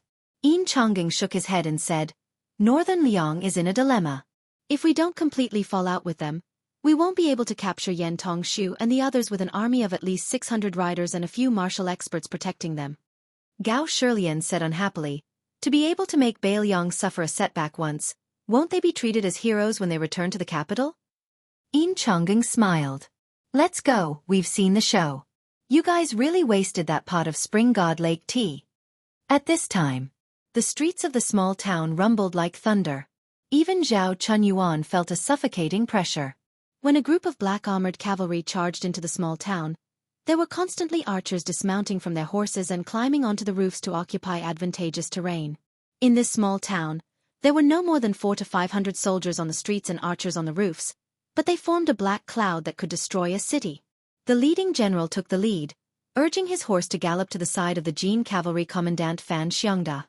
Sitting high on the back of the Liangzhou horse, he angrily rebuked with a gloomy face, "Surnamed Fan, are you sunbathing here?" Fan Xiangda didn't know what to do. He was about to speak when the Horned Eagle Captain Luo Hongkai scolded, "Bastard, how can there be a Baelyang army that doesn't draw their sword when facing an enemy? If the prince hears this and knows that I raised a nest of bear soldiers, how can I still be a captain?"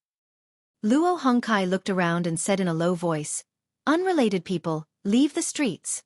You will not be treated as an enemy if you're late."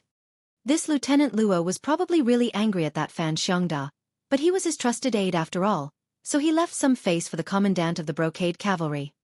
He turned his head slightly and spat before suddenly raising his arm and saying in a clear voice, "Patrolling Brocade Cavalry, retreat. Hippogriff Cavalry, get into formation. Draw your swords." Luo Hongkai stared darkly at the group of people and grinned out of habit. His teeth were especially white and frightening. If anyone escapes without reason, the archers will kill them on the spot. The streets of the small town weren't wide. Logically speaking, it wasn't suitable for cavalry to gallop through. However, it wasn't hard for a cavalry to charge through. It wasn't like they were going to collide with those orderly infantry formations, so they could do whatever they wanted. The Horned Eagle Captain Luo Hongkai had around 3,000 soldiers under his command. He only had 500 cavalry. He had always been very careful. He begged and asked his superiors for more than 800 B-grade warhorses from the Bailiang horse farm. In the local army, other than the first-class captains who guarded the dangerous passes, this was already a shocking achievement. For the captains of Yuzhou and Lingzhou, where most of the soldiers were infantrymen, to have 200 B-grade warhorses was already a miracle. Of course, the reason why Luo Hongkai was so capable was because the king of Bailiang had personally led 10,000 Yuzhou cavalry from Jibei to Hulu's mouth. Thanks to the prince, the Bailiang horse farm, which usually didn't pay much attention to the garrison troops in Liangzhou, had finally changed their view of the garrison troops in Yuzhou. Within the scope of their responsibility, they would give priority to warhorses to Yuzhou, which was never known for its cavalry. As for the captains of Lingzhou, they could forget about it. Who asked Yuzhou to have a Luan Dao who fought side by side with the prince? Do you have one in Lingzhou?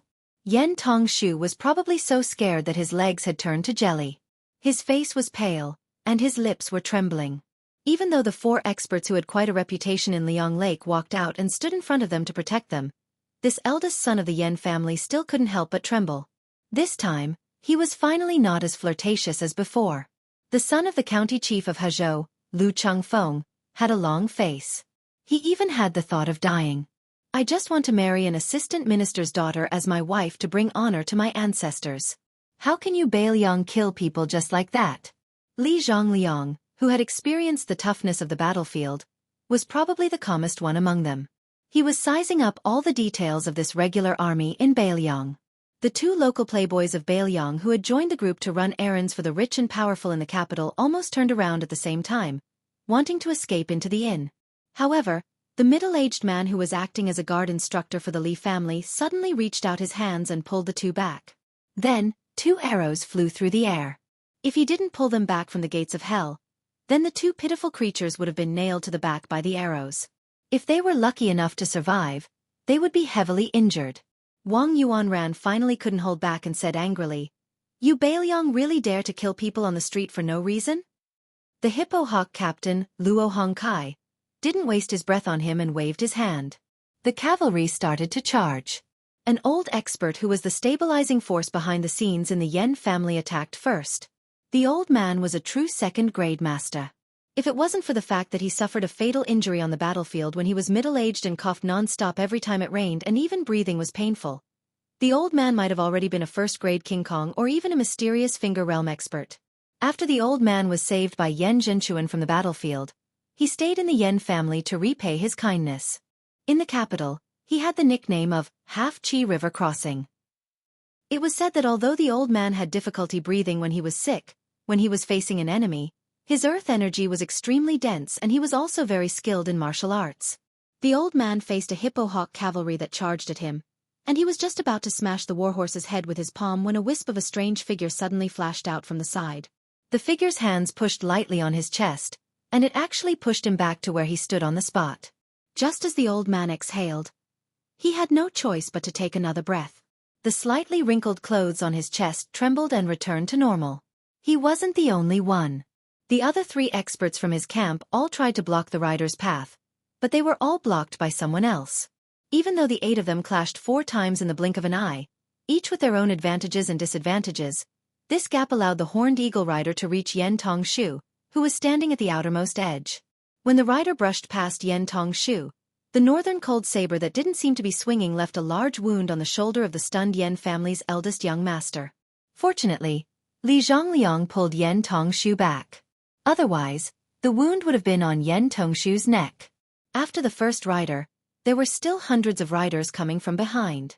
Li Zhongliang, who didn't want to get too deeply involved, had no choice but to fight personally. He took 2 steps forward, bent his back and twisted his head to dodge the blade on the back of the horse. Then, he slammed his shoulder into the side of the warhorse, sending both the rider and the horse flying. However, the 3rd rider didn't give Li Zhongliang any chance to catch his breath. Li Zhongliang took a series of quick steps, turned around, and grabbed the rider's arm that was holding the blade. Li Zhongliang roared angrily and dragged the rider off the horse, throwing him towards the 4th rider. The latter didn't even put away his blade. Instead, he leaned his body to the right and dodged it. Then, he still managed to stab Li Zhongliang with his blade. Gao Shilian, who was following the crowd back to the inn, saw this scene. Although he wasn't part of the situation, he was still very worried. He said softly to Yin Chongging, "Are we really going to leave like this? From the looks of it, this Bailiang cavalry really knows how to kill." Yin Chongging hesitated and finally stopped. He looked at Li Zhongliang and the others in the distance, who were already in danger. His expression was heavy. The group stopped under the eaves. Gao Shiqing said angrily, "These Bailiang people are too much. How can they kill people on the street in front of so many people? Is there any justice in this world? Wang Yuanran is the son of an administrator. He didn't do anything heartless. How can the Bailiang cavalry just kill him like that?" Yin Chongging didn't say anything. He knew that it was probably because of the sensitive identities of Wang Yuanran and the others that the Bailiang didn't hesitate to go to war.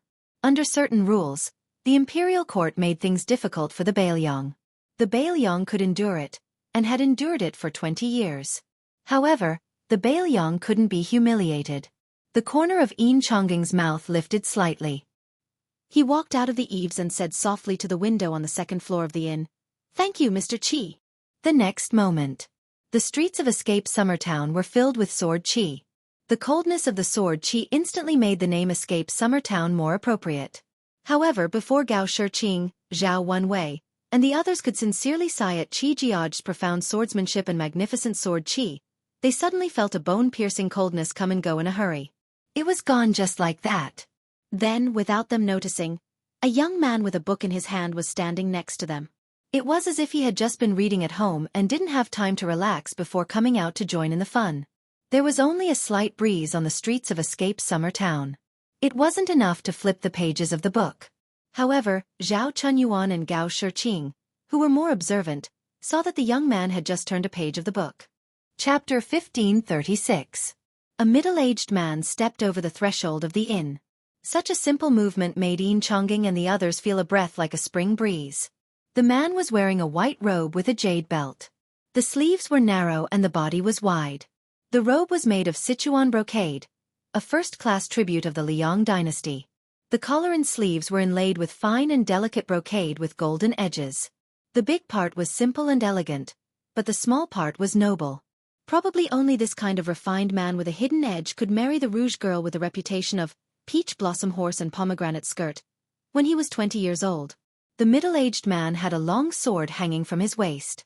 The scabbard was black and simple, as if it was made from the skin of a python. But what was really strange was that the sword did not have a sword guard or hilt. Qi Jiajia, the #1 swordsman in the capital. Since he was 9 years old, he started practicing with the family heirloom sword, Ban Xiang. In the past 30 years, he traveled north to the two Liao provinces, south to Jianghu, east to Zhenshi, west to Jianghu, and visited all the famous mountains and rivers in the world. During this period, Qi Jiajia changed to the sword, Setting Sun, at the age of 18. He challenged 6 grandmasters of the sword, including Dongyue sword pool suzerain Song Yanqing, Guangling Spring Snow Building's chief minister Chai Qingshan, and Tongxi sword Saint Lu Baijie. He lost all 6 battles and returned to the capital for closed-door training. When he came out at the age of 26, he changed to the killing sword, Smelly Tang. At the border of Liaodong, he single-handedly fought 800 Beimang cavalry and retreated unscathed, chopping off more than 300 heads. At the age of 30, he changed to the sword, Chong Yu. It had no edge and no hilt, so if he held the scabbard upside down, the sword would slip out of the scabbard. Since ancient times, the long sword in the world had been called Chong Yu. Qi Jiajia's intention in changing to this sword was obvious. There were millions of long swords in the world, but only one, Chong Yu, was enough. As a result, Qi Jiajia and that northern Mang sword energy that he had changed his name to be close to yellow-green were known as Qi Shu Yellow Path, respectively viewed as the successors of Deng Tai A and Li Chuangong's successive sword gods. After Shenyuan Qingfeng, Qi Jiajia was ranked as one of the top 10 experts of Liang. His ranking was even higher than Chai Qingshan, who had returned to the Dongyue sword pool to assume the position of suzerain. What made Qi Jiajia even more famous was that the purple dress of Mount Hui, who was known for her loftiness and arrogance, had publicly said, "Mr. Qi's realm is 1 foot lower than mine, and when it comes to killing, I'm 10 feet lower than Mr. Qi's." This directly caused Qi Jiajia, who had not shown his sword for many years, to reach the peak of his reputation. vaguely gaining the status of the #1 expert of the northern land in Jianghu. Seeing Mr. Qi come out in person, Gao Shilian and the others felt relieved. In the minds of these juniors in Jing who had heard the name Qi Jiajie since childhood, even if the sky fell, Mr. Qi would be able to hold it up with one sword. Although they had guessed that Mr. Qi's previous release and withdrawal of sword energy was mostly related to this unknown young master beside them, so what? There had always been a saying in Great Peace City that Mr. Qi's true strength was not in his current realm of the sword, but in how Mr. Qi's cultivation would be higher than yesterday's. Especially when Liu Baijie resigned from his post as Minister of War and left to take up his post elsewhere. Qi Jiajie had sent him off and even gifted his sword to him. Liu Baijie, the Tongxi sword immortal, smiled and said, "Maybe in less than 20 years, I won't even be worthy of being Mr. Qi's sword disciple." Qi Yonglong's knowledge, Tantanon's seal engraving, Qi Jiajie's swordsmanship, and now the chess skills of Li Yang's chess saint, Fan Zhongho. Of the millions of people in Great Peace City, who would not be proud? When the young master who had come with the book saw Qi Jiajie walk out, the two exchanged a look. Compared to the young man who had a leisurely attitude and always had the ability to find irrelevant details in the wind and waves, Gao Shiqing found to her shock that Mr. Qi had taken the famed sword from his waist for the first time and held it in his hand. At this time, a group of people quickly came from the east end of escaped summer town. Zhao Wenwei, who was young and lively, couldn't help but look over.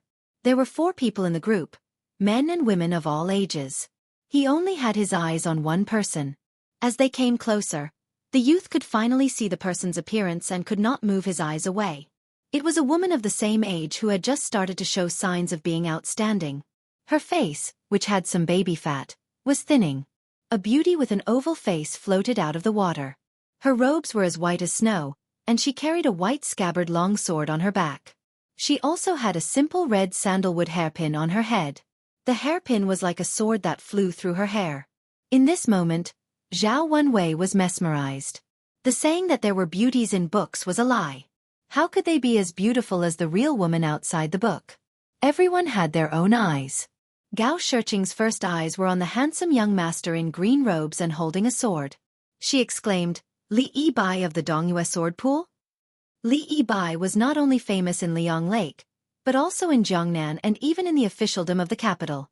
Li Yibai's teacher was Song Yanqing, the head of the Dongyue sword pool. His family was a distinguished family.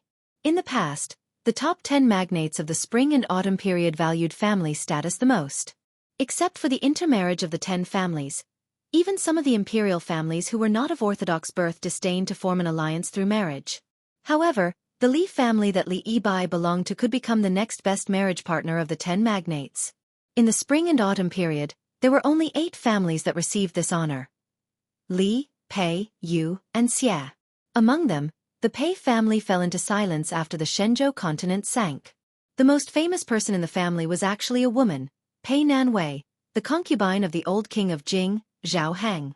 Li Yibai's temperament showed the gentleness and elegance of a noble young master in Liang. With a charming smile, he looked at Gao Shilian and Gao Shiqing and said softly, "I didn't expect to meet Brother Gao and Miss Gao in the northwest." Since it was Li Yibai who came from the Dongyue sword pool, then the identity of the tall old man beside him was revealed. He was Chai Ching Shan, one of the few great masters of the sword in the world.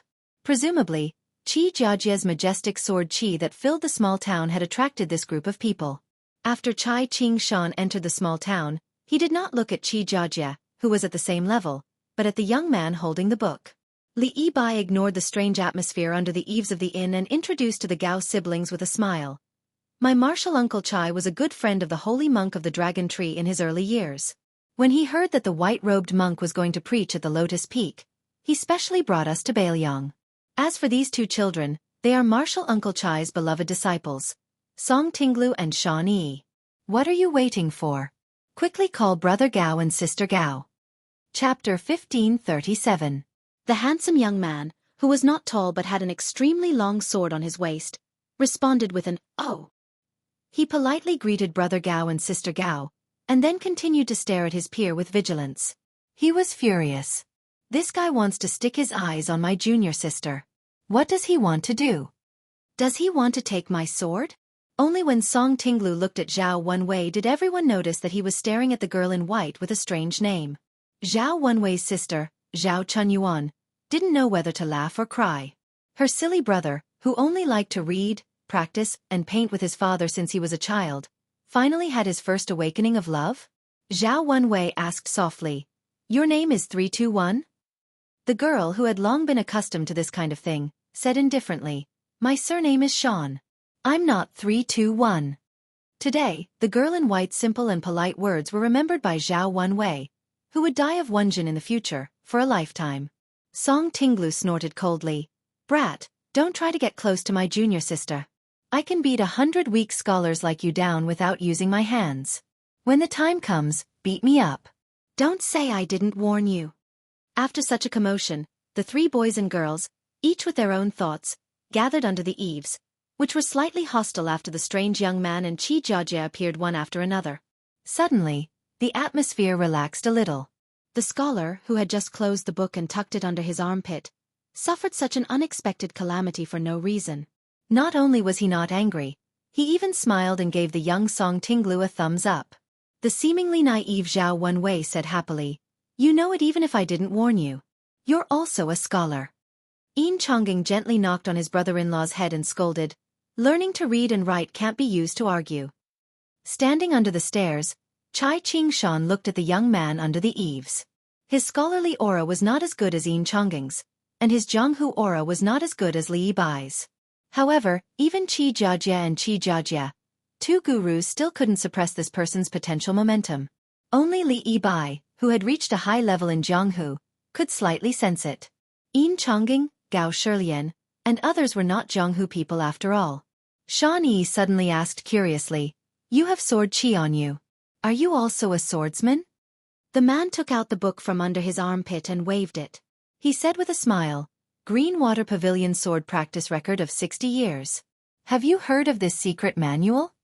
The girl nodded solemnly and said, "I've heard from my master that there are many swordsmanship manuals in the world, and the Greenwater Pavilion has the reputation of being the best. It's a pity that the author's aptitude is limited and can't catch a glimpse of the scenery above the Shen finger level. Therefore, it only has momentum, but not spirit." That person lamented, "When I first used Greenwater Pavilion to practice my swordsmanship, there was an old man who commented on this book, and it was similar to what you said." Chai Qingshan finally opened his mouth to speak. He said in a low voice, "I didn't expect that the parting with Li Chungang by the Guangling River would be the last time I see him." That person put away the book again and said slowly, "If it weren't for Great Master Chai's obstruction and the fact that he was not as skillful as he was, I and the old man in the sheepskin fur coat would have been able to walk up to the reviewing platform by the river." Chai Qingshan said expressionlessly, "It's a matter of loyalty to the emperor. At that time, I, Chai Qingshan, was a guest of the Spring Snow Building in Guangling. Of course, I had to stop Li Chungang. As for how I stopped him and whether it was honorable or not, I didn't care so much." Qi Jiajia's words were shocking. "Lord Chai, is there a first-come, first-served rule?" Chai Qingshan, who came from the southeast to the northwest this time, did not bring a long sword. The old man glanced at Qi Jiajia's sword, long sword, and did not speak. Yin Chongqing gently held his wife Zhao Chuanyuan's hand to ease her tension. The person beside him was the northwest vassal king Su Fengnian. Zhao Chuanyuan was a socialite from a noble family in the capital. She had also heard countless legends about this person. He had traveled to Liang Lake twice, went to Beimang alone once, traveled to the West regions twice, and fought in Beiliang once. How many high and mighty masters in the world had died in the hands of this young man? Back then, Ren Tu led the army and rode horses to Jianghu, trampling the courage of half of Jianghu. As for the son, he smashed the Liang River Lake, which had been flourishing with great difficulty, into a mess almost all by himself. Martial Emperor City had become a thing of the past. Yang Taisui died at the Iron Gate Pass. Cat Man Han Shengxian died suddenly. Song Yanqing died in a foreign land. Master Lu Hao suddenly disappeared. Xianxia of the Spring Invitation Cottage in Shishu died for no reason beside the Spring God Lake. Zhao Ningxian, the young genius of the Taoist master residence in Longhu Mountain, was beaten to the ground. Gao Shilian and Han Xingyan swallowed subconsciously. They looked at each other and saw fear in each other's eyes. Even Gao Shiqing, who was not afraid of anything, quietly took a few steps back.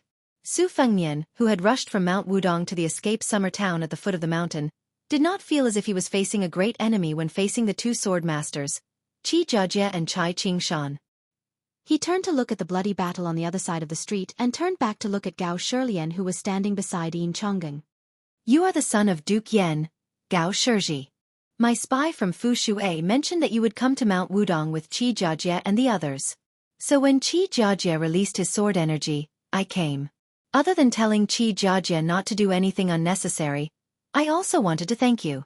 Gao Shilian, do you still remember that martial addict Kong? He was a young man from Bailiang who went to Tai and city earlier than Yan Qiji. Now he is working in the Ministry of War. I heard that when he first came to the capital, he was bullied a lot. It was you, Gao Shilian, who helped him. Later, Yan Qiji followed Yan Jeshi and Yan Donggu to the capital. You were also the first person from the capital to hang out with Yan Qiji. Gao Shilian did not feel the slightest bit flattered. In fact, this duke's son even had the thought of killing himself. I, Kong Wu Qi, and Yan Qiji felt like old friends at first sight. I have nothing to do with you, the Prince of Northern Liang. Please don't thank me. You, Su Fengnian, should just knock me out with one punch.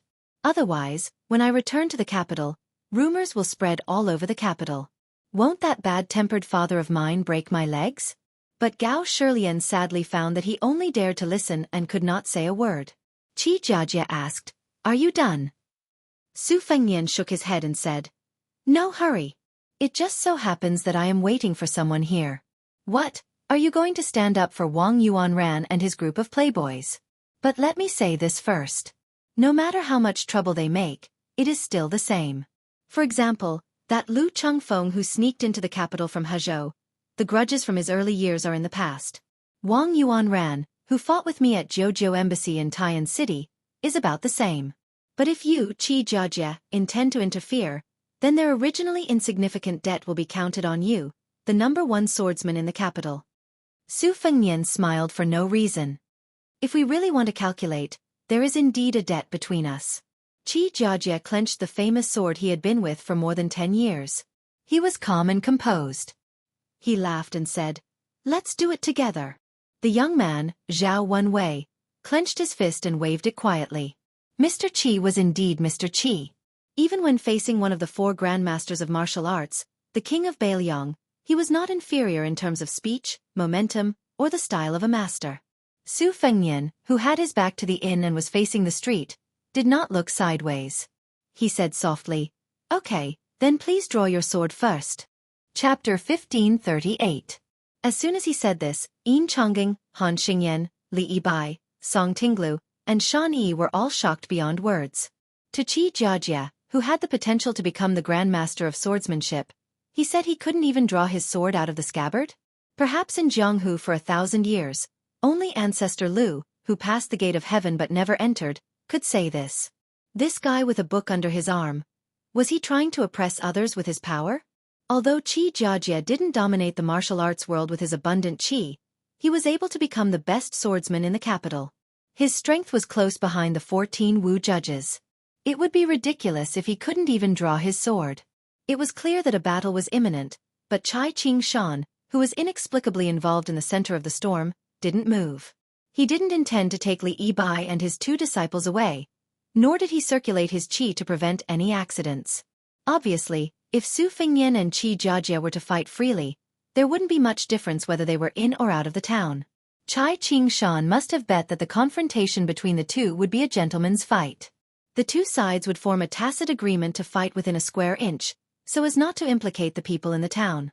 How could Chai Qing-shan miss such a rare opportunity to train his mind in martial arts when he had a certain level of insight and experience as a bystander with a certain level of expertise?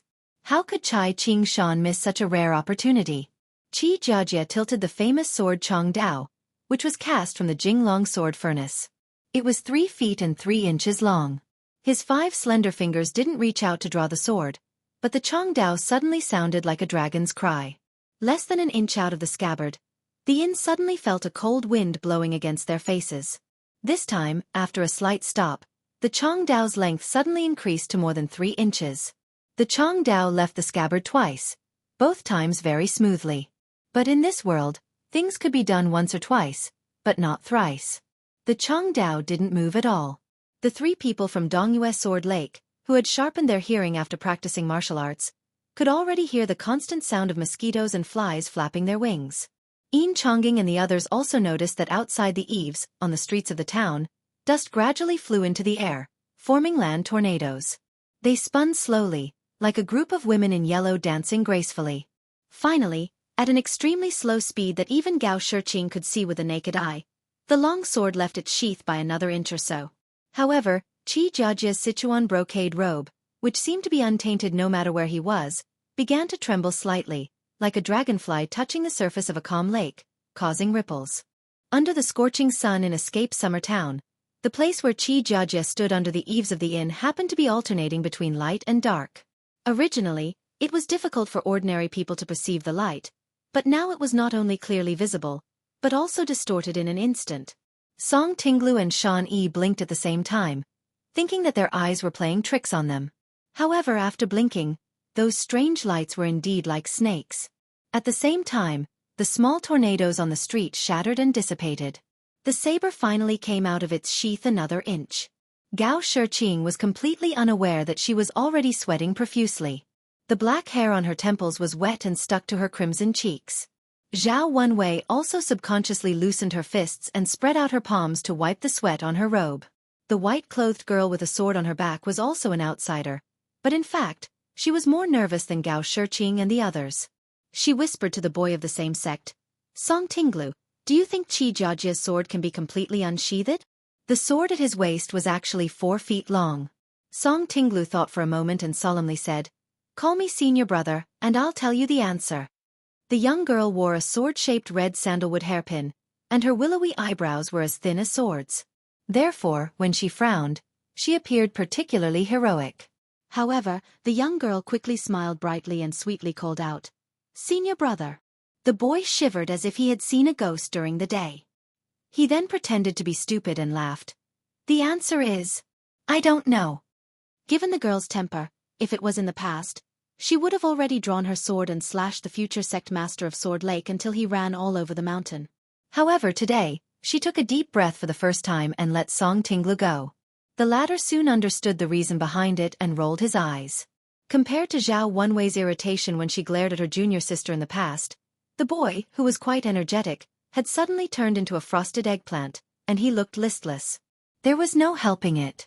Her junior sister had to carefully maintain her ladylike image in front of her, as well as a certain person that almost all the other senior sisters and junior sisters of Sword Lake admired. Her junior sister was a person who would have probably never come into contact with yellow rouge in her entire life.